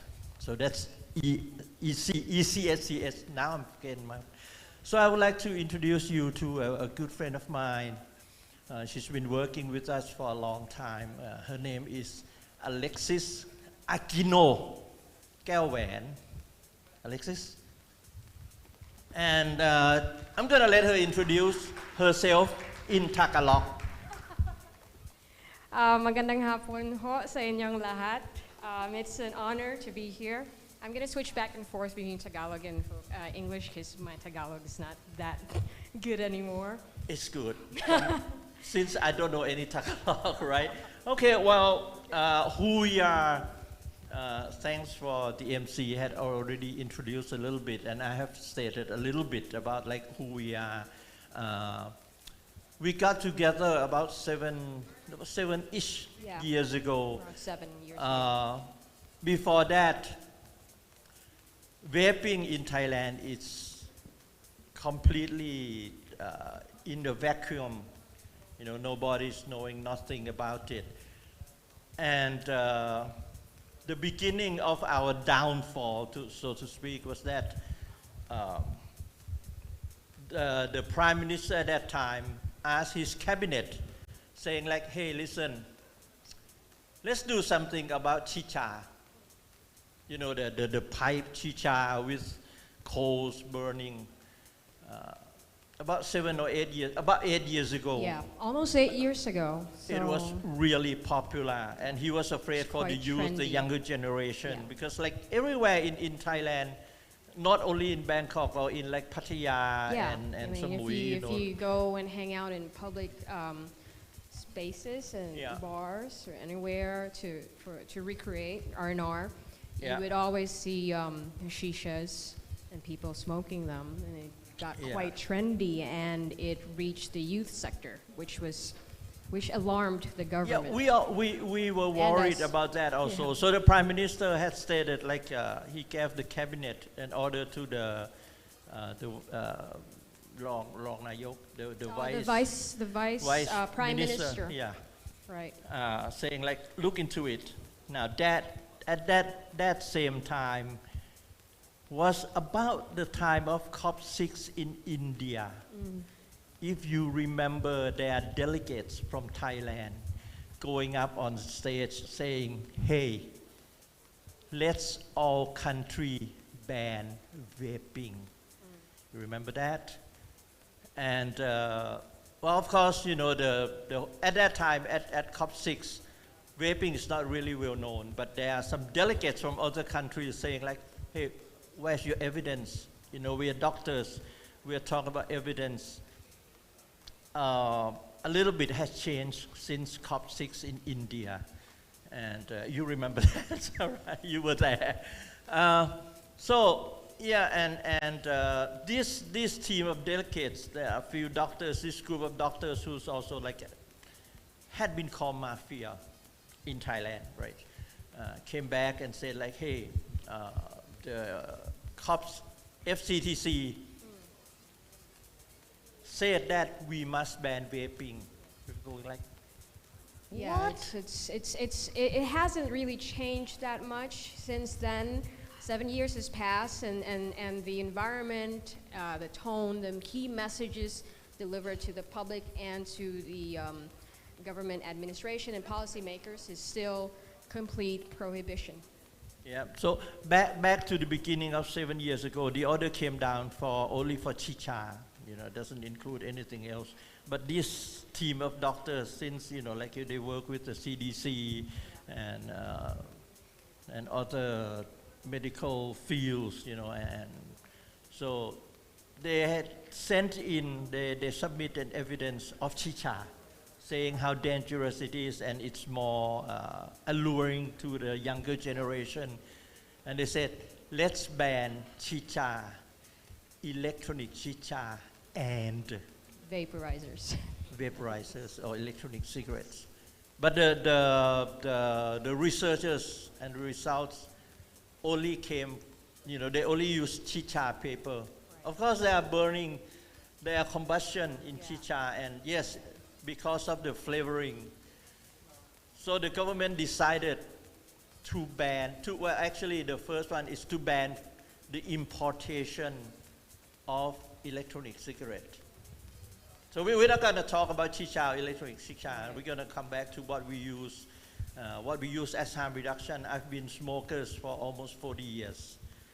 And about 10 years ago, 10, 11 years, well, maybe 12 now, I found a friend of mine introduced me to like one of the first generation of electronic cigarettes. It didn't help. The second generation really helped me quit, and I just quit. And it's been like 10 years. I never touched cigarettes. Never went back to smoking. Thank you. So that's my personal, and I've been trying to get friends, families. You know, I'm a father, a grandfather. You know, we want our kids to grow up healthy generation. But you know, if our kids are going one way or another, if there's no third alternatives, smoking or vaping, I'll say like, hey, I'm going for vaping. At least it's safer than smoking. For me, it was actually my last visit here in the Philippines in 2019 that really got me involved in, or really interested in vaping. Back then in Thailand, I can speak on behalf of the general public who lack access to proper information, correct information regarding harm reduction and tobacco harm reduction and vaping devices, electronic cigarette, vaping. Yep. Let's not use the word electronic. So, okay. So that brings us to what we do, what we are doing, what we had been doing. That's me, and there are two co-founders. Actually, there's about 10, but right now there's like a few of us, you know, people come and go. Yeah. And, you know, there's me and Maris that are like the two main people. And, you know, like I would go internationally to speak. Actually, today we had, this is a little bit sidestep, but, you know, I was invited to the Thai tobacco manufacturing company to talk with the director. Last week, I went to talk with the excise sector. I'll tell you about that a little bit later. But what we do is we go to like the Department of Foreign Trade. We talk to a lot of people in the government. The only obstacle are those same, quote unquote, doctors, you know, that we have to face. And I'm sure that almost everywhere in the world we are facing the same kind of dilemma and the same obstacles, that they are like this group of doctors I'm not really say, I'm not gonna say that they don't care for public health, but they don't. Yeah. I would say because of their approaches and their continuous vindication of these devices, it's highly questionable whether or not they have certain agendas. So the views on smoking and tobacco harm reduction is exactly like what I just said. If we say like the Thai people's view, more and more people, fortunately more and more people are getting the knowledge that vaping is safer than smoking, and a lot of people are trying to quit smoking by vaping. Of course, you know, like I'm always going for like if you can quit cold turkey, you know, if you want to use the quit or die method, and if you can, then I'm happy for you. Of course, you know, first of all, don't smoke at all. Don't even start. But if you already started and you can quit cold turkey, hey, it's good for you. But if not, what has been proven as the most effective? This is not coming from our words, but last month, Martin Dockrell was with us at online with us at the Parliament. I was there, and we invited Martin Dockrell on behalf of. It used to be called Public Health England, but it changed into something a little bit more difficult for us foreigners. You know, like for me who doesn't speak English that well. But Martin Dockrell, you guys are probably knows him well. He had stated that alarmingly, the knowledge, the people's knowledge that vaping is definitely safer than smoking is growing less and less and less. So there are more people thinking that vaping is at least, if not more harmful than smoking. That's something we have to be worried about. Yeah, that's our biggest challenge right now, because the opposition is using mainstream media to release this information to the general public that vaping is actually a lot more harmful than cigarette smoking. Fortunately, our group, and you know, our group ECST, we pass 100,000 members. Over 100,000 members on our Facebook group. Yeah. And that's not even accounting for the vapors in Thailand, regular users, or the regular users who are not involved in the Facebook communities. I mean, I was one of those before I started getting involved, and I know a lot of people who do not join Facebook groups but are regular vapors. So this is, I would say, it's not an amount that encompasses the regular vapors in our country. Yeah, but you know, to go back to the topic, Thailand's view, if we talk about the people, you know, the Thai people, yeah, there are more and more people who knows that. First of all, you know, vaping is safer. Second of all, vaping can really help you quit. Those are two main things that we want to speak out and tell the people, hey, it is the truth, because I'm gonna have pictures to show the proof a little bit later, but you know, I proved that myself, and I've done that with my friends, and you know, we went about 4 years ago. We had what we did was we called it the Vapors Voice one day before World No Smoking Day, and we went to have like a month before that.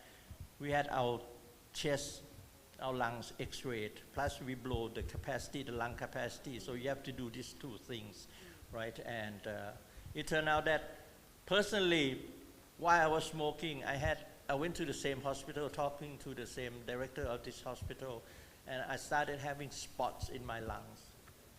I couldn't stop smoking until I turned vaping, and about 4 years ago, went back to the same hospital, and the doctor was surprised. He was like, wait, what happened? You quit smoking, right? I said, yeah, I did. He said, like, all the spots are gone, and after, you know, like there's the lung age and my actual age, and I'm over 60 years old, and my lung age is under 60, so it's like my lung, it has turned back, and even my lung right now is more youthful than my actual age. Did I just mention my age? So that's the pros of smoking. Can anyone? Trick question time. Yeah, the pros of, yeah, well, I'm not saying that there's no pros of smoking. Socially, in the old time when we grew up, we look at our idols. You know, you look at James Dean, you know, James Bond, Dr. No, you know, for those of you who was old enough. You know, the speech, he pulled out a cigarette, tap out a cigarette, the cigarette hand to his mouth, and the big casino table said, my name is Bond, James Bond. I'm going like, wow, I want to be like that. That's the pros of smoking. But that's about it. Or, you know, socially, when you're with your friends, everyone smokes, but can you really call that the pros of smoking? We have talked about 2 months ago at the meeting in the parliament. There's a psychiatrist saying like, okay, another pro of smoking, if you already start smoking, quitting cold turkey is not the best way. Especially if you have anxiety. No, it could be a shock to your system. It could kill you. Next slide is cons of smoking. Oh, well, now that's tons. I mean, like combustion, it brings up tars, right? It's addictive. Right now we know it's stinky. People look at you right now. Before it was cool. Right now it was like, now you have to be like... You're like a social pariah. Exactly. So, you know, there's a lot of cons for smoking. I guess the rest of you, even, you know, people at home, also like have more cons of smoking than we do. But tobacco harm reduction. Harm reduction in general, we've listened since this morning. Actually, we've been listening to for so many years already, and it's in everybody's lives, you know, like why the government asks you to put on a seatbelt. They started with the driver, and then the passengers, you know, the next one. And now it goes on to every passengers must wear seatbelt. Riding motorcycle, you must wear helmet. The speed limit, or even using mobile phones contraceptive. while you're driving, contraceptives. Or my old field of work was harm reduction for HIV-infected drug users. I mean, clean needles and contraceptives. Yeah, exactly. So those are all harm reduction. But what we are looking, what we are speaking, why we are backing against vaping, that's tobacco harm reduction, THR, the field that we are in, and I've been all over the world to try to speak. Myself, I've been in medical fields for about 20 years already. Personally, we have like I have a manufacturing company doing probiotics and herbal products. So, you know, like I'm already in the healthy, quote unquote, in the healthy field. Health industry. Health industry, so to speak, but, you know, like I do international marketing. I don't do the research and then the details itself. So the pros of harm reduction, actually any harm reduction is, it's in the name, harm reduction. It's not rocket science. No, it's not. It's right there. And the clearest of the tobacco harm reduction is whatever that there's no combustion. Plus, you know, we all know for the nicotine. Yeah. Of course, the nicotine is there, but the nicotine can be dissolved and dissipated out of our system 5 days tops, and it's gone, right? Of course, there are ways to take in the nicotine, like the nicotine patch, the gums. Or how you could like regulate your nicotine dosage, for example. Right. Which you really can't do that with cigarette. You can't control, but with vaping you can. Plus, some people are addictive to the behavior. Yes, which is what a lot of the opposition fail to address or even acknowledge. It's that it's not just the nicotine that's addictive. It's also the the psychological effects of the habit. Yeah, right? so it's the burning of the tobacco Right. itself that is the most harmful.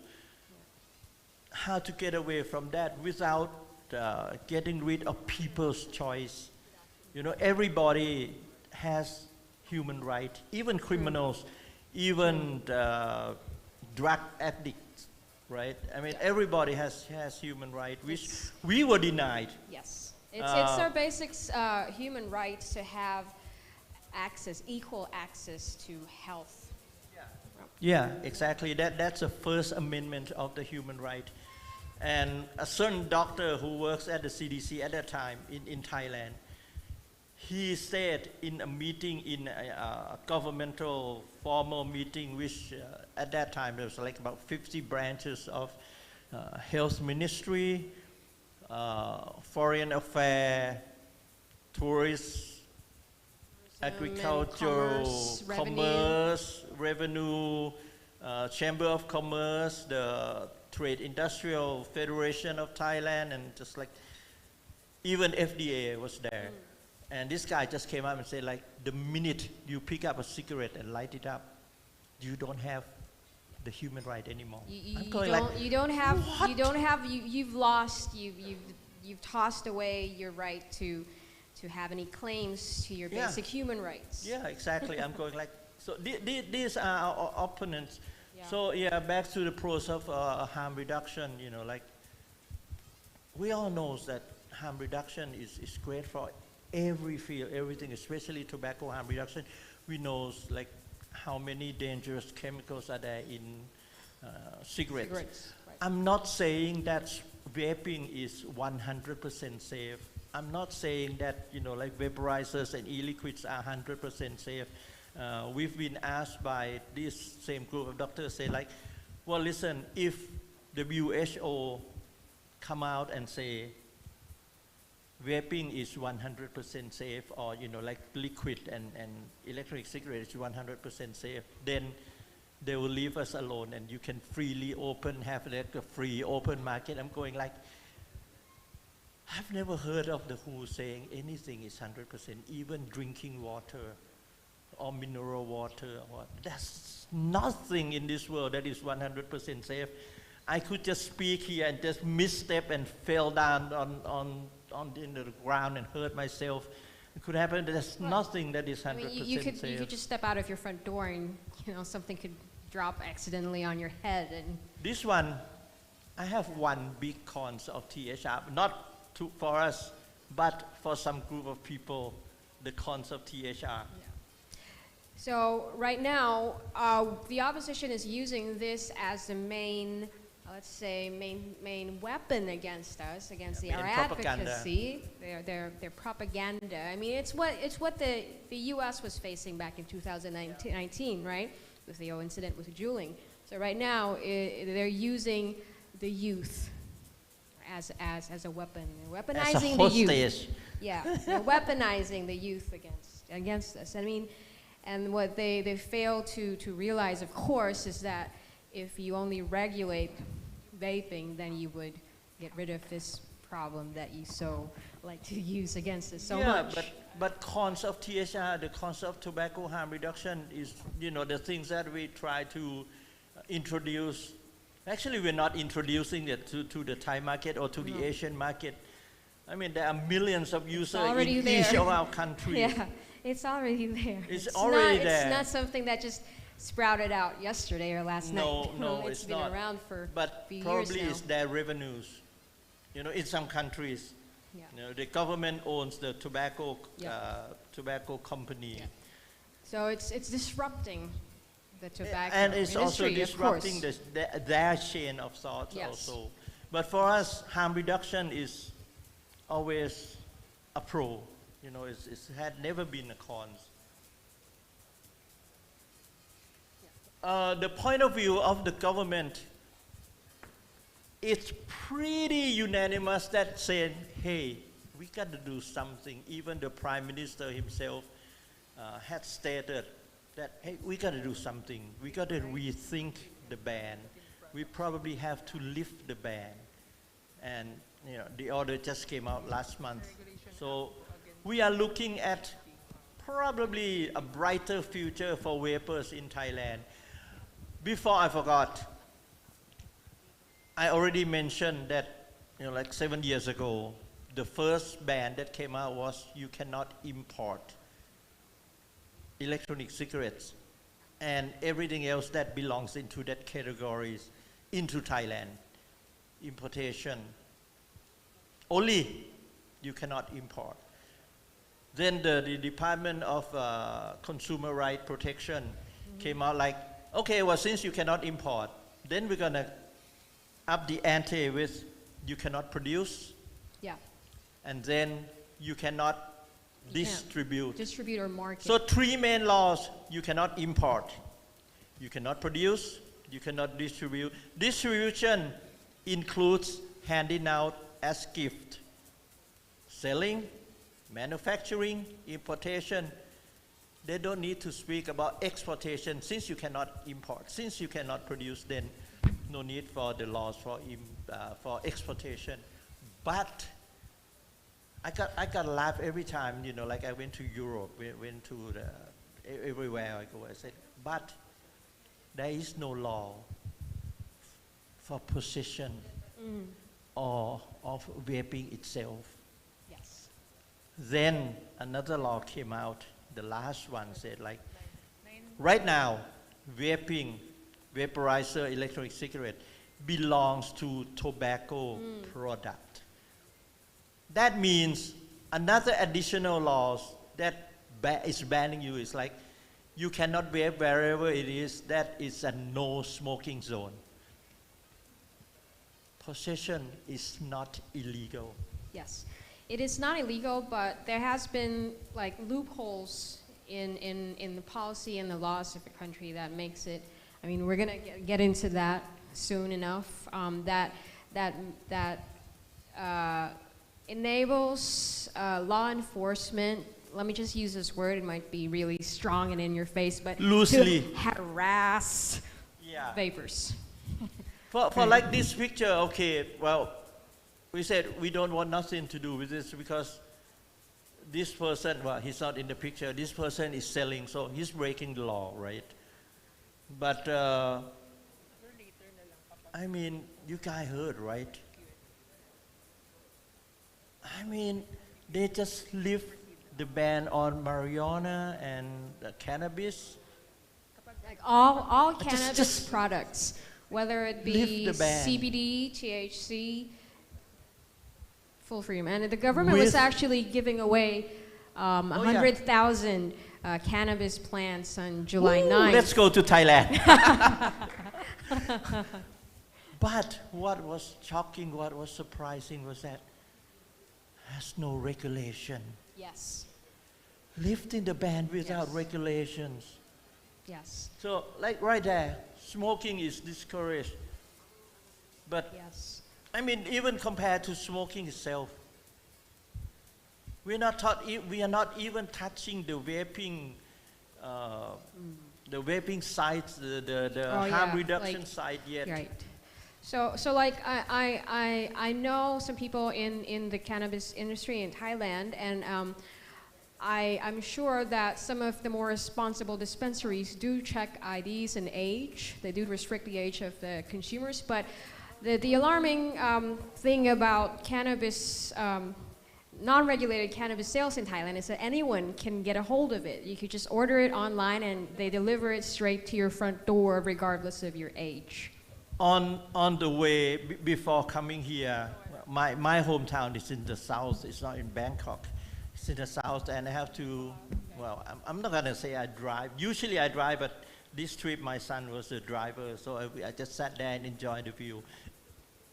About 888 kilometers we drove, and on the roadside there's like a stall. Like you guys have fruit stall, right? And then you have like weed a noodle stall. We have lots and lots and lots of weed stall. Anyone can just stop by and like the drink. Oh yeah.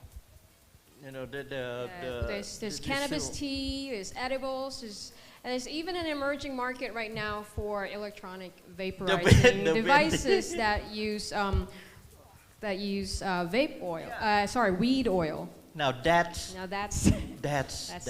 dangerous. That's because bad. we've heard of Ivali. Yeah. Ivali happened because some manufacturer was like, East hey, acetate. you know, the pot itself is about $99. Yeah. But if they use the drop, you know, the one that you drop in your mouth kind, and then they mix it with vitamin E acetate to make it vaporizable. Is it a word, vaporizable? I don't know, just so you can use it on a vape pen, and then they can sell it for like 25, 30 bucks. Yeah.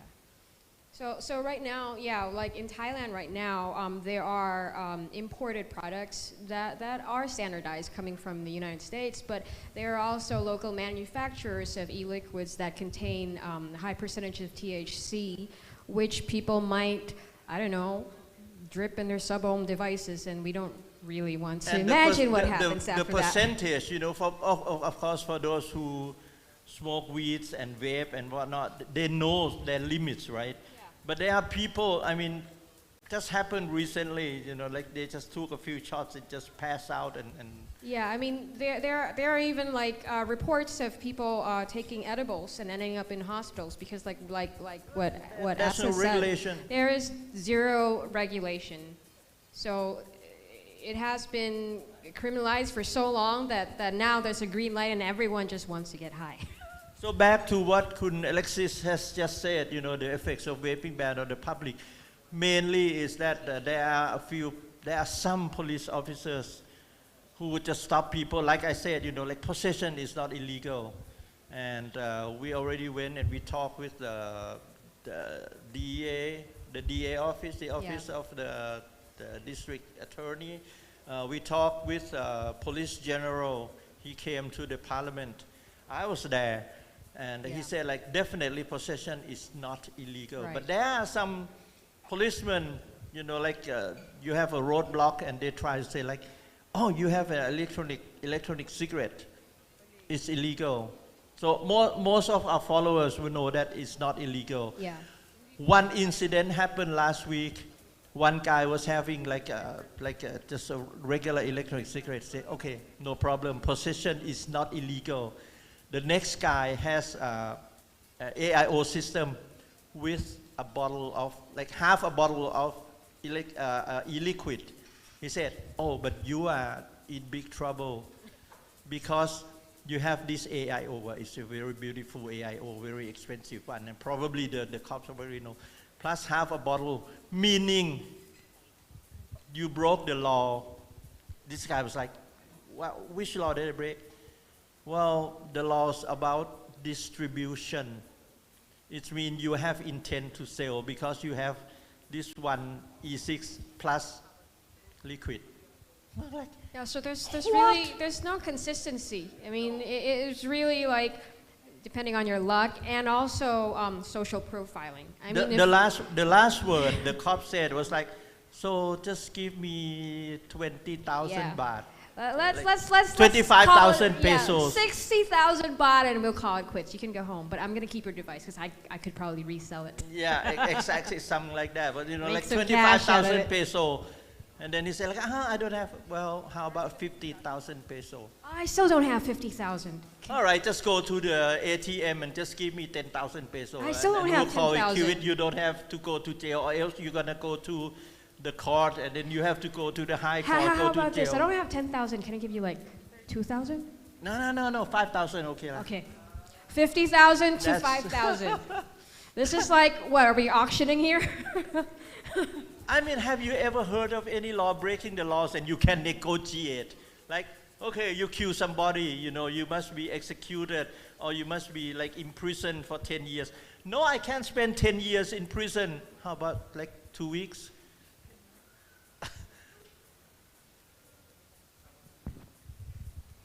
Those like the arrest and fine for consumers, what I just said, you know, like, and people had been in prison, and there are a few cases that we say like, okay, we'll say nothing. You don't sign anything, right? The confession, don't sign the confession, and just go. No, and then let it go. Right now, there's one case in court, and we're gonna sue the police department back. Check. Yeah. We're gonna do it. So there's an article right now that we could actually use in our defense. It's called Article 157. It involves police misconduct. Police conduct, police brutality. And police misconduct. Yeah. Because a lot of the vapors in Thailand who are arrested are quite reluctant to, because one, they don't really understand like the legal terminology, the legal language, and two, they don't understand the court processes. So it's so easy for cops to say, dude, like, come on, 20K. And you don't have to deal with lawyers in court. This doesn't go on your record. You're not going to have any difficulties finding jobs. I mean, they're threatening people's livelihoods. And we gotta hurry because our time is probably up already, but misinformation we have already heard. I've already mentioned, you know, like Martin Docker had already stated that this is happening worldwide. So Alexis had stated that, you know, they control the media. Yeah. So that's something that is really worrying. There's a lot of media bullying going on. And alternative choice, you know, we as a consumer, we have a right. I mean, you can go to supermarket and you can select which even if you drink alcohol, there are a certain level, you know, like sometimes I want like 10 degrees, 15 degrees. I don't know, I'm not a drinker, but 30 degrees, 50 degrees, right? 3%, you can choose. You can choose how drunk you want to be. What kind of hits you want today? Oh, yeah. What's your mood today? We don't have that choice at all. You know, and smokers who want to quit, limit. Like I said, you know, like you can only quit cold turkey. It's not going to work. It didn't work for me. I've quit turkey. Well, actually, it worked for me about 40 times, 50 times. Yeah, I did quit. The longest was almost 2 months. And then something happened. I was like, I think it was a Carabao concert. The concert for Carabao, his first album about 20-something years ago. And we had like a big made in Thailand concert, and we were sitting together. It's a Thai and I cannot think band. of anything. Everybody in the room, in that meeting room, the smoke, I said like, hey, just give me a cigarette. I mean, you know, the guy next to me just handed me, and then I started smoking, and when you go back to smoking like that, if you smoke a pack a day, you don't go back to smoke a pack a day. No, it's gone to a pack and a half, 2 packs. Right. Because like, hey, I can smoke. Oh, forget it. You know, just back to smoking again. So it's easy, but yeah. You know, like. But once you start vaping and you smell cigarette again, you just want to throw up. A friend of mine quit cold turkey every night. I mean, seriously, he threw everything away. And the next morning he went to 7-Eleven. I mean, I'm sure a lot of us have been there before. There's really no consistency in cessation other than using vaping devices. If you visit Thailand, you probably have to see the bias, of course, like I've mentioned, you know, the government, our government owns the Thai Tobacco Manufacturing Company. So of course, income, but we've been trying to inform them that say, hey, right now, you can buy like 50% of what tobacco farmers make, right? The other 50%, what's farmers gonna do? And that 50% has gone rotten because you cannot sell. The sales has dropped since the tax went up. So illegal black market cigarettes also. Yeah. You say like the other 50%, you can make heat not burn. For 30%, and then the other 20% make into a nicotine. Yeah, synthesized nicotine. Yeah, that's it. So they're still adhering to like really old school practices of increasing taxation, right? Like it went up to like 40% in October, it went up, just and last it October. went up like the 2 tiers taxation system, which didn't work. And I just threw this up because like Filipinos will probably knows like all of this. We are trying to follow. You know, like this is. We are glad for you guys. You know, we are way behind you guys. So at least there are some laws. And what I'm really happy is like now, you know, you go up to our room, like absolutely no smoking or vaping allowed. I said, hey, at least your government acknowledge the existence of vaping. It's not in complete denial. If the government acknowledges the existence of anything, you have a chance to go and talk to them, convince them the safetiness, or at least the safer alternatives for smokers. Of course, we don't want new faces. We don't want nicotine naive people to come into this circle. But you gotta have selections. You gotta have choices. You gotta have the right to choose for those who's already and also smoking. quite envious of your the Philippines is that you have the support of the medical profession. Yeah, and this one right here, this is what I talk about. This is like this. About 30 of us went to have our lungs examined, and all 30 of us came out with the exact same result. Our lungs are better. And these people are people who have at least 3 years. So like if you have less than 3 years, you're not eligible. So we are quite optimistic. I mean, the tide is changing in Thailand. Like what we said earlier, the whole ban started in 2014, and it was also the time of the military coup, and so it was quite.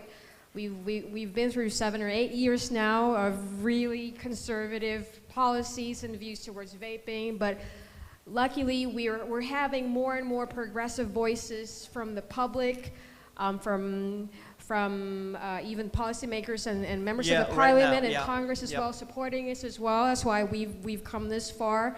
Right. And we're looking to a brighter future. Yeah, so hopefully we will be able to welcome and host something like, right now we can't even host the Tobacco Harm Reduction Forum because like these teams, they say, hey, you are doing something to support smoking. I'm saying like, no, we're not. Right. But anyway, we're hoping in the near future we can welcome all of you who are present here, and plus all of you who are watching online.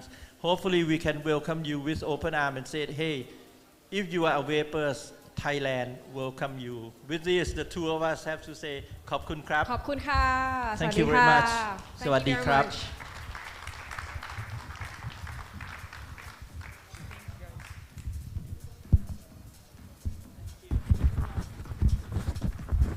Wow, thank you so much, Sir Asi and Alexis Cowen, for that very enlightening discussion. Since this morning we have been discussing about harm reduction, and only this afternoon I was able to really be clarified on this topic, specifically on tobacco harm reduction. Thank you so much for that very insightful discussion, specifically on Thailand's view on smoking and tobacco harm reduction. Also, I learned a lot from the effects of vaping ban on the public. But two things really stood out. First one is how, this difference when it comes to how they view smoking per se. Like there is bias there, right? And there are some people getting arrested. And about the use of legal language, because that's really different and difficult in Thailand. So it's different, and I understand and feel also the bias there. So really, thank you so much. Again, a warm round of applause for Alexis Cowen and also Sir Asa. Really, it was a pleasure listening to you. At this juncture, I am more than pleased to introduce our next speaker. With more than 3 decades worth of medical experience up in his arsenal, our next speaker is known as one of the most renowned pillars of harm reduction in the Philippines. He is currently the president of Quit for Good, a non-stock, non-profit organization dedicated to the promotion of harm reduction as the more fitting, sustainable approach in providing solutions to the tobacco smoking epidemic. From the medical industry to the realm of lawmaking, Dr. Mata has proven to be a trailblazer in creating both tangible medical solutions and science-based public policy that lead the community towards the complete cessation of tobacco smoking. Let us give a warm welcome to Dr. Lorenzo Mata Jr., who will be discussing the topic, saving 16 million Filipino smokers, embracing tobacco harm reduction through proper information and reasonable regulation.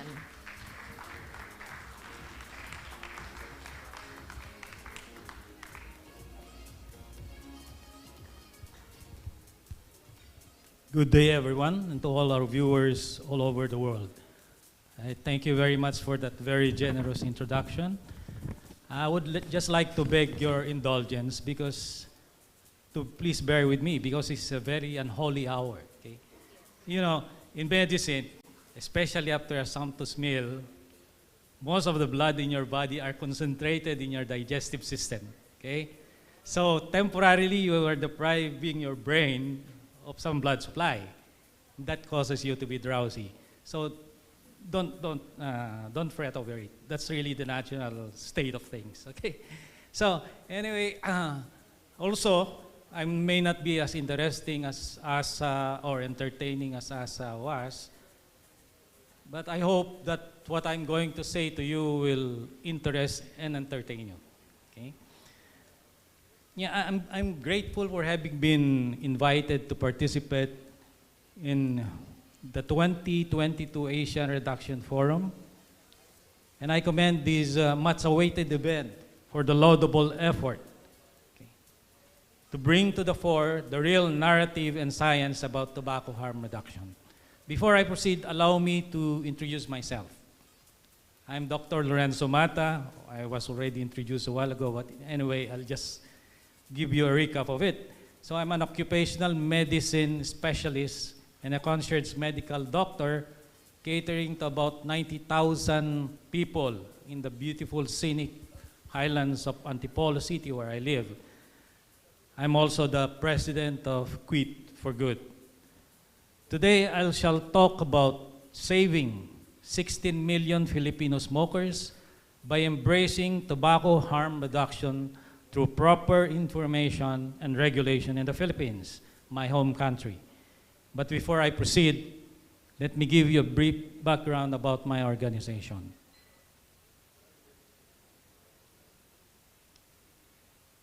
Quit for Good is an advocacy group composed of concerned citizens who recognize the profound damage and loss combustible tobacco has done to society. We in Quit for Good advocate sustainable ways of quitting the smoking habit for the 16 million Filipino smokers, and we aim to create a neutral space where advocates can commit to tangible outputs in their respective fields. We desire to build a coalition and unify as one collective to drive consumer education in alternatives to smoking and fair regulation. I've been visible in different public fora through our Quit for Good podcast. I attend legislative hearings as their source speaker and participate in media interviews explaining the benefits of vaping to smokers and why these products are necessary as considerably less harmful alternatives for them. In addition to this, we also submit position papers to the government agencies, including the House of Representatives, Senate, Department of Health, FDA, Bureau of Internal Revenue, and Office of the President. We raise issues from the perspective of the 16 million Filipino smokers we are trying to help and push for a differentiated, balanced, consumer-centric approach to regulating smoke-free products. In line with our efforts, and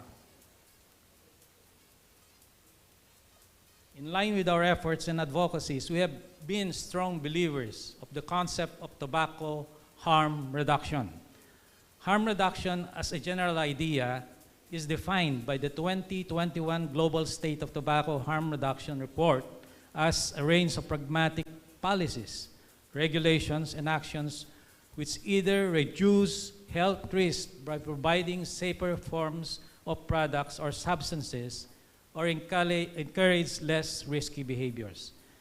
According to the report, tobacco harm reduction or using safer nicotine products offers new choices to millions of people worldwide who want to switch away from smoking or other dangerous forms of tobacco use, but have been unable to with the options previously available.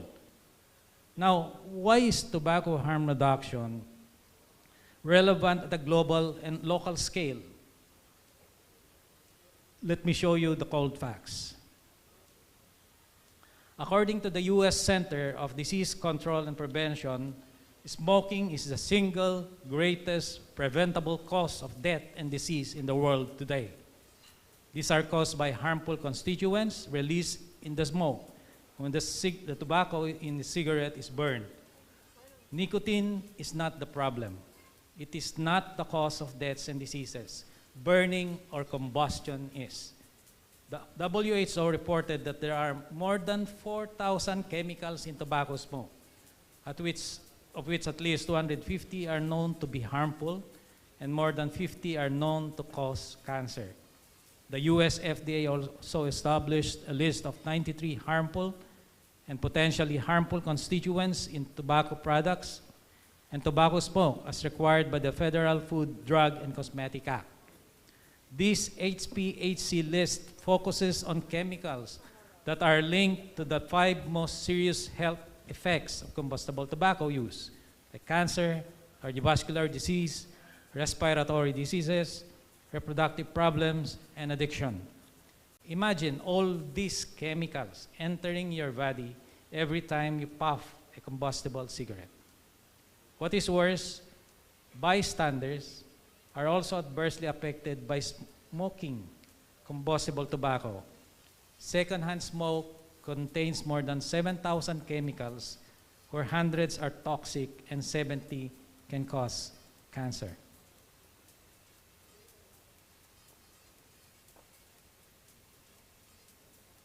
Now, here are the statistics. In 2019 global report, the WHO conveyed that the number of tobacco smokers in the world back in 2000 was 1.1 billion and is projected to remain at around 1.1 billion until at least 2025. Combustible tobacco smoking kills more than 8 billion people each year.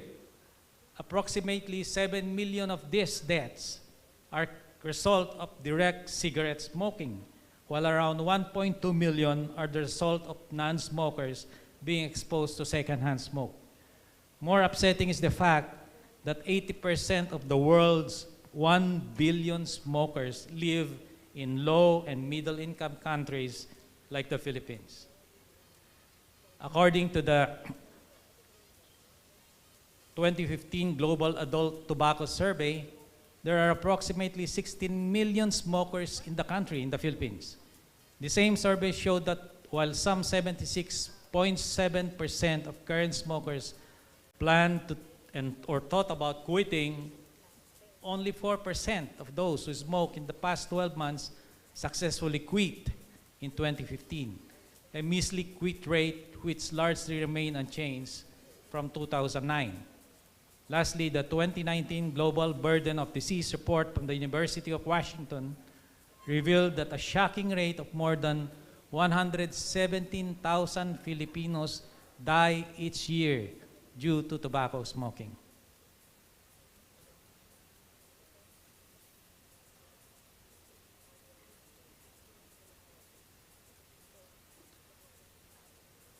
No, to quit or die approach. That the best way to avoid the harms of cigarette smoking is really as simple as quitting completely. But in reality, in as much as you want all smokers to quit, not everyone would want to quit or can quit. We in Quit for Good put forward that the traditional quit or die approach to public health must be abandoned immediately. A third option must be available to all our adult smokers who do not wish to quit.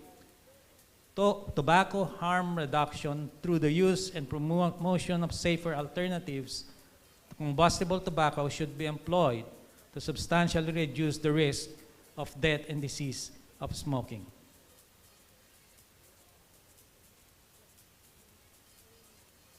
There must be another option that must be provided to smokers who do not quit, and it is time to properly inform them of such choices aside from quitting or dying. So what are the better choices?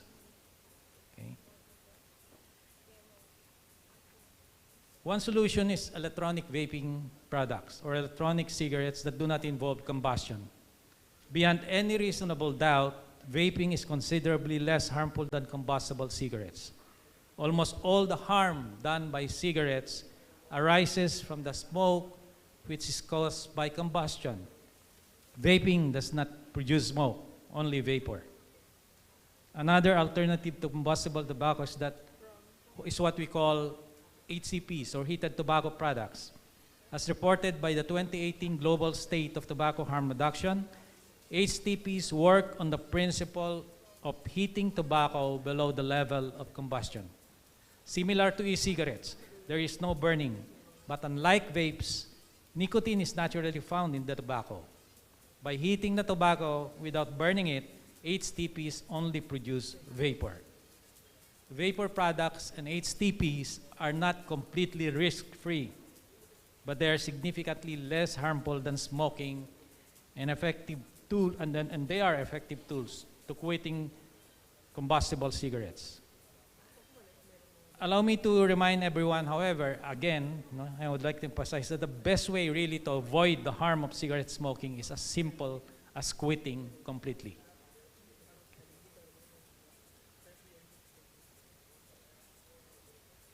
So these are studies supporting vapes and HTPs as better alternatives to tobacco.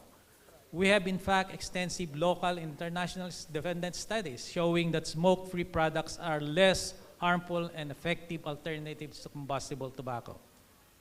The 2022 annual research by the UK's Office of Health Improvements and Disparities, or OHID, formerly Public Health England, entitled Nicotine Vaping in England 2022 Evidence Update Main Findings.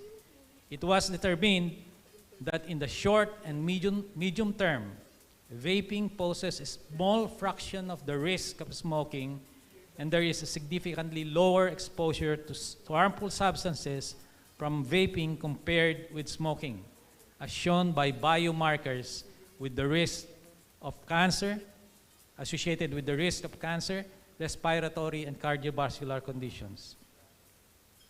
In 2021, study by our very own Dr. Rafael Castillo et al., entitled Are Heated Tobacco Products a Pragmatic Middle Ground for Recalcitrant Smokers?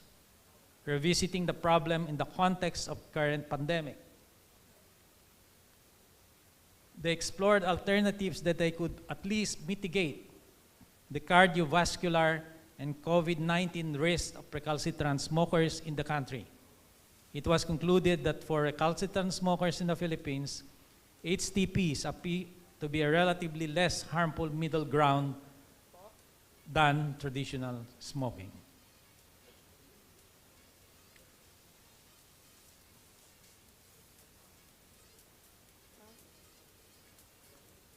In 2021, United States Nationally Representative Cohort Study by CASA, PhD et al., entitled Association of E-Cigarettes Use with Discontinuation of Cigarette Smoking Among Adult Smokers Who Were Initially Never Planning to Quit, involving 1,600 adult daily cigarette smokers who did not initially use e-cigarettes and had no plans to ever quit smoking. Subsequently, daily e-cigarette use was found to be significantly associated with 8-fold greater odds of cigarette discontinuation compared with no e-cigarette use.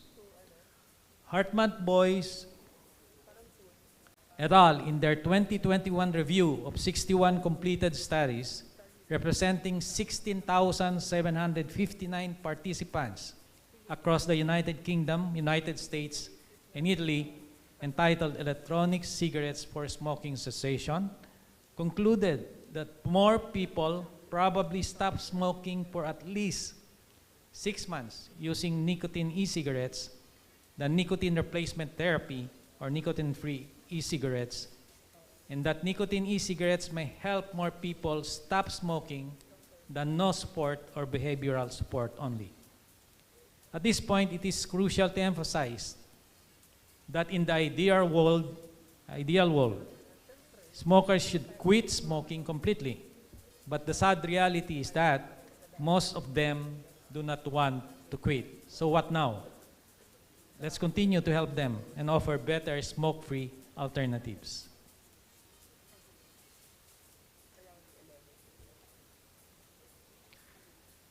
Ultimately, to achieve the public health goals of accelerating the decline in smoking prevalence and reducing the harm related to it, harm reduction measures must be maintained into the regulatory policies of the government, alongside public awareness and education. Adult smokers should have the option to switch from smoking to other alternatives that do not involve combustion, such as electronic cigarettes and HTPs, while unintended users, as minors and non-smokers, are protected.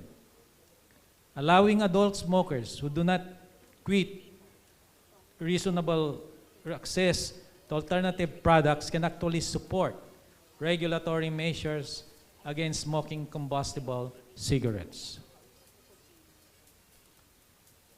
So, what is the ideal regulatory framework promoting harm reduction measures? We envision an effective regulatory framework incorporating harm reduction measures to be differentiated, protective of consumers, industry, and public at large, supportive of reasonable accessibility while curbing unintended use of non-smokers and minors.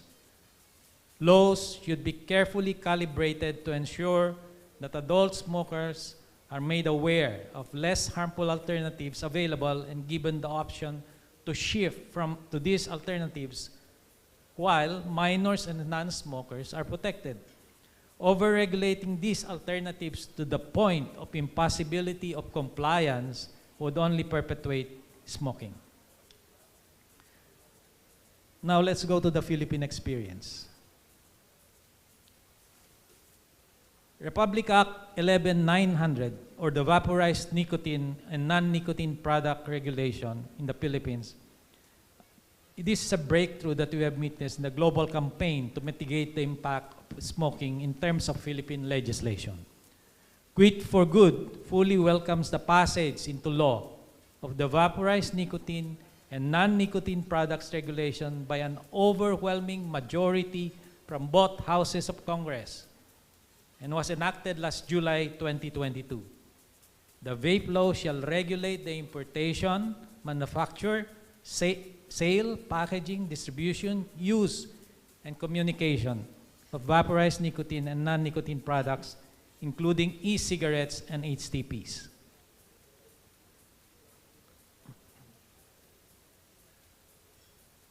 At the heart of the law is its state policy to regulate vapor products and HTPs in order to promote a healthy environment, protect its citizens, and reduce the harm caused by smoking.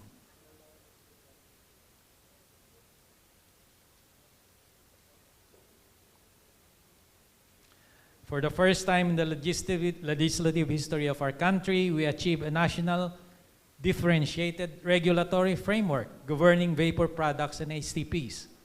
The vape law accurately defines these products as novel consumer goods that generate aerosol without combustion.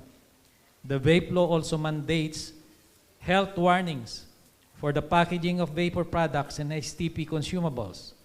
Moreover, the law requires separate designated vaping areas where minors and smoking are not allowed.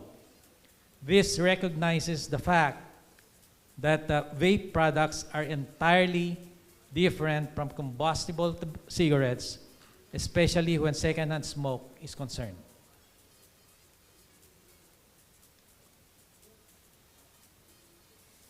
As important legacy of the vape law is its trust to protect minors from vapor products and HTPs. Around half of the provisions of the vape law are intended to safeguard the welfare of minors. For instance, the safe to and use by minors of smoke-free products are banned. These are also prohibited to be sold within 100 meters of places frequented by minors, like schools. Signages at points of sale should also indicate that selling to minors is illegal. On top of this, the display of vape products should not be placed next to products that are of interest to minors.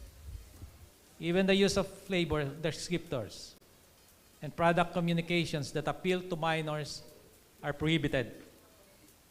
Violations of these safeguards put in place are meted with fines and imprisonments in the law.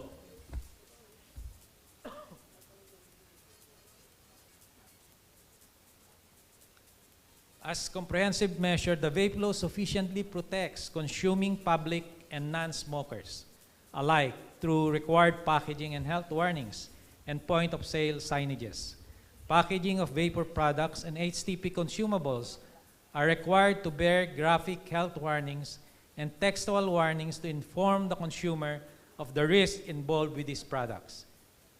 Product health warnings and all product communications are also mandated to state the use of smoke-free products are not recommended for non-smokers. When it comes to illicit trade and tax collection, the vape law is equipped with provisions that effectively address the same. The law prohibits the importation and manufacture of vapor products and HTPs that do not comply with the BIR tax requirements. Moreover, only smoke-free products that are registered with the Department of Trade and Industry or the Securities and Exchange Commission are allowed to be sold online. Manufacturers and importers of these products are also mandated to register before they can sell to the general public. Finally, internet websites or similar platforms are required to ensure that only DTI and BIR registered online sellers are allowed. All things considered, without tobacco harm reduction awareness and acceptance, coupled with ensuring fair regulation, we will never witness a dramatic decline in smoking prevalence, the ultimate public health goal of every country in the world.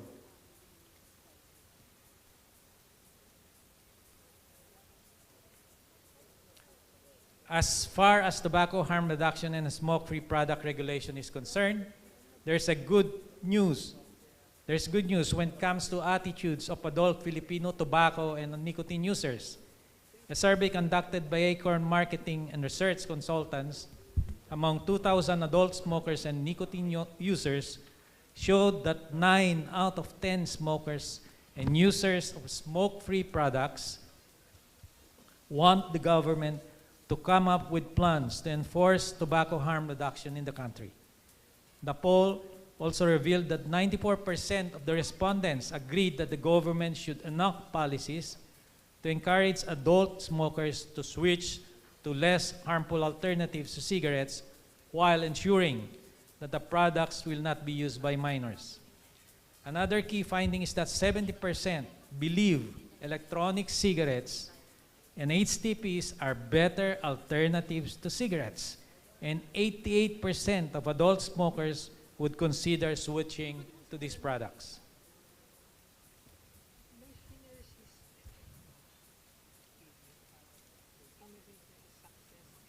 So what are the next steps for our organization, Quit for Good, in the Philippines? It was high time that the government re-examined its current tobacco regulations and seriously considered measures promoting the acceptance of regulated and quality smoke-free products in the country.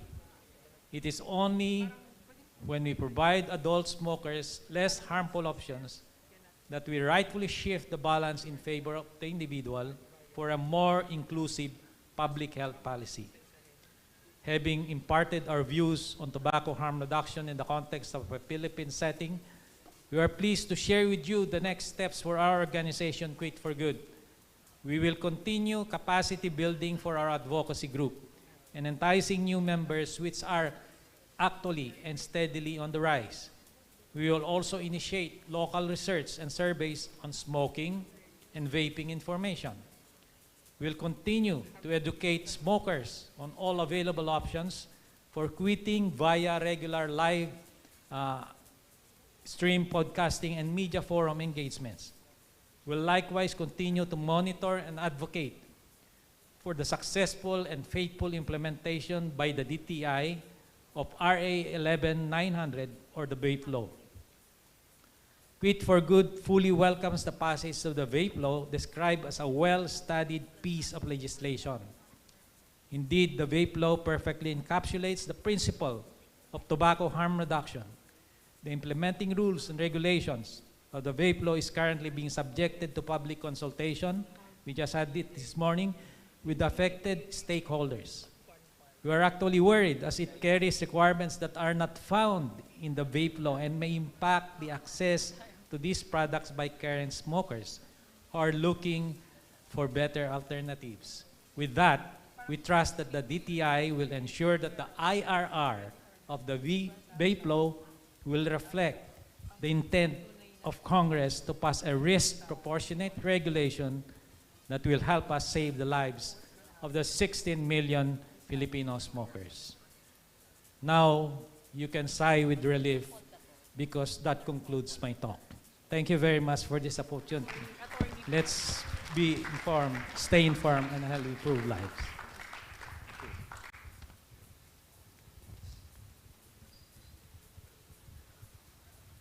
Thank you very much. That was Dr. Mata, everybody. Another warm round of applause. Wow. This afternoon, I'm really learning a lot from all our speakers. Well, I agree with him, I agree with Dr. Mata that it is a fact that complete or total tobacco cessation is not feasible. That is the reason for this afternoon's talk. We were, our minds were open to the fact that there are indeed alternatives, right? So if we want to stop smoking, there are indeed alternatives. And I would like to personally also thank Dr. Mata for opening our minds to the vape law in the Philippines. Specifically, I was able to find out that the vape law indeed aims to protect the minors. So I think that's a very wonderful realization among all of us here in this event. So thank you very much, Dr. Mata. At this juncture, ladies and gentlemen, I am going to introduce now our next speaker. Our next speaker is a graduate of the University of the Philippines, BSE Social Studies, and his Juris Doctor program at the University of Santo Tomas, Manila. His studies led him to work in both the private and public sectors, where he has not only gained the experience and wisdom, but also the passion for his advocacy in harm reduction. Currently serving as the president of the Vapers PH, he has championed the rights of all Filipino vapers. His work in the organization has not only brought him in the forefront of his advocacy locally, but also worldwide, and has been coordinating with like-minded groups around the world to further harm reduction advocacies. Ladies and gentlemen, let us all stand and give a round of applause for Attorney Peter Paul Dator, who will be discussing the topic, what's next after the approval of the vape law? Implementation is the bigger challenge. Everybody.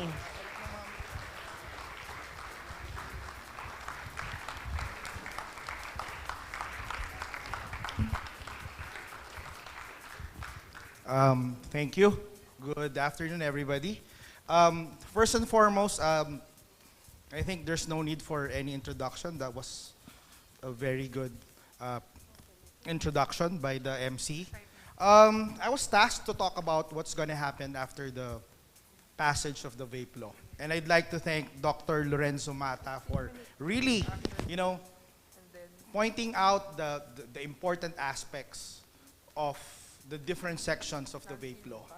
So I understand that it was a very complete and thorough explanation of the law for the benefit of our friends from the different countries all over Asia. Let me just give you a quick background how we got there. It all started with a simple hope. I watched this Netflix film saying that hope is the first thing that gets you started. And that's the last thing that saps the light out of you. So back in 2013, I started doing this, working with all different organizations, AVI, of course, ASA, ECST, they say it right. CAFRA, and of course Sir Joey from PISIA. So we attended so many deliberations together with the Harap conveners, Prof. Ron, and many others of you here. And then we never really stood a chance. We all just hoped. And back in the 17th Congress, that's between 2016 and 2018, we're seeing tractions. There's a chance. So we started attending more talks, more discussions with different stakeholders, and overwhelmingly, it was approved by Congress. And how it works here in the Philippines is that it gets passed to the Senate. In 2021, December, can't remember the exact date, but I remember the phrase that Doc Mata said, overwhelming majority. And then I remembered it's 1922. 19 Philippine senators said yes, pass it. 2 said no, and the last 2 abstained. So yes, it was an overwhelming approval. Prior to that, and again, right, July 25, the vape law lapsed into a law. And again, it was questioned. A lot of people were saying it should have been vetoed. Maybe the now sitting president did not know that there's a pending bill, but I beg to disagree. Prior to the previous administration, before the then President Duterte stepped down, there were about 42 pending bills for him to approve, which was passed on to our current president now, President Marcos. And he vetoed 5 bills. I can't mention them all, but on top of my head, what I can remember is the franchise of Davao Lightning. I mean, just for the benefit of those non-Filipinos here, the president now vetoed 5 bills and let the vape law pass among like 30 other bills. So to say that the president didn't know that there was a vape law is an outright falsity because he knew about it. So it was published in a newspaper of general circulation in July 28th of this year, and it took effect 15 days after that. So that's about August 12. And yes, Doc Mato is correct. We just attended a morning deliberation with the implementing agency, that's the Department of Trade and Industry, because supposedly there will be a specific rules on how to implement it that needs to be published on the 13th. So I will go back when I said hope. We all hope that the vape law gets passed. Coming out of the meeting, sitting in all if not most of those deliberations, we know this law like the back of our hands. We know that there are certain provisions, that there are certain topics that we fought for tooth and nail during those deliberations.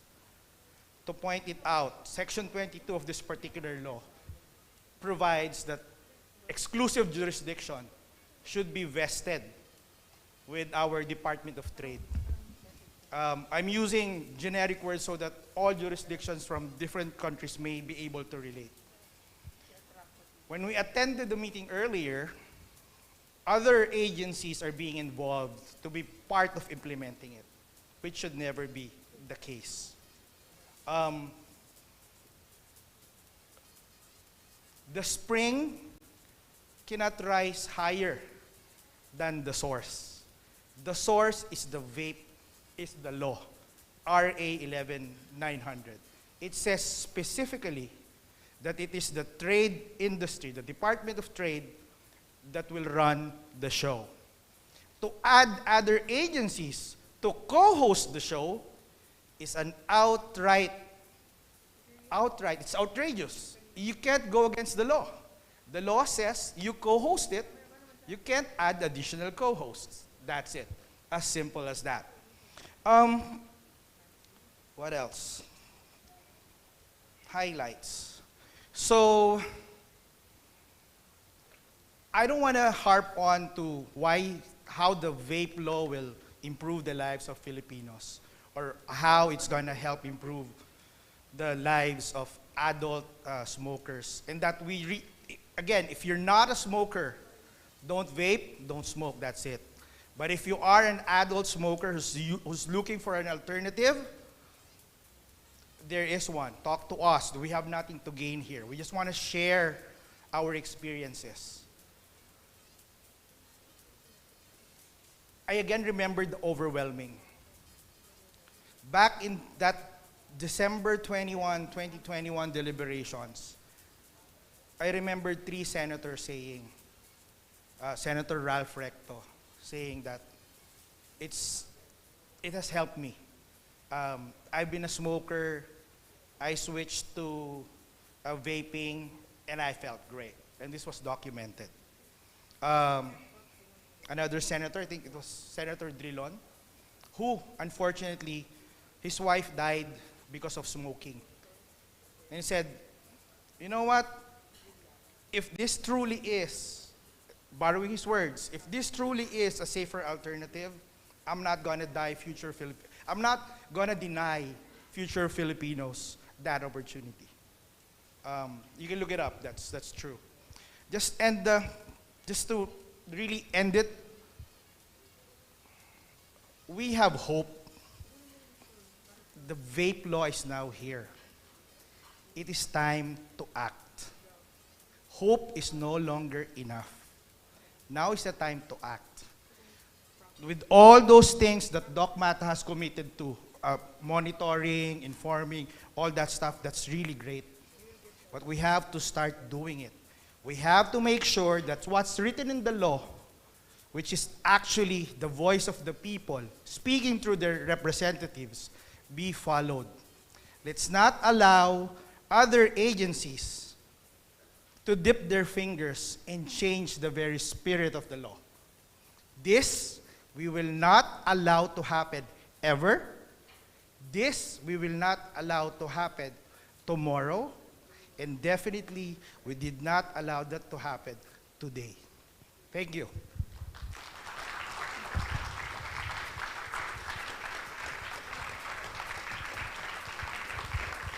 Thank you. Sir, congrats. Thank you. Thank you so much, Attorney Dator. That was very enlightening indeed. And really, thank you for discussing what's in store for all of us after the vape law has already been enacted into a law. And, you know, having heard all these personal experiences that you had during the deliberation at the Senate, really, I am more enlightened more than ever in terms of harm reduction, specifically in tobacco harm reduction. Again, a warm round of applause for Attorney Peter Paul Dator.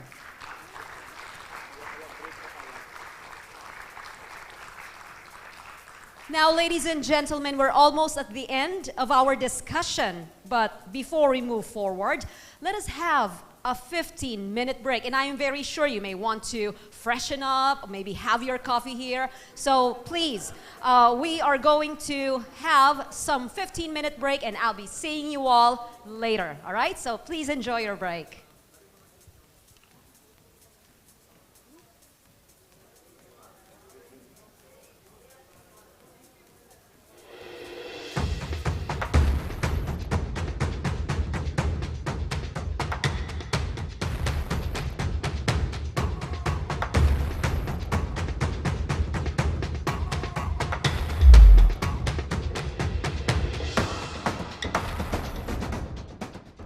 Quit or switch.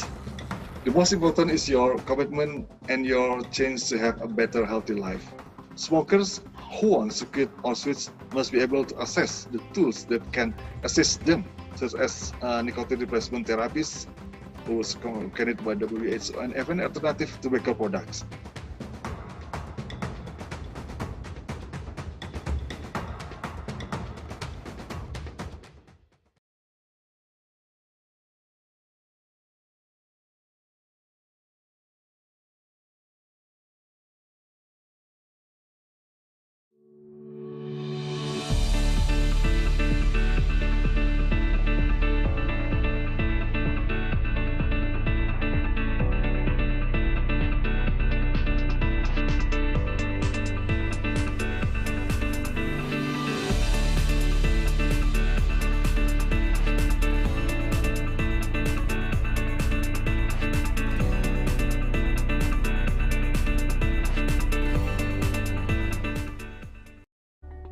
Hi, I'm Francine Vera. I'm 22 years old and I'm a marketing officer for a HR service company. So I started smoking back in second year high school. I was with my group of friends and by that time they were all smoking. It was a bit awkward for me having that I was the only one who wasn't smoking. So to be cool and in the crowd, I wanted to start smoking. The feeling at first, it felt, how can I say this, very cool. Having that I was in high school and I had the vice, it was very cool for me that no one was doing it and we were one of the few who were smoking. With all the schoolwork and all the pressure with school, smoking really helped me a lot. It calmed me down. I'm very specific with that feeling of riding that nicotine high. It felt as if I was shaking but walking on clouds. And that was the biggest, really good high for me, I guess. But it got really bad in college to the point that I was smoking 7 or more sticks a day. My turning point would probably be me during my thesis year. So I found myself doing my thesis, trying to concentrate really, really hard. And it was a struggle for me because I couldn't do it without a cigarette.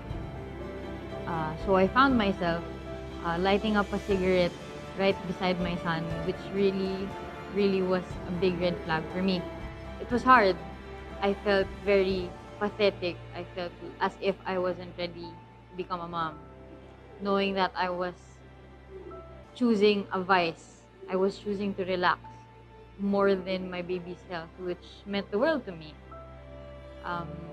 It somehow felt as if I was a failure.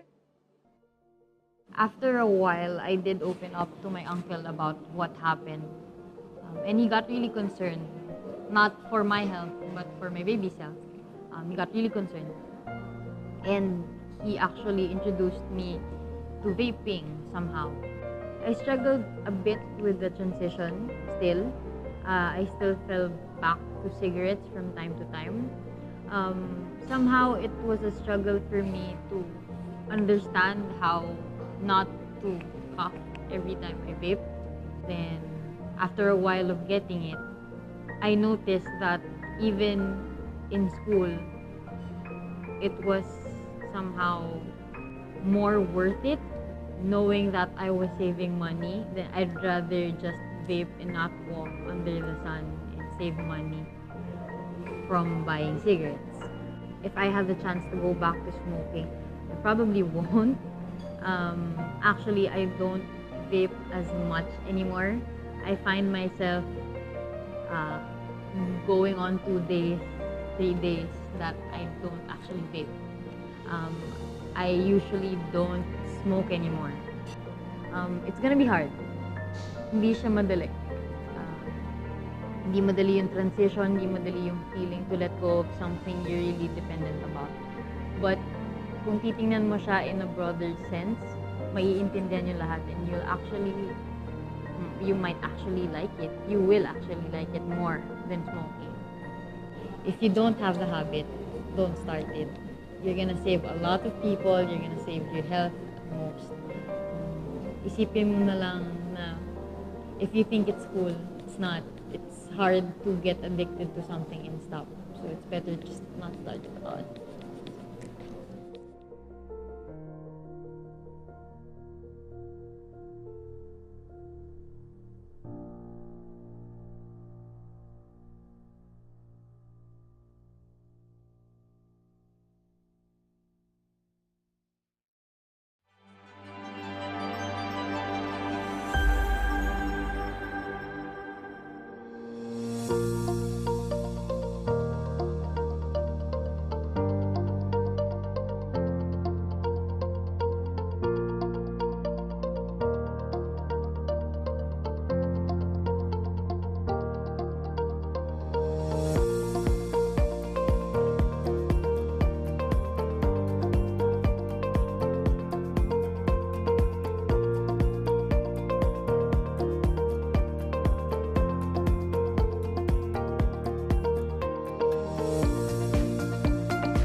What is harm reduction, you ask?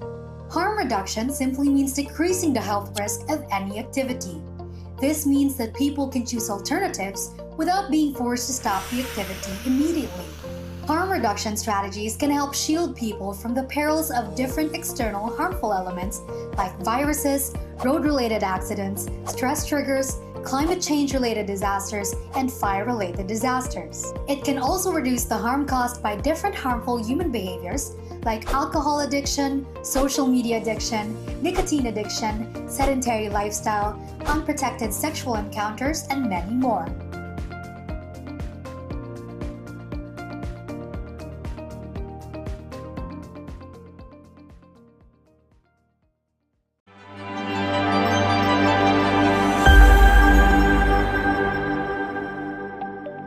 What is harm reduction? Harm reduction is in our everyday lives. From the shoes we wear to protect our feet when walking, to the pot lids we use to shield ourselves from flying popcorn, harm reduction is present. Look at doorknobs. Doorknobs help us open doors. It can also be locked shut for privacy or to keep us safe from the harms of the outside. There's also helmets. Whether we're riding motorcycles, scooters, or bikes, helmets help keep our heads protected from injuries in case of accidents. According to the Insurance Institute for Highway Safety in the USA, as of 2019, 62% of bike-related fatalities were non-helmeted individuals. Research has also shown that wearing a helmet decreases the risk for brain injury by 52% and a 44% lower risk of dying. Using a helmet is the single most effective way of lessening head injuries and fatalities resulting from motorcycle and bicycle crashes. That's harm reduction. The same principle of harm reduction also applies to any risky human behavior. An example of this is the excessive use of tobacco products. A tobacco epidemic has been developing rapidly in Asia, claiming 1.6 million lives in the Southeast Asia region alone. Not only does this epidemic affect the smokers themselves, but also the people around them as well. Worldwide, there have been 1.2 million casualties who were non-smokers exposed to secondhand smoke.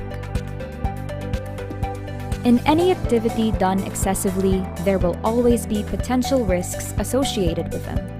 With harm reduction, rather than condemning people for the lack of restraint, policies are implemented, programs are conducted, and innovative products such as helmets are made. With harm reduction, better choices and alternatives are made available to successfully convert and reduce harm to the global population. Harm reduction works. It keeps us safe, minimizes risks, and saves lives. The Asia Harm Reduction Forum gathers world academic leaders and policymakers to educate society. We want to spread the word that there are more understanding and practical approaches for those who need and deserve harm reduction practices. Our ultimate goal is to integrate practical harm reduction strategies by legislators and advocates alike, with the end goal of ensuring environmental safety and improving overall public health. Better choices for better lives.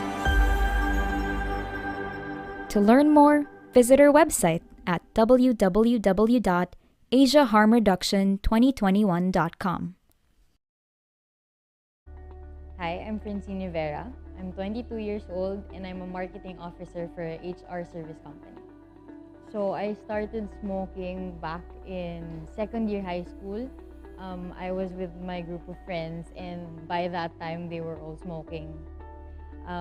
It was a bit awkward for me having that I was the only one who wasn't smoking. So to be cool and in the crowd, I wanted to start smoking. The feeling at first, it felt, how can I say this, very cool. having that I was in high school and I had the vice, it was very cool for me that no one was doing it and we were one of the few who were smoking. With all the schoolwork and all the pressure with school, smoking really helped me a lot. It calmed me down. I'm very specific with that feeling of riding that nicotine high. It felt as if I was shaking but walking on clouds, and that was the biggest, really good high for me, I guess. But it got really bad in college to the point that I was smoking 7 or more sticks a day. My turning point would probably be me during my thesis year. So I found myself doing my thesis, trying to concentrate really, really hard. And it was a struggle for me because I couldn't do it without a cigarette. So I found myself lighting up a cigarette right beside my son, which really, really was a big red flag for me. It was hard. I felt very pathetic. I felt as if I wasn't ready to become a mom, knowing that I was choosing a vice. I was choosing to relax more than my baby's health, which meant the world to me. It somehow felt as if I was a failure. After a while, I did open up to my uncle about what happened. And he got really concerned, not for my health, but for my baby's health. He got really concerned. And he actually introduced me to vaping somehow. I struggled a bit with the transition still. I still fell back to cigarettes from time to time. Somehow it was a struggle for me to understand how not to cough every time I vape.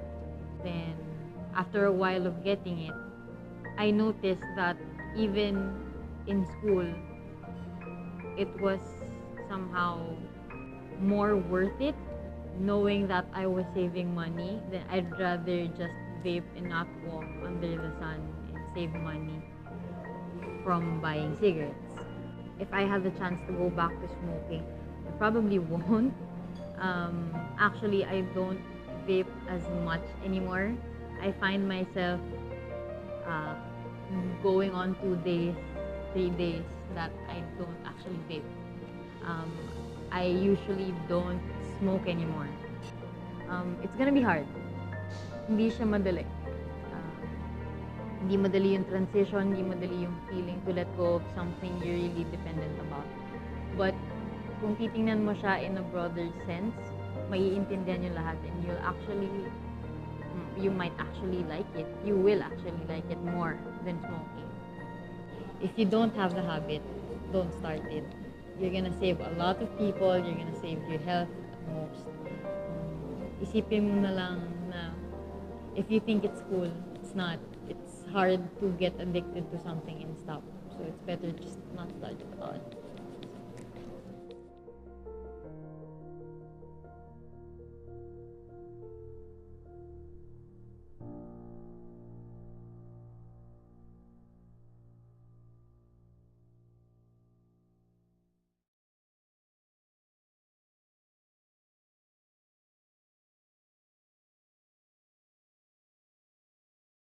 Again, good afternoon, and at this point, I would like to request all our guests to please have their seats now as we are going to continue our afternoon session. Thank you.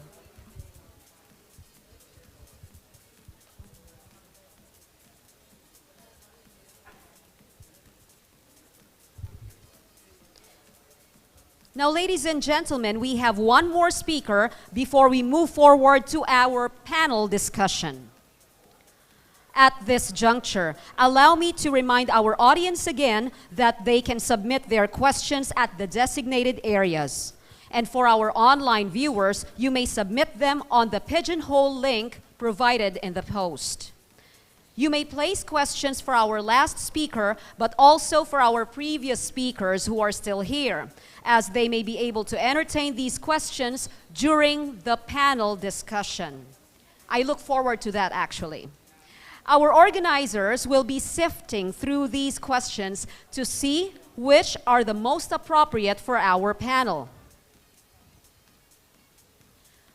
Our final speaker is a public health educator, mentor, and advocate from New Zealand and the executive coordinator of the Coalition of Asia-Pacific Tobacco Harm Reduction Advocates, where she is on the front lines of tobacco harm reduction advocacy in 10 groups located in 8 different countries.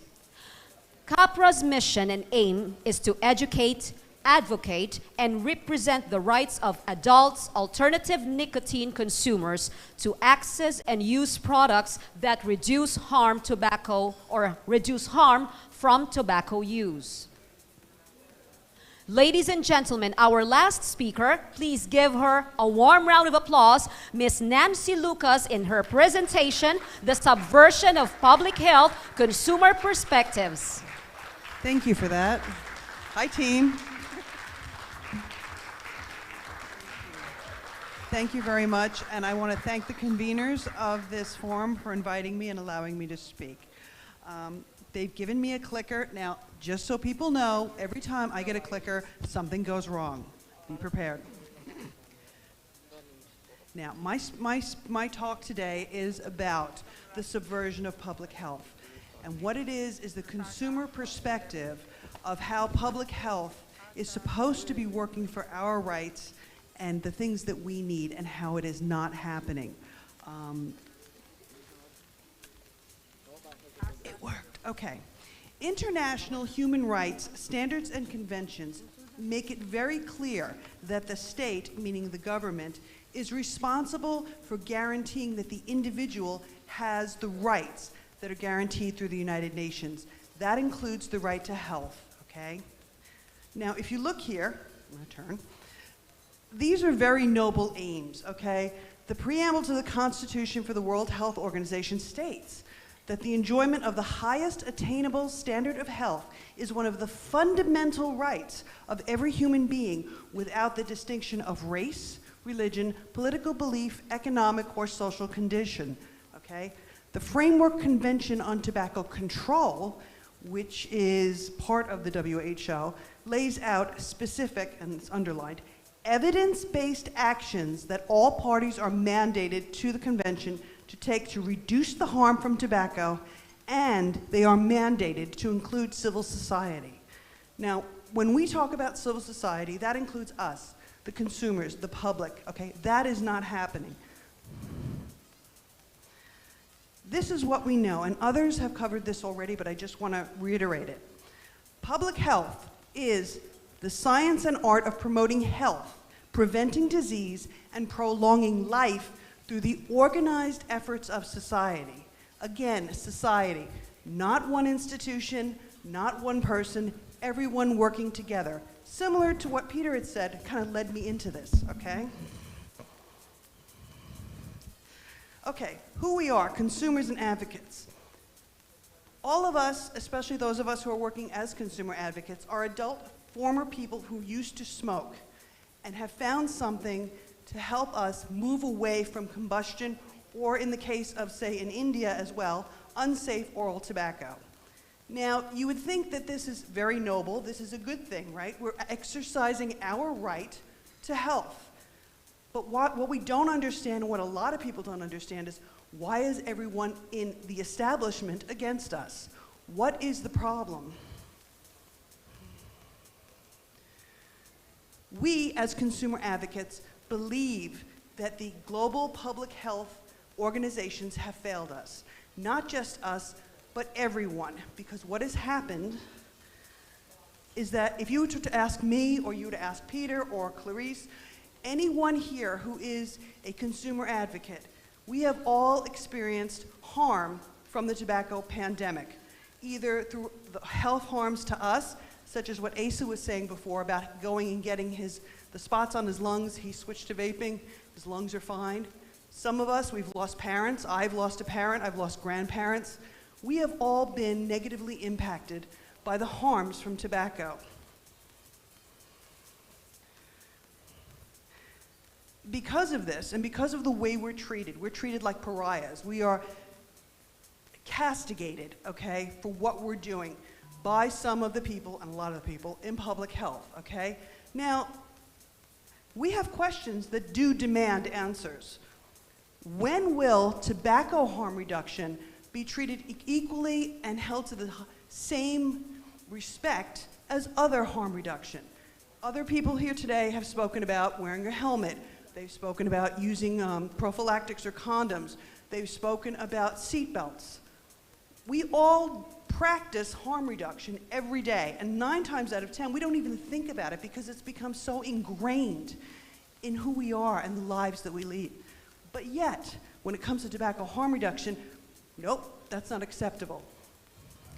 How is it that these experts that we depend upon to protect our health through evidence-based guidelines and pragmatic policies have got it so wrong?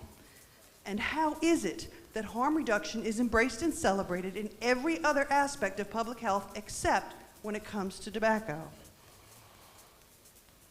Now, this is something that we all know. And if you don't know this, you probably should be made aware of it, okay? Most of the people that are in tobacco control and public health and the experts entered their field for the same reason that we advocate. They have been impacted by the harm of tobacco. And we need to be able to see that even if they don't want to see that, because that enables us to understand, because we're all fighting the same battle. Now, failure within the World Health Organization is a recurring theme. All of us, I would say 99% of us, have all been impacted negatively by the COVID-19 pandemic. Some of us has lost people, some of us have lost multiple people.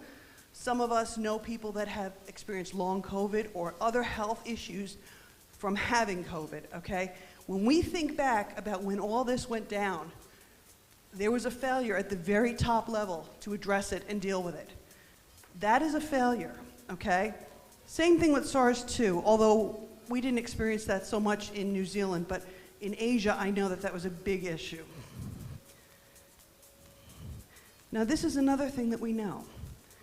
The disinformation that we got from COVID is also the same as the disinformation that we're getting from the framework, the people that run the FCTC. Why is that? Why does disinformation and misinformation seem to be so prevalent and so accepted coming from top down? Now, the FCT has failed and continues to fail. The 8 million people who are going to die this year, the people that are going to die next year, by not embracing tobacco harm reduction. This is interesting. Robert Beaglehole and Ruth Benita are both from New Zealand, and they both were intimately involved with the World Health Organization and, in the case of Dr. Beaglehole, in the development of the Framework Convention of Tobacco Control. And this is what they have said. Tobacco control is not working for most of the world. The missing strategy in WHO and FCTC policies is harm reduction. Unfortunately, WHO and FCTC Conference of Parties reject harm reduction. Oops. Told you we were going to have a clicker problem. Help. Help. We're back. Okay. The Conference of Parties reject harm reduction. The opposition is not grounded in 21st century technological advances and is unduly influenced by vested interests who promote nicotine abstinence. When the FCTC was written, that treaty was written, it was to prevent harm from tobacco, specifically combustion. Somehow, in the last 4 years, the focus has gone not from tobacco, but to nicotine. David Nutt, who is very active on harm reduction forums, especially in tobacco harm reduction, has said, "We are calling on the WHO leadership to launch a comprehensive rethink. We need to see some sign that the WHO is embracing innovation and not squandering the opportunity to make a real difference to the global burden of cancer, heart disease, and crippling conditions." I want to add something in here. I don't know how many of you are aware of what's going on in the United States right now with the FDA. Okay? There's something called the Reagan-Udall Review. And it has come out, I think it was this morning, if I remember correctly, it came out this morning that there are people in the FDA in the United States that are actually speaking out about the way things were going there and how it's a culture of bullying, it's a culture of you must do what we tell you to do. And when I looked at that and I saw that, I'm like, wait a minute, this is, the US FDA is a microcosm of what is happening at the WHO level. Here's a reality check, okay? Getting attacked by a microphone again.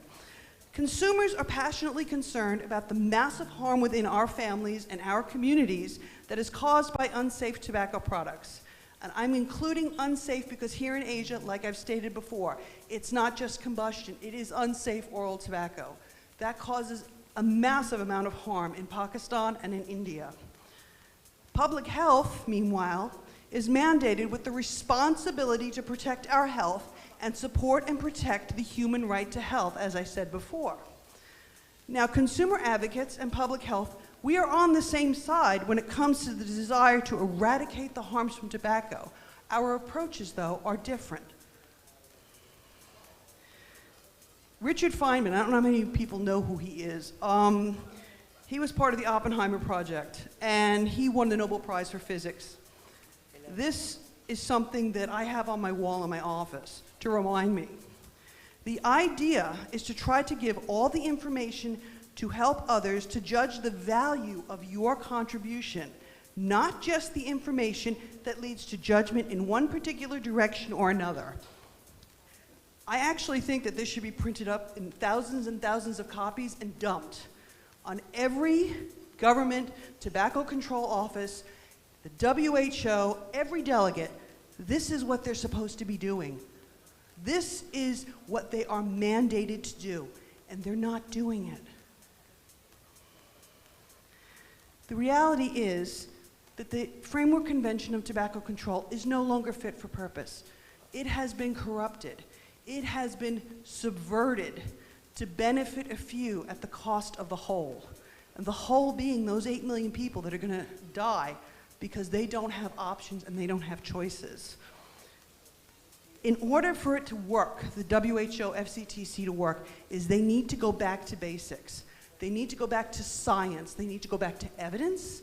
They need to go back to the understanding that you have to acknowledge scientific innovation, you have to acknowledge the consumers, civil society, the stakeholders, okay, and the experience, because they're there to help people. They're not there to disenfranchise people or to discriminate against people, which is what they're doing now. It's supposed to be about inclusiveness.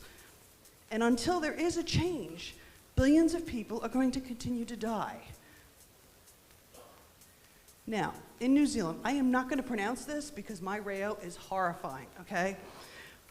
It is, it's bad. I've tried, I practice at home, my partner is Maori, and he just like, don't even go there, just don't. So I'm not going to. However, this concept is the backbone of consumer advocacy, consumer THR advocacy in New Zealand. What is the most important thing in the world? It is the people, the people, the people.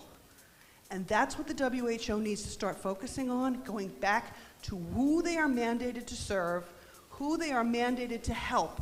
It is the people, not themselves, not their billionaire supporters, not the philanthropists. They're supposed to be about the people. And on that, I thank you. So thank you, everyone.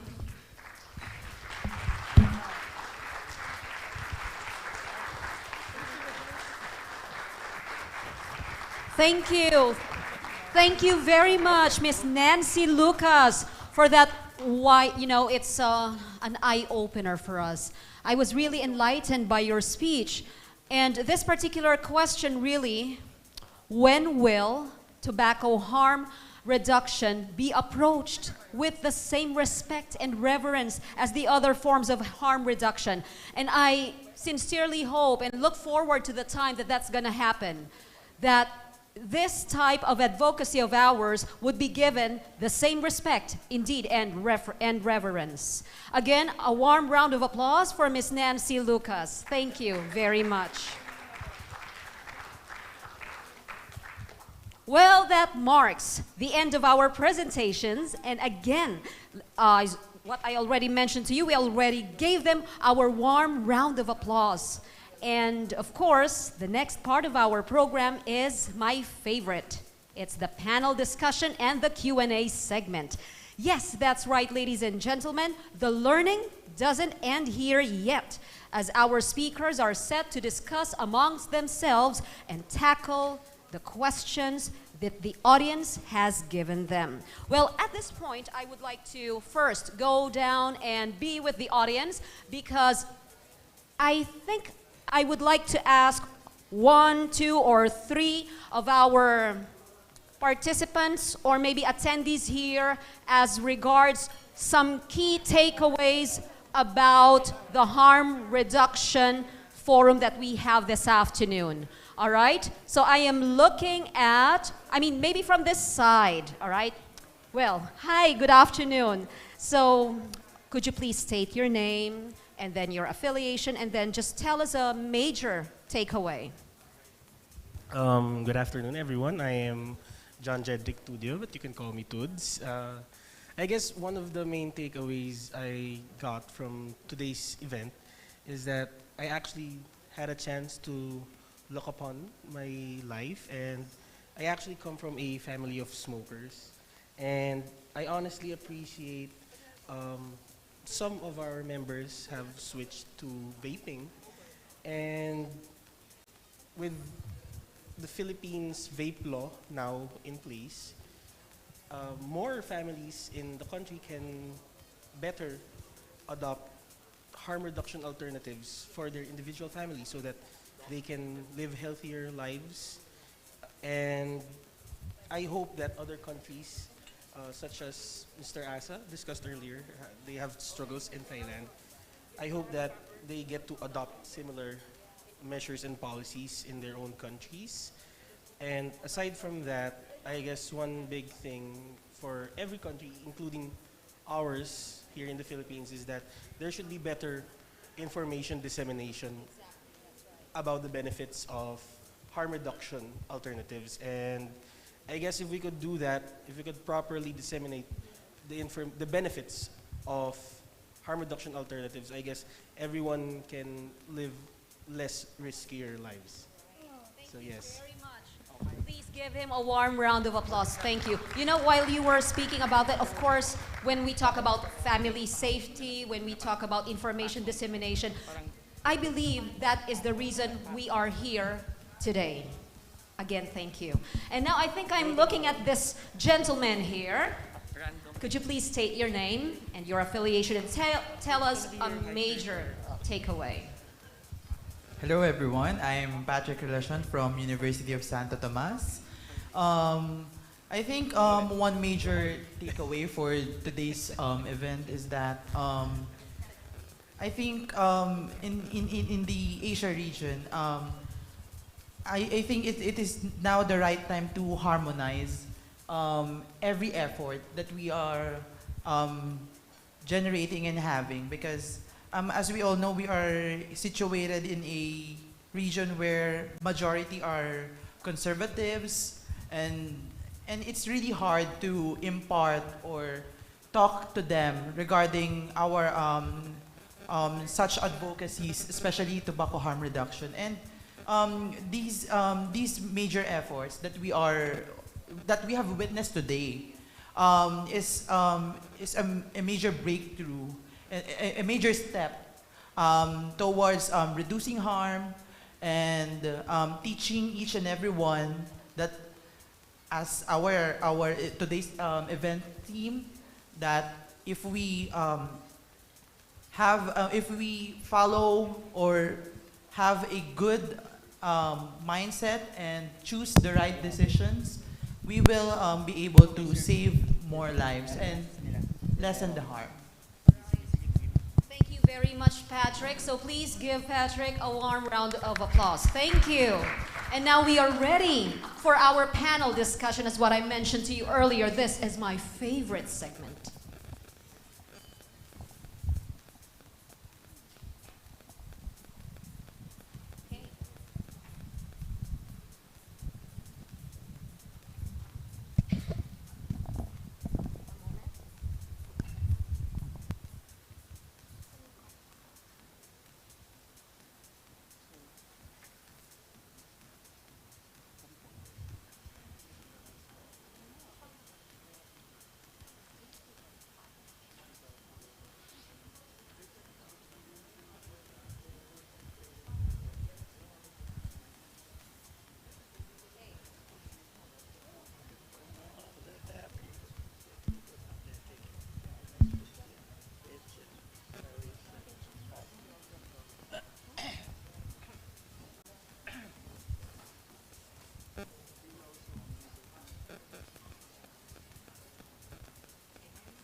I'm gonna ask for a guitar or something. You know, I'm sorry, can you say that? I was gonna ask for some guitar or something while you were busy and everything.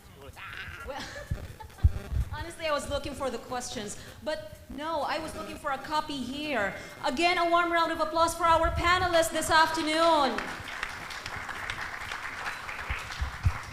I am very honored to be seated right here with these experts, team of experts, and these individuals who have the experience in terms of harm reduction. So I would like to reintroduce the following. We have Mr. Samrat Chowdhury on my right, Dr. Rosana Florencia Ulep, Mr. Asa Saligupta, Dr. Lorenzo Mata, Attorney Peter Paul Dator, Ms. Nancy Lucas, and Dr. Sri Sucharita. For the first part, we are going to have our panel discussion. And I have here a set of questions for our panelists.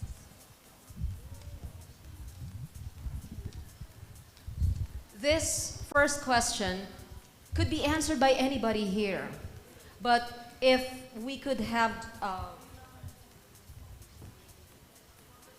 Samrat to answer first, it's all right. So I would really appreciate this. It's about the claim about vape flavors. We understand that vape has different flavors, right? But do you believe that these flavors of vape are used to attract minors? I mean, these vape flavors right now are being used as a means to attract minors to use VNNPs. Is it true? Do you believe that? With VLNPs, you mean those low nicotine cigarettes? Is that what you mean by VLNPs? Yes, VNNPs, vaporized nicotine and non-nicotine products. Okay. So, as adults, we also enjoy flavors.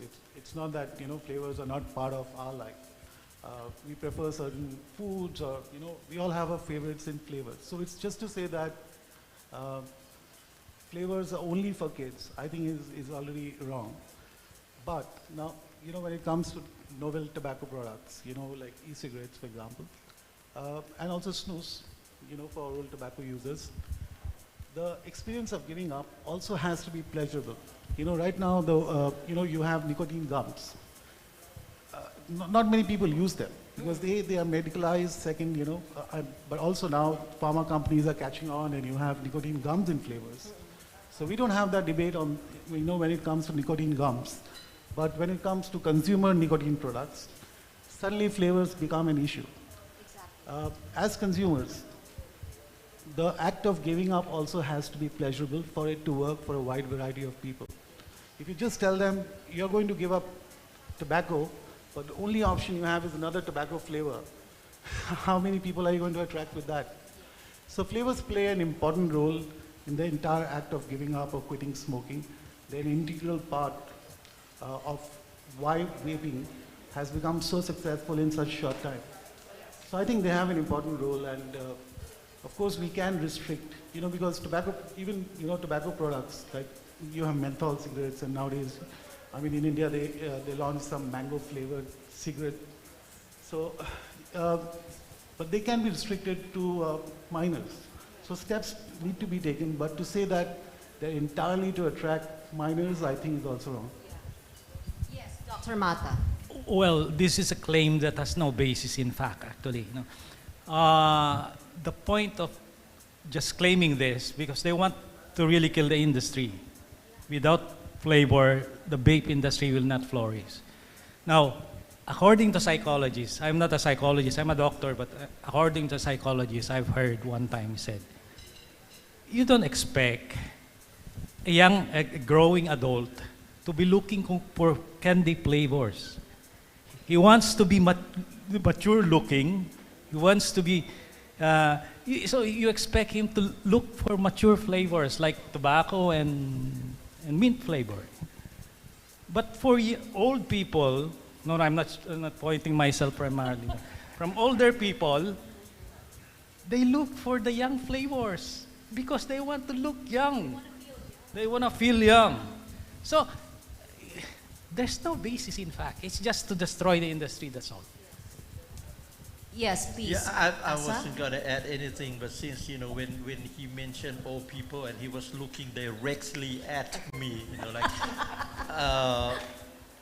actually, I really want to address one more thing, though, because I agree with the other people, but you have to think of this if you want to get away from something. But, like you mentioned, okay, I admit vaping is definitely something to replace smoking. But still, you still want them to taste the same way, which, no, you want to be as far away from the originality of smoking itself as possible. That's why, like me, for example, I went with drink flavors and bubble gum and whatnot, fruity flavors even, and then now I'm a dessert type, pastry type. And so it's a way to step away from the originality of the smoke flavor, and when I smoke, I don't smoke menthol. So, just to steer away. And like he said, like kids are not going to be younger, they want to be older. Like I mentioned on my speech, we want to look up and be like our idol. All right, so if anybody wishes to comment to that further, so you're definitely more than welcome. Now I have here another issue, another question that we want some clarification on. What is your opinion on this? How can other nations in Asia help promote harm reduction in hesitant nations such as Thailand? Now, basically, do you consider the Philippines as a hesitant country? Not anymore, perhaps, right? But what about Thailand this time? How are we able to promote harm reduction in these kinds of countries? Well, yeah, so I'll come in first, and then, of course, the guy from Thailand can answer that best. I can speak from India, where vaping is also banned. So Thailand, so Philippines has been, what Philippines has done is really welcome. I think it is a great example to set that developing nations can also regulate. And as one of the speakers pointed out, half of the items in the bill are looking at preventing use to minors. So it can be done. So we have a template now. We have a good regulation which can be looked at by other developing nations who are in a similar situation and can adopt those rules. So I think what's happened in Philippines is great. It acts as a great example for other developing nations to follow. And not just in Asia, this is true across Africa, this is true across Latin America. So we have a great example, and I think Philippines has done great by leading the way. Thank you, Asa. That was...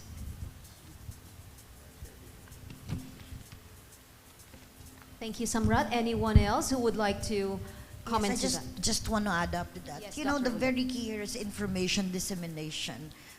We just have to disseminate the right information, okay, and not the false ones. We just have to guide them, I think, so that just like what happened in the Philippines. So we wouldn't know, like back 5 years ago, that vape would be regulated. But now, see, it's through the efforts of the rock stars of harm reduction. It's going great already. And Doctor, I think it can be done. Yes, it can be done. Yes, Dr. Ulep. Actually, one of our participants here mentioned about proper information dissemination as well. And that is the reason we are here right now. So at least we could help in the proper dissemination of these kinds of information. Yes. Anyone else who would like to add something to that, Dr. Mata? Yeah, I think by conducting forums like this in those countries that restrict the use of vape, slowly we will be able to mainstream the idea that this vape is really less harmful alternative for cigarette. as of now, the proper information is not seeping through them. Right. So we will just have to find a way, like RF forum of sort there. But would it be possible for Thailand to hold a forum like this? Would Thailand be open to forums like this? Well, we had done some in the past. One of the problem is that the way you phrase, but there are some forums, and a few years back they even invited a specialist by the name of Dr. Stanton Clance as a guest speaker. Well, he was there, so you know I can mention his name. He was there. He was invited, and I was kicked out of the building, of course. So yeah, we can. I think we can do it. There had been like an attempt to do something similar to this, but we were blocked. But that was like 5 or 6 years ago. But nowadays, 2 years ago, right before COVID, they hosted, but only in nationally, not internationally. So yeah, we are looking like, yes, to answer the question, we could, and we would love all the inputs from real specialists from all over the world, especially in Asia Pacific regions. I just talked to Paul earlier before, at the break, during the break, and he said he would love to come in and give some advice to our government, you know. So yeah, we do really need specialists, not the so-called specialists that went on the national TV and want to show some like electronic cigarettes and turn around and ask like, how do you turn this thing on? And then that guy don't even know the 5-click system. So you know, like he's called specialist. So yeah. Thank you very much for enlightening us again about that issue. And my next question has something to do with the misconceptions about harm reduction. All those people who are right here, I believe you are already informed of the misconceptions about harm reduction. But for those who are viewing us right now on Facebook Live, could you please enlighten our viewers? What are the usual misconceptions about harm reduction? I will start with this because much of my research, at least in India, regarding tobacco harm reduction has been focused on healthcare professionals. So to start, in India, the knowledge about tobacco harm reduction in medical professionals is, I can start off with limited knowledge about tobacco harm reduction. They are aware of HIV related harm reduction, they are aware of narcotics harm reduction, but for the first time during my research, where I interviewed almost 60-70 multidisciplinary healthcare professionals, only 10, that is dentists and psychiatrists, were actually aware of tobacco harm reduction, and some of the dentists were actually prescribing before ban in India electronic nicotine delivery systems, and psychiatrists, they were doing that. Apart from these two professional groups, in India, among other professionals, tobacco harm reduction virtually did not come into their vocabulary or awareness. So that is one thing. So when we go and talk to them about tobacco harm reduction, the major misconception to medical professionals in India during my research I found out was, when you say tobacco control, we understand. Tobacco prevention, we understand. Tobacco cessation, we understand. But what is this harm reduction? You are introducing a novel product, but still it is addiction. That's what they are thinking. This is the biggest misconception among educated medical professionals. So according to them, going back to our earlier discussion, either quit or die.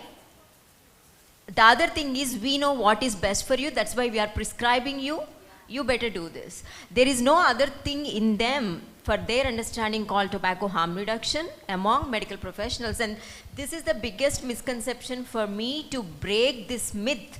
It's not about us deciding what is good for them, understanding them as an addictive personalities, whatever role and function tobacco use is making in their life, it is for us to provide them informed choices and options and making them decide what is good for them. So this is the biggest misconception.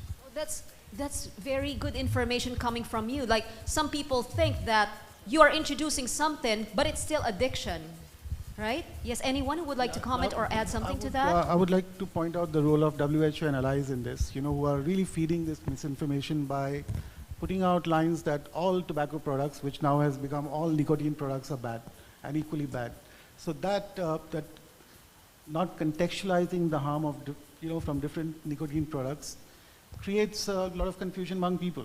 So when it's coming right from the WHO stable that there is no differentiation in harms, that creates a lot of misinformation and confusion among people. Also with vaping products, the other thing is that it's an act very similar to smoking, which is the reason actually why it works for so many people, because it's addressing a lot of needs for smokers. But for a lay person, when they see that, okay, smoke is coming out, it must be, like cigarette and equally harmful. And I think there is a big need to decouple nicotine from tobacco, decouple nicotine products or novel nicotine products from smoking. And I don't think enough of that is happening.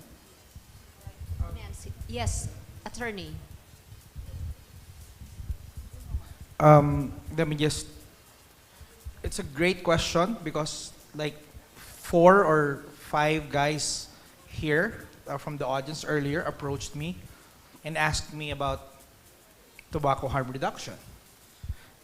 The thing is, you don't want to study it because take it one word at a time. Tobacco, why, harm, and then reduction. Per word, the way we're taught growing up, it's like all are negatives, and you put them all together, it's like negative, negative, negative, and then you have this big media feeding us whatever information. And I think this was the camera guy earlier who told me, yeah, that guy. Oh, sir. Oh, that's why. And that's why the work we do here is very important. Because, we're not selling anything. We're just sharing our experience. And hopefully, we start opening up an eye one day at a time. Well, I like that. We start opening an eye one at a time. Wow. So good to ponder on, right? I am waiting for my cue as to whether we should move on to the Q&A segment, or do we have enough time for another question for our panel? May I add up to that now? Yes, Dr. Lucas. Yes. Harm reduction. Shulep, I'm sorry. Yes, I look at it as a choice, as an alternative to treatments, an alternative.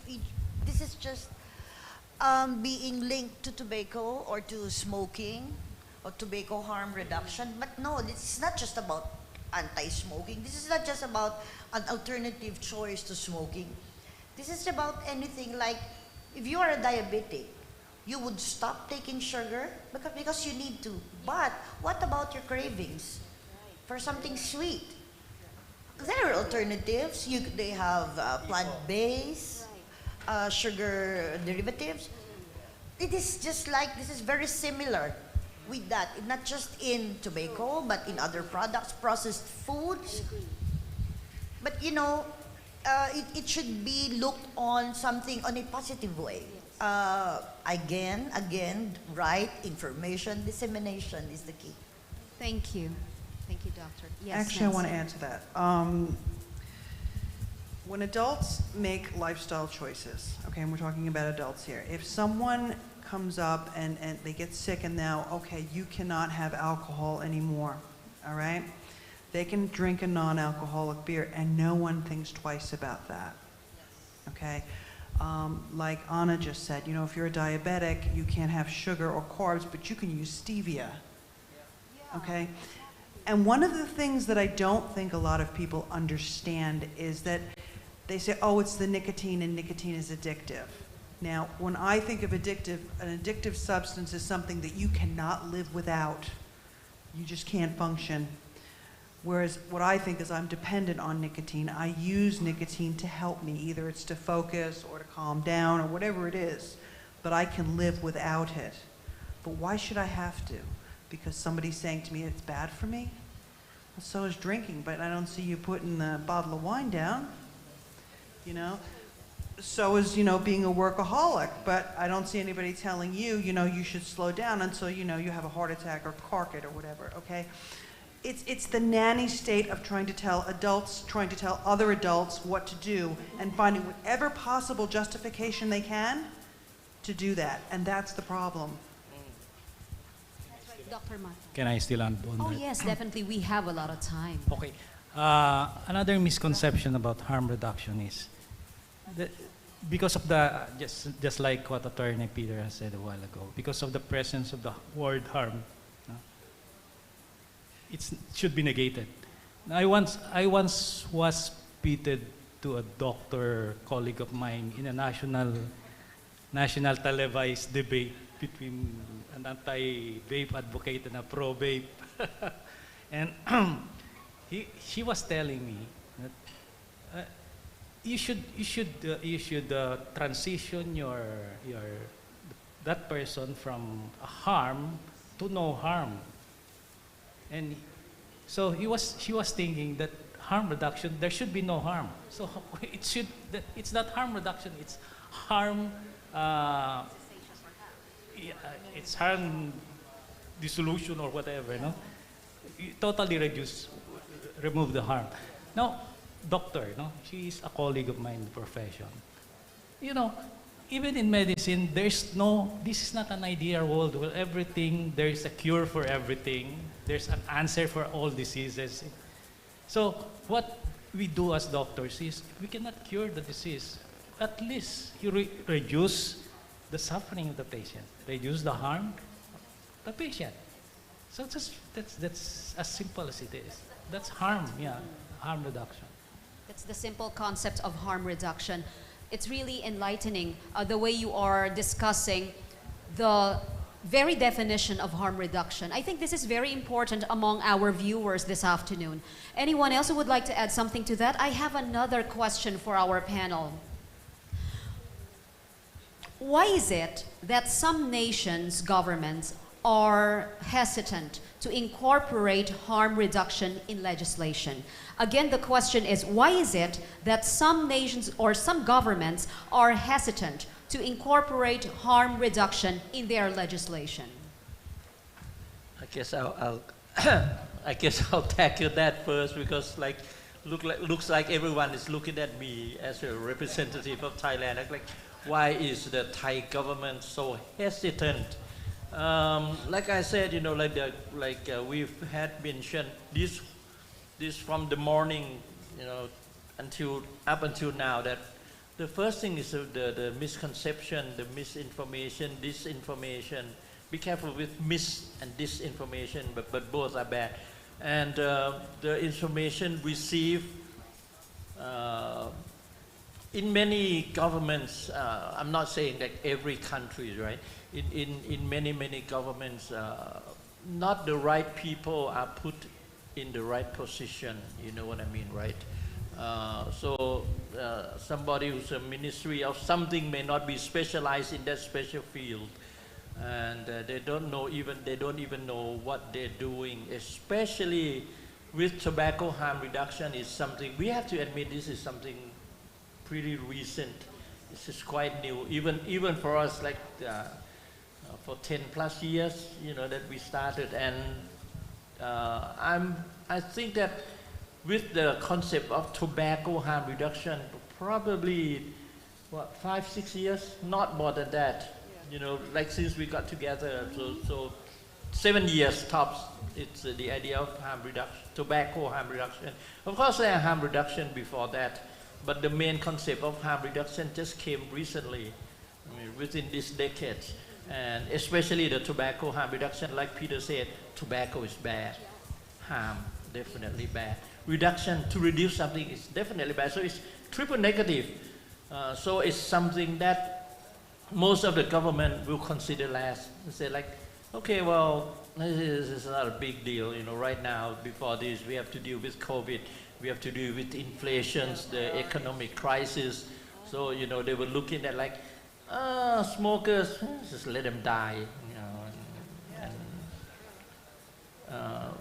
well, they have their way out. Well, we'll think about it. We'll sit on it, and that's the way they think. Well, right now, like when they have found that, hey, wait a minute, there are like million vapors, at least 2 million vapors in Thailand, and right now they are looking at. We are saying like $1 billion pesos of money running around in the underground economy, completely black market. They were going like $1 billion peso per year. If we tax that for like 15-20% acceptable rate, right? I mean, the consumer is like, okay, 20% tax, no problem, because the price will pretty much be the same as in the underground market. And right now they are starting to think like, that is something, especially during the time that all the inflation's going on, the US dollars rate going, the war between the economic war between China and USA, plus the real war with the Russian and the Ukrainian, with the backup from the US and whatnot. So I think that they look at what we are doing is something so tedious and something that's not their main problem. So we have to push and say, hey, it's the health of your people. There are 10 million smokers, 9.9 million smokers in Thailand. What are you gonna do about it? Because like people smoke, get sick, you have to spend money on them. This is one of the way out. We can save you money, plus we can add some revenue into it, the financial situation that's going on. So this is what we have to speak to our government. So it's more of maybe the priorities of the government as to which issues or things that they have to address in their country. I think which one is deemed as the most important. Thank you so much, Asa. I would like to add slightly, add some more depth to it. So there are 1.1 billion smokers. It's the largest preventable cause of death. Now, you would see a greater degree of urgency in solving a problem this big. But there isn't. COVID claimed far fewer lives. 8 million people die from tobacco-related illnesses a year. So ideally, it would have been like a really big agenda. But I feel, and having interacted with people from tobacco control over the years, there's sort of given up. There isn't enough urgency, there isn't enough motivation to really tackle the problem. It's like people have really given up on smokers. There's also lack of sympathy. There is that otherization of so many people. And in India, 270 million people use tobacco. They all most of them come from lower economic groups. You would ideally treat them as vulnerable population who need support, but that hasn't happened. So I feel there is sort of, they have given up. Now, with the introduction of, solutions, and like, David Sweener was very well pointing out, there is resistance to innovation. There's, and I think in developing countries is also lazy regulation, because the way Philippines has done, it has taken some effort to get to that regulation, create mechanisms, and of course the implementation is also being worked out. And for some countries, they don't feel that it's worth the effort. So it's just easy to ban than to look into the problem, set up mechanisms, put in things in place. So I think a bunch of these two factors, I think, contributed. Yes, thank you. And there's also the aspect of some countries governments are involved in the production and manufacture and distribution of tobacco. Okay, why would they want to cut their own noses off in spite of their faces? And the money that they would need to invest to pivot that manufacturing into something like a safer nicotine product. Why would you do that if you already have it set up? So money over lives, basically. Let us not forget the pharmaceutical companies. Before the generic law was passed, generic law was like the vape law. This is very controversial. And I remember while I was taking my master's degree in public health then, our dean made us do a comparative study on the prices of medicines here, branded medicines here, compared to the prices of medicines in India. Okay. The metformin, I think that one I remembered. The metformin that cost 18 pesos per capsule, okay, here in the Philippines, that's branded medicine, against the one that's being sold in India that would cost you like 1 peso, 50 centavos for a buck. That was before the passage of the generic law. And I think it is this very similar with the vape law. You know, if you are going to, there's a competition already with harm reduction. Harm reduction, they look at it as a competition. Of course, our medicine cannot be sold out if these people are already preventing, they're getting well already. So there's no more going to buy their medicines to treat them with whatever it is that they get from COPD, ischemic heart disease. I think that's one big factor, the pharma companies, that is in a public health worker's point of view. Now that is farm. very interesting point. Thank you, doctor. Sorry, what's the question again? Sorry, I forgot so many things happening. I just want the question asked again. Sorry. I will go back to sorry, the question. Why is it, I believe this is the question, right? Why is it that some governments are hesitant to incorporate harm reduction in legislation? Some governments. Some governments. So we have to look at it on a per country basis because some government, right? So I think if we look at that, it forces us to have a myopic view of the overarching issue at hand, which I think is global in perspective, because one case in Thailand, India, whatever. So I think since it's a global question, it must be fixed, right? The question is, who will fix it? Again, the question is, who? He means WHO, I think. Yes, anyone who would like to add to that? Perhaps we can have the last question. All right. And you can give me cue if we can still accommodate another question.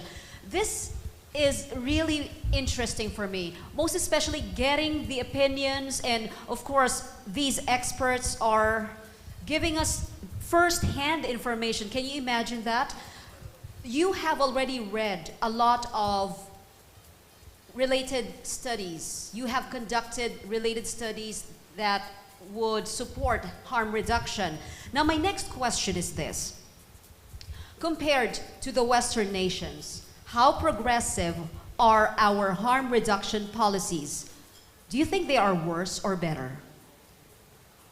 Again, the question is, compared to Western nations, how progressive are our harm reduction policies? Are they worse or better?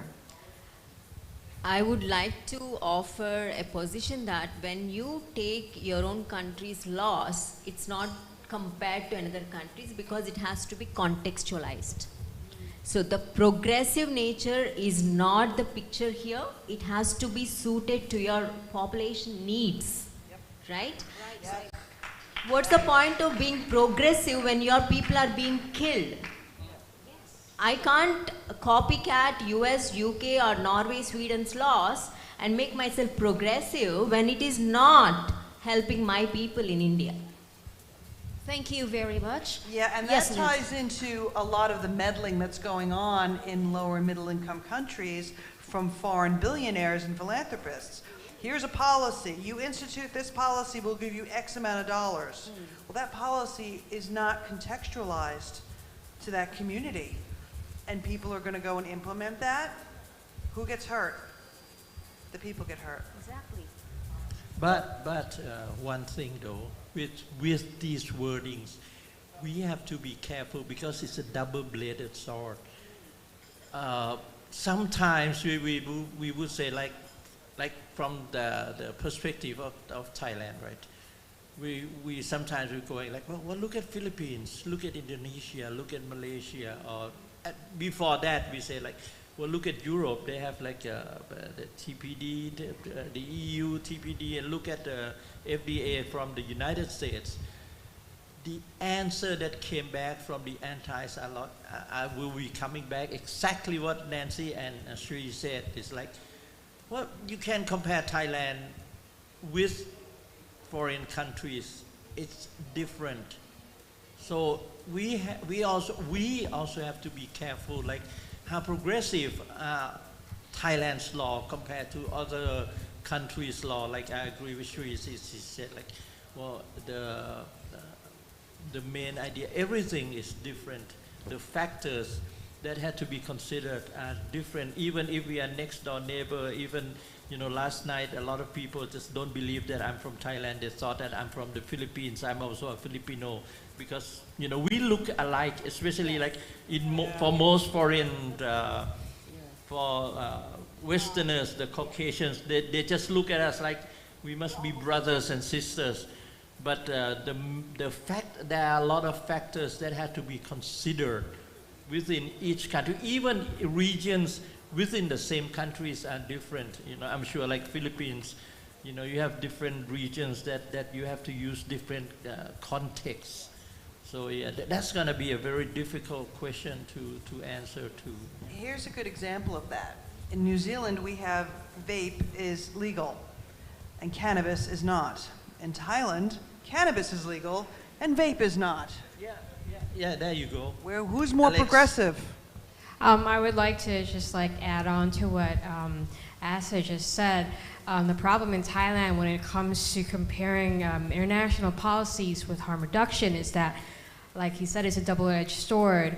The comeback is, well, we're Thailand. We deal with it in a Thai way. Yeah. And their so-called Thai way is their way, basically.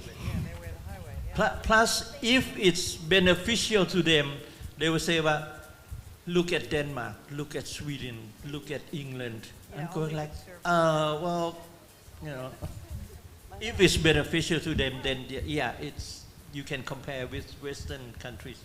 Yeah, but there's also a dichotomy here, you know, because while, you know, when you tell them why you're not regulating these products like the Western nations have, then of course the comeback is that, you know, these nations are different from Western nations, but at the same time they would still be pushing Western type laws in these countries. So, you know, it's a double-faced, so it just, you're going to say whatever suits you to push your agenda. And, you know, and I would point out on a public forum here that all the anti-vaping voices in India are coming from one funding source.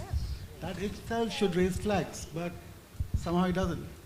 Yeah, all the anti is coming from one source, and it's a foreign actor. Funny that, huh? Yeah. Wow. This panel discussion really is a very productive one, isn't it? Right? So, of course, we would like to thank them, but later, because we still have some questions specifically addressed to to each of you. So we now move on, ladies and gentlemen, to the Q&A, and I have here a number of questions. First one is addressed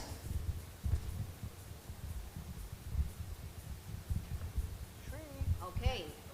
The first question is from our Dropbox. So thank you to the one who shot this question. For Dr. Sri Sucharita, how can we convince the LGBTQ plus community to switch to other coping mechanisms instead of tobacco products for stress management? Yes, that's a very important question because from my research, I found out that they are not just using tobacco. The most or the highest used substance by them is alcohol. After that comes tobacco or weed or anything else. So for them to wean off from these things, we have to have a multi-pronged strategy, and that starts with addressing their mental health issues. As all of us know, they are disowned by their family members. They live in their own communities, community-based organizations and NGOs which support them. So we have to start from there, and it requires a lot of comprehensive strategies to support their mental wellness, livelihood opportunities, and as all of us know, COVID has disrupted their traditional livelihood opportunities, and they are requiring a lot of state support, incentives and monthly pensions and all these things to support them.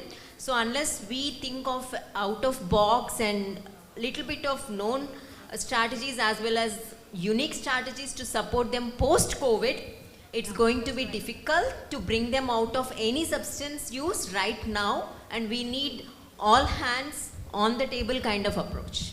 Wow, thank you very much. That was a very well-worded answer. Thank you, Dr. Shri. The next question is directed to Dr. Rosana Ulep. This is from our pigeonhole. How can we better inform patients with existing diseases that tobacco products can worsen their condition? Dr. Ulep? With forums like this, with research as basis for national policies. Again, I've been stressing this since the start. Information dissemination is always the key. Public health is all about information dissemination. I agree. I truly agree with you, Dr. Ulep. Really. So next question is directed to Sir Asa. And this is from our Dropbox. Sir Asa, what measures can Thailand copy from countries such as the Philippines to improve their tobacco harm reduction policies? Oh wow, I think I've already answered like part of that question already. Now, first of all, we have to lift the ban. Right? Once the agreement, like the laws itself, that ban, like I've mentioned before, it is illegal to import, to distribute, and to manufacture, right? Once these three bans are lifted, then we'll probably have to copy not only the Philippines, but Nancy can confirm me on this, but we have worked this for like 5-6 years already. We have like a draft. Yep. The manifestos? Yeah, the draft manifestos and pulling the good bits from each country's. So yeah, definitely, like we are looking at Philippines because we are very, almost everything is the same. The economy, even we look alike, and the currency rate is pretty much, very similar. It's like 1.2 or something, 6.7-ish. So most of the things. So and Philippines plus New Zealand, just was like us right now, and just been lifted out of the void and the black hole, and now you are going into the sunshine, the sunlight, the starry night.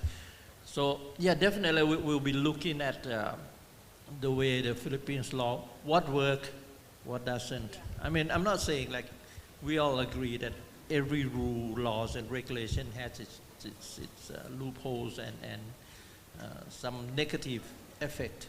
So we have to be careful and look into that. Yes. But we are hoping that we will be like our brothers, sisters in Philippines, will follow you right behind real soon.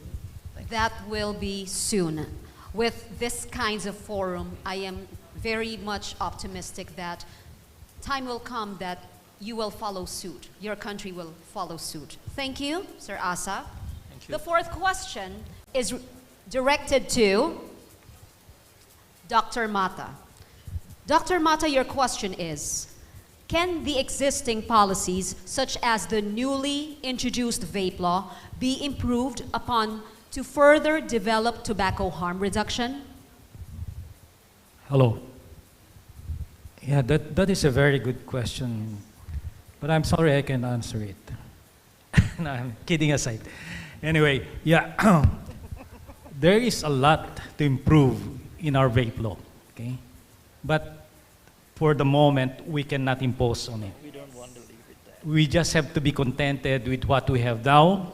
We have started, and we have maybe make people realize that we are really doing it for the 16 million Filipino smokers in the Philippines. For one, as I told you a while ago, flavor should be considered. Okay? It will greatly improve the switching of switchers from combustible tobacco to vape. and a lot of other things there. Yeah. Thank you, Dr. Mata. The most important thing is we have already begun, right? So the mere fact that we already have this vape law, I think this is a very good step for us to actually continue on, right? Okay, we have final 2 questions. This one is directed to Attorney Dator. Attorney Dator, in the IRR, what is your suggestion to further ensure that no minors are encouraged to vape? I don't need to suggest anything because it's already there. I mean, I trust our policymakers. There's a lot. I don't want to go through the laundry list. There's like, correct me if I'm wrong, Dr. Mata, there's like double verification, very heavy double verification from the sellers, producers, whatnot. And there's like very steep penalties for those sellers who will, not follow the law. So, I really can't think of something to suggest to make it more stringent than to really, if you're 18, don't leave the house, Yeah, just to add on what Attorney Peter has said. I already stated a while ago that majority of the provisions in the vape law is to protect the minors. Right. I was able to listen to your presentation, and that really stuck in my mind right now. So thank you, Doctor and Attorney. We have the final question, ladies and gentlemen, and this final question is directed to Miss Nancy. This question, Miss Nancy, why do you think tobacco is not regulated in terms of harm reduction? What prevents this? Is there something larger at play? Why do you think tobacco itself is not regulated in terms of harm reduction? No, tobacco is not, that makes no sense. Tobacco is not regulated in terms of harm reduction. Okay, it cannot be. I mean, except unless, no, if we're doing this in a New Zealand context, maybe that very low nicotine cigarettes, that would be the only way that I could see that, all right, being something called regulation. The question itself is a bit obtuse, I'm sorry. All right. So, ladies and gentlemen, let us all give... Just 1 minute. The reason that I added electronic vaping as a tobacco, because I don't know elsewhere, but like I mentioned in Thailand, electronic cigarette is a tobacco product. So maybe that question would include something along that line. Well, I mean, in that context, the way that you would regulate that for harm reduction is kind of like what we've done in the Philippines, the steps, right? And one of the issues with countries that do have regulation, and this is something that's going on in New Zealand right now, and also in the United States, is it's great to have a law, but you have to enforce it consistently. All right, so when you have a law, but that law is not being consistently enforced, the problem is not with the law, the problem is with the enforcement. Yes, Doctor? During our research, when we were doing it, we came across with researchers done as tobacco included in still, the e-vape is still included in under tobacco-related injuries. That is why. Yes. Yeah, and vapors are considered smokers for insurance purposes as well. All right. We have one final question. Oh, yes, please. Wow. Yes, please, please. So because I'm from China and like there 80% of manufacturers and suppliers are from Shenzhen, China. We do have measures and methods like tax used to regulate and like monopoly license, which is a manufacturer license to ensure quality. but how can firms and the manufacturers themselves can innovating, or how can they to innovate the products, the e-liquid, to help the harm reduction? Anyone who wishes to answer that question? I think we have to look at it from an international economics perspective. The only way to do that is to have a standardized measure, because I understand you're from China, you want to be able to import, export, whatever products, e-liquids you have, right? So first, let's not even go to the conceptual framework from a per country basis, because right now we don't have anything uniform, so that needs to be addressed. Because I understand you want to be able to send products to India, you want to be able to sell Thailand, but currently it's banned, right? That's a great question, because that's a pipeline dream. And like I said earlier, there's always hope. Like in the Philippines right now, we acknowledge the fact that we're like one step ahead of everybody with respect to regulating. But inside, we're still struggling on how we're going to be doing it. But to answer your question specifically, is that if I had the genie here and I only have 3 wishes pertaining to your question, first is you should be able to import to all countries that you like. Second, there should be a universal, standardized, accepted way of measuring quality. There should be, you know what I'm trying to say, you're in business. And third, there should be also a uniform way of taxing it. I think that's the only way to do it. From what I understand, in EU they're working on product standards, and the Chinese regulation is also very, very specific on product standards. So I think over time some universal standards will develop, and work is happening on that front. All right. We have a final question from our audience. Good evening, everybody. My name's Henish Mitchell from Fact Asia. I have a statement to make and then a question to ask for all the panelists. The statement I want to make is this. Since the Asia Harm Reduction Forum started at 9 o'clock this morning, up until now, over 7,300 people have died around the world from smoking. 800 of those were Filipinos. So could I ask everybody here who I know feels that to just take a few seconds of silence in the memory of the people who've died from smoking since we've been discussing how to stop people dying from smoking. So I'll just shut up for 15 seconds if we could just contemplate that.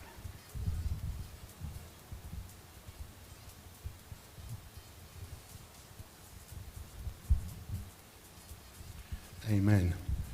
So, my question that I would like to ask, because we have an outstanding panel here. We have 3 medical professionals, 4 consumer advocates, and an attorney. So my question is this. It's a 2-part question.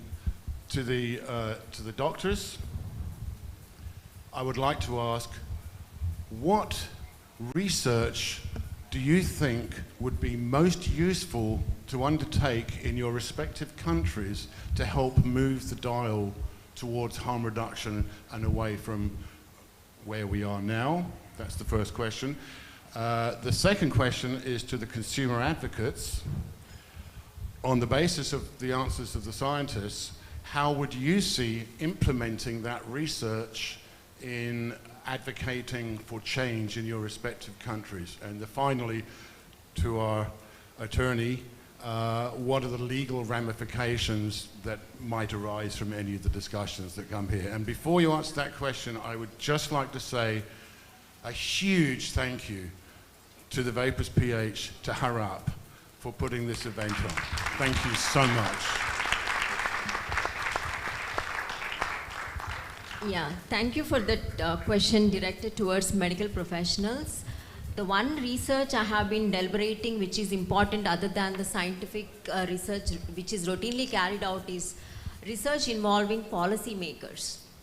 No one actually in India goes and talks to them, and there is this kind of research which is being done elsewhere, where when we are actually thinking of policy related changes, we actually have to go and sit with the policy makers from district level, state level, national level, and ask them, as you said, 800 Filipinos died today related to smoking.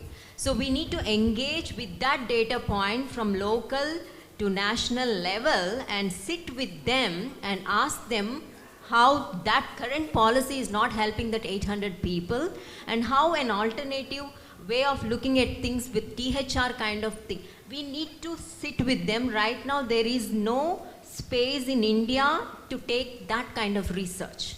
So that is one research I'll be extremely interested to start off in India.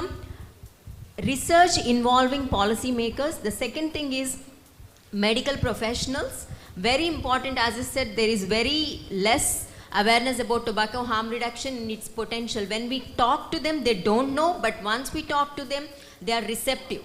They are, if I spoke to 70 people, after I spoke to them, 40 are very much convinced that there is a scope here, because a lot of people are seeing, like, even if you put them on nicotine gums, nicotine replacement therapy, people are relapsing back to smoking. And the only thing, before banning, dentists were able to prescribe electronic nicotine delivery system devices, and they have seen success with those tools. That's why they are able to do it and able to admit it. So with this kind of thing, the two categories of people to be really invested in undertaking research right now to move the needle of THR in India is policymakers from local to national level. Repeated engagement with them, even if they listen today, if they agree today or not, we have to repeatedly engage with them.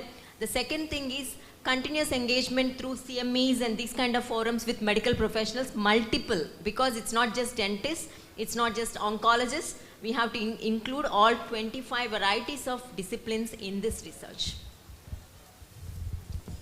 Yes. Thank you, Dr. Shri. Please, Yes, Dr. Ulep. I really agree with Shri there. We've done a meta-analysis. My group and I made a meta-analysis regarding the harms of tobacco related to other diseases. But we need to make a parallel study on vaping itself. We have come across, again, while we were doing it, with pocket researches from doctors. But I was telling this to Dr. Mata a while ago, but the size of the research, the population size that they're using is too small that we cannot put it on present it on a meta-analysis. So we should need to be doing this. We need to encourage our doctors, these doctors, to participate and to be doing this research in a bigger scale, on a larger scale, so we can make a meta-analysis on exactly how are we going to do this. And with that, the data that we have collected and this research that I was talking about, this could be a basis for a national policy that our legislators can use. Thank you, Dr. Ulep. Thank you. So, again, we would like to sincerely thank our panel this afternoon.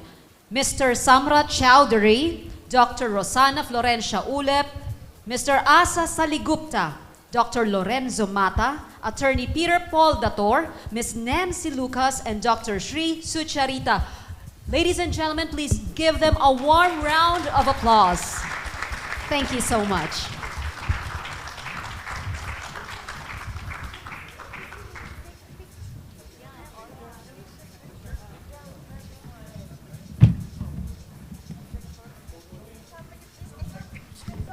So we would like to request our panelists, please remain on stage for the photo opportunity.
All right.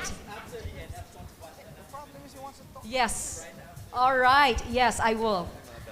At this juncture, ladies and gentlemen, allow me to acknowledge, aside from acknowledging our brilliant speakers today, we would like to call on one of our conveners to help bring this event to a close. He is an assistant professor at the College of Medicine and College of Dentistry in the Lyceum Northwestern University.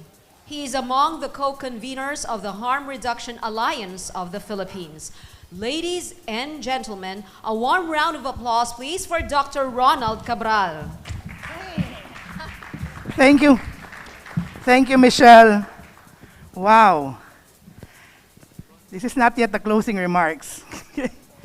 First of all, truly this event would not be possible with the concerted efforts of all our friends and our participants, our friends in the academe, our friends in the industry, Vapers Philippines and Philippine E-Cigarette Association, our counterparts from the ASEAN and Asia Pacific region, namely the Malaysia Society of Harm Reduction, the Korean Harm Reduction, Yayasa Perhati Kesehatan Publik Indonesia, and Cigarette Society of Thailand, and of course our friends, the Coalition of Asia Pacific Harm Reduction Advocates.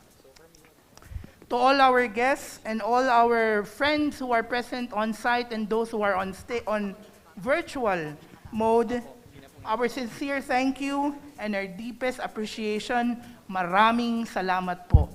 All right. Thank you so much, Dr. Ronald, but we won't let you go yet, all right? Because we still have, we want you to still read and present the certificates to our speakers. And to accompany you, we would like to request our 3 other conveners to come on stage to present the certificate of recognition to our speakers today.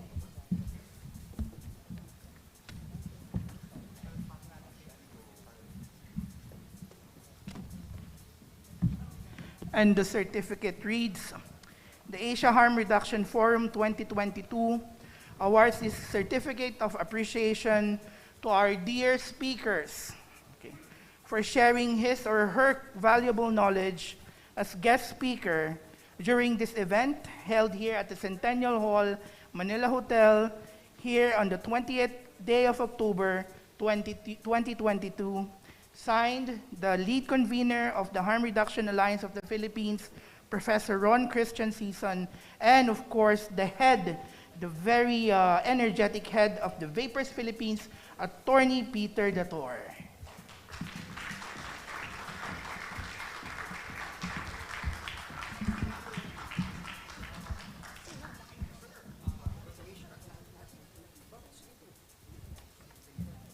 Thank you, Attorney Dator.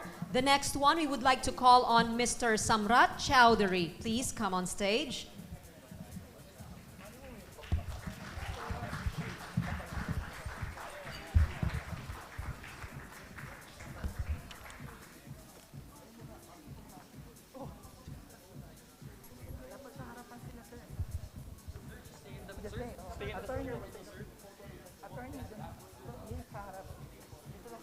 Dr. Rosana Florencia Ulep.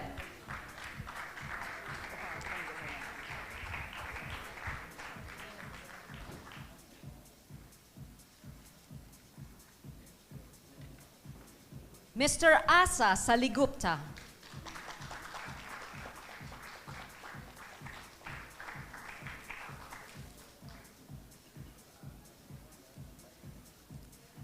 Dr. Lorenzo Mata.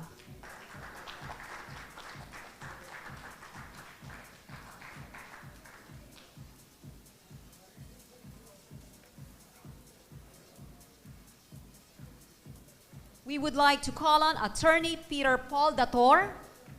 Okay. The next one is Miss Nancy Lucas. Please come up on stage to receive your certificate.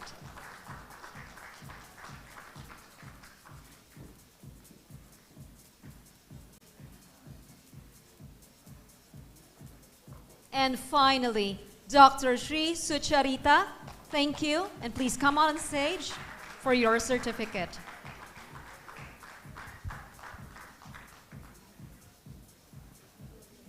Indeed, I am honored to be with these brilliant individuals who were able to enlighten our minds and hearts as to how tobacco harm reduction could be accepted more in our society.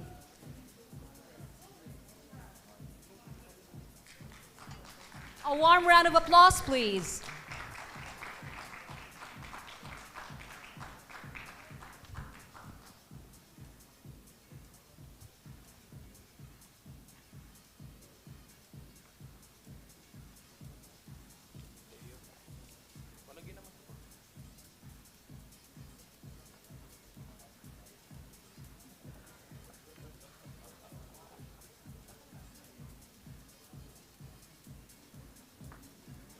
Again, our warmest thanks to all our speakers.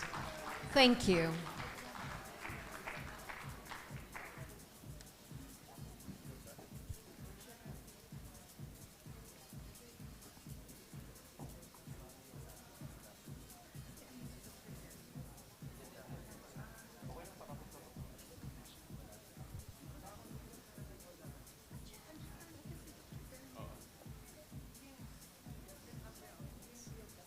All right, at this point, we would also want to call on Dr. Edgardo Delmo. And yes, Dr. Edgardo Delmo will be joined again by our speakers for another photo opportunity. Could you please indulge me? Let us join Dr. Edgardo Delmo, please.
Another round of applause, ladies and gentlemen. Thank you.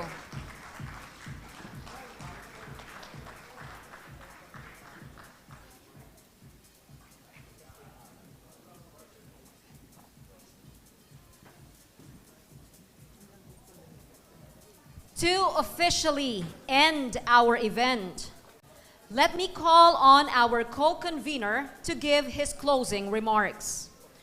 One of the co-conveners of the Harm Reduction Alliance of the Philippines and organizer of this event, he is a registered pharmacist and assistant professor at the University of Santo Tomas, Manila, Faculty of Pharmacy and faculty researcher at the UST Research Center on Social Sciences and Education. He earned both his Bachelor of Science and Master's degree in Pharmacy from the University of Santo Tomas, Manila. Ladies and gentlemen, a warm round of applause for Professor J. Hazul.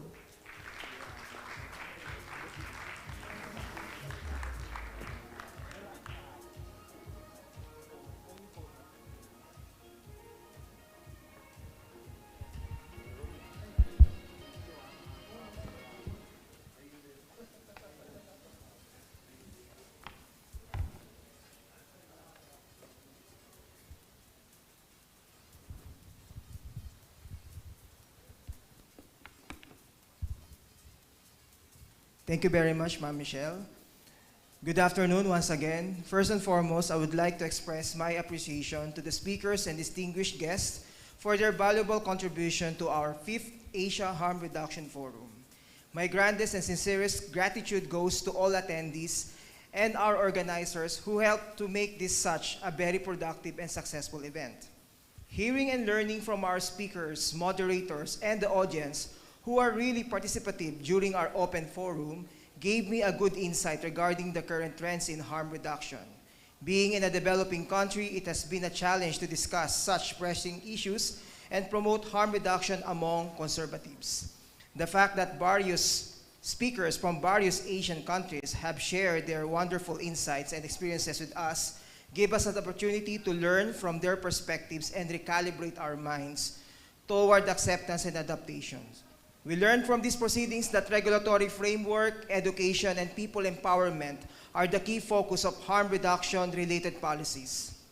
The Philippine Vape Law, as shared by our distinguished keynote speaker, Honorable Congressman Ace Barbers, provides opportunities for the electronic nicotine delivery industries to focus more on consumer safety standards and to incentivize the tax from these products.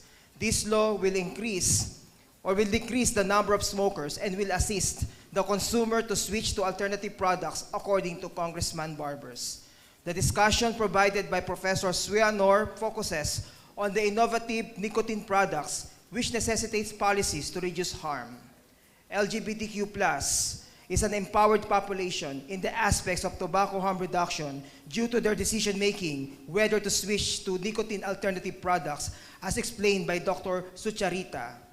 We are facing a lot of challenges in emphasizing the essence of harm reduction, and that is giving the chance for the consumers to choose less harmful alternatives. We understand the situation in India as the main battleground among the prohibitionists, as shared to us by Mr. Sarangapani. Here in the Philippines, our battleground before, as Harap, was to share the essence of harm reduction through research and contributions of findings in the local settings, which are contested by the conservatives during the Senate and Congress meetings. Dr. Ulep shared the tobacco excise tax implementation will benefit our country since the tax will channel the health benefits of the Filipino people. Through the efforts of Mr. Dulay, Mr. Salugupta, Dr. Mata, Attorney Dator, and other resource speakers delivered the latest insights on tobacco harm reduction. My group, the Harm Reduction Alliance of the Philippines, or HARAP, is happily welcoming the current and latest regulatory framework implemented by the Philippine FDA, where HTPs and vapor products are now being regulated through product assessment and licensing of tobacco licensing establishments through their FDA Advisory 2022-1068. This is based on the Republic Act numbers 11346, also known as the excise tax on tobacco products, 1146, the National Internal Revenue, and 11900, the Vaporized Nicotine and Non-Nicotine Products Regulation, and is implementing rules and regulations. This initial step adheres to the main agenda of harm reduction through sound regulation. Lastly, different research studies were conducted to validate the beneficial effects of HTPs on smoking cessation as a smoke-free alternative In a world where everything is interconnected, research really contributes to the essence of overall harm reduction issues and the decision-making processes of consumers. Therefore, there is a need for a more collaboration between researchers, industry partners, stakeholders, and consumers in a form of cooperation and more communication. We envision the responsibility of gathering information on public health research by transforming this into a policy. I am certain that the takeaways from this forum will further deepen our thinking and stimulate our passion to serve the common Filipino. Thank you very much, mabuhay, and have a nice day. Thank you very much, Sir Jay, for wrapping up our forum today. Well, that's it, everyone, for the 5th Asia Harm Reduction Forum. We would like to thank everyone here who made this event truly possible. Once again, I am Michelle Desierto. Thank you so much, and have a good day, and we'll see you again all next year. Thank you.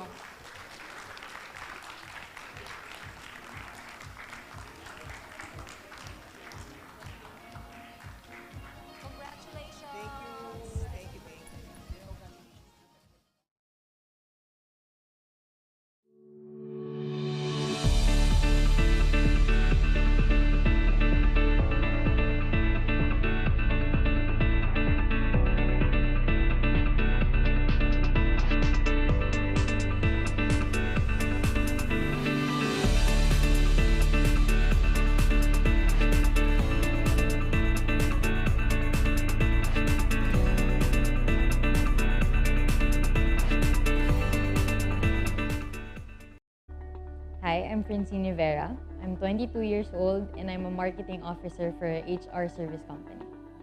So I started smoking back in second year high school. I was with my group of friends and by that time they were all smoking. It was a bit awkward for me having that I was the only one who wasn't smoking. So to be cool and in the crowd, I wanted to start smoking. The feeling at first, it felt, how can I say this, very cool. Having that I was in high school and I had the vice, it was very cool for me that no one was doing it and we were one of the few who were smoking. With all the schoolwork and all the pressure with school, smoking really helped me a lot. It calmed me down. I'm very specific with that feeling of riding that nicotine high. It felt as if I was shaking but walking on clouds, and that was the biggest really good high for me, I guess. But it got really bad in college to the point that I was smoking 7 or more sticks a day. My turning point would probably be me during my thesis year. So I found myself doing my thesis, trying to concentrate really, really hard. And it was a struggle for me because I couldn't do it without a cigarette. So I found myself lighting up a cigarette right beside my son, which really, really was a big red flag for me. It was hard. I felt very pathetic. I felt as if I wasn't ready to become a mom. Knowing that I was choosing a vice. I was choosing to relax more than my baby's health, which meant the world to me. It somehow felt as if I was a failure. After a while, I did open up to my uncle about what happened. And he got really concerned, not for my health, but for my baby's health. He got really concerned. And he actually introduced me to vaping somehow. I struggled a bit with the transition still. I still fell back to cigarettes from time to time. Somehow it was a struggle for me to understand how not to cough every time I vape. Then after a while of getting it, I noticed that even in school, it was somehow more worth it, knowing that I was saving money. Then I'd rather just vape and not walk under the sun and save money from buying cigarettes. If I had the chance to go back to smoking, I probably won't. Actually, I don't vape as much anymore. I find myself going on 2 days, 3 days that I don't actually vape. I usually don't smoke anymore. It's gonna be hard. Hindi siya madali. Hindi madali yung transition, hindi madali yung feeling to let go of something you're really dependent about. But kung titingnan mo siya in a broader sense, maiintindihan yung lahat and you might actually like it. You will actually like it more than smoking. If you don't have the habit, don't start it. You're gonna save a lot of people, you're gonna save your health at most. Isipin mo na lang na if you think it's cool, it's not. It's hard to get addicted to something and stop. So it's better just not start it at all.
What is harm reduction, you ask?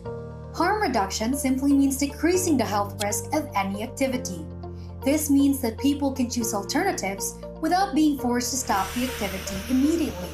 Harm reduction strategies can help shield people from the perils of different external harmful elements like viruses, road-related accidents, stress triggers, climate change-related disasters, and fire-related disasters. It can also reduce the harm caused by different harmful human behaviors like alcohol addiction, social media addiction, nicotine addiction, sedentary lifestyle, unprotected sexual encounters, and many more.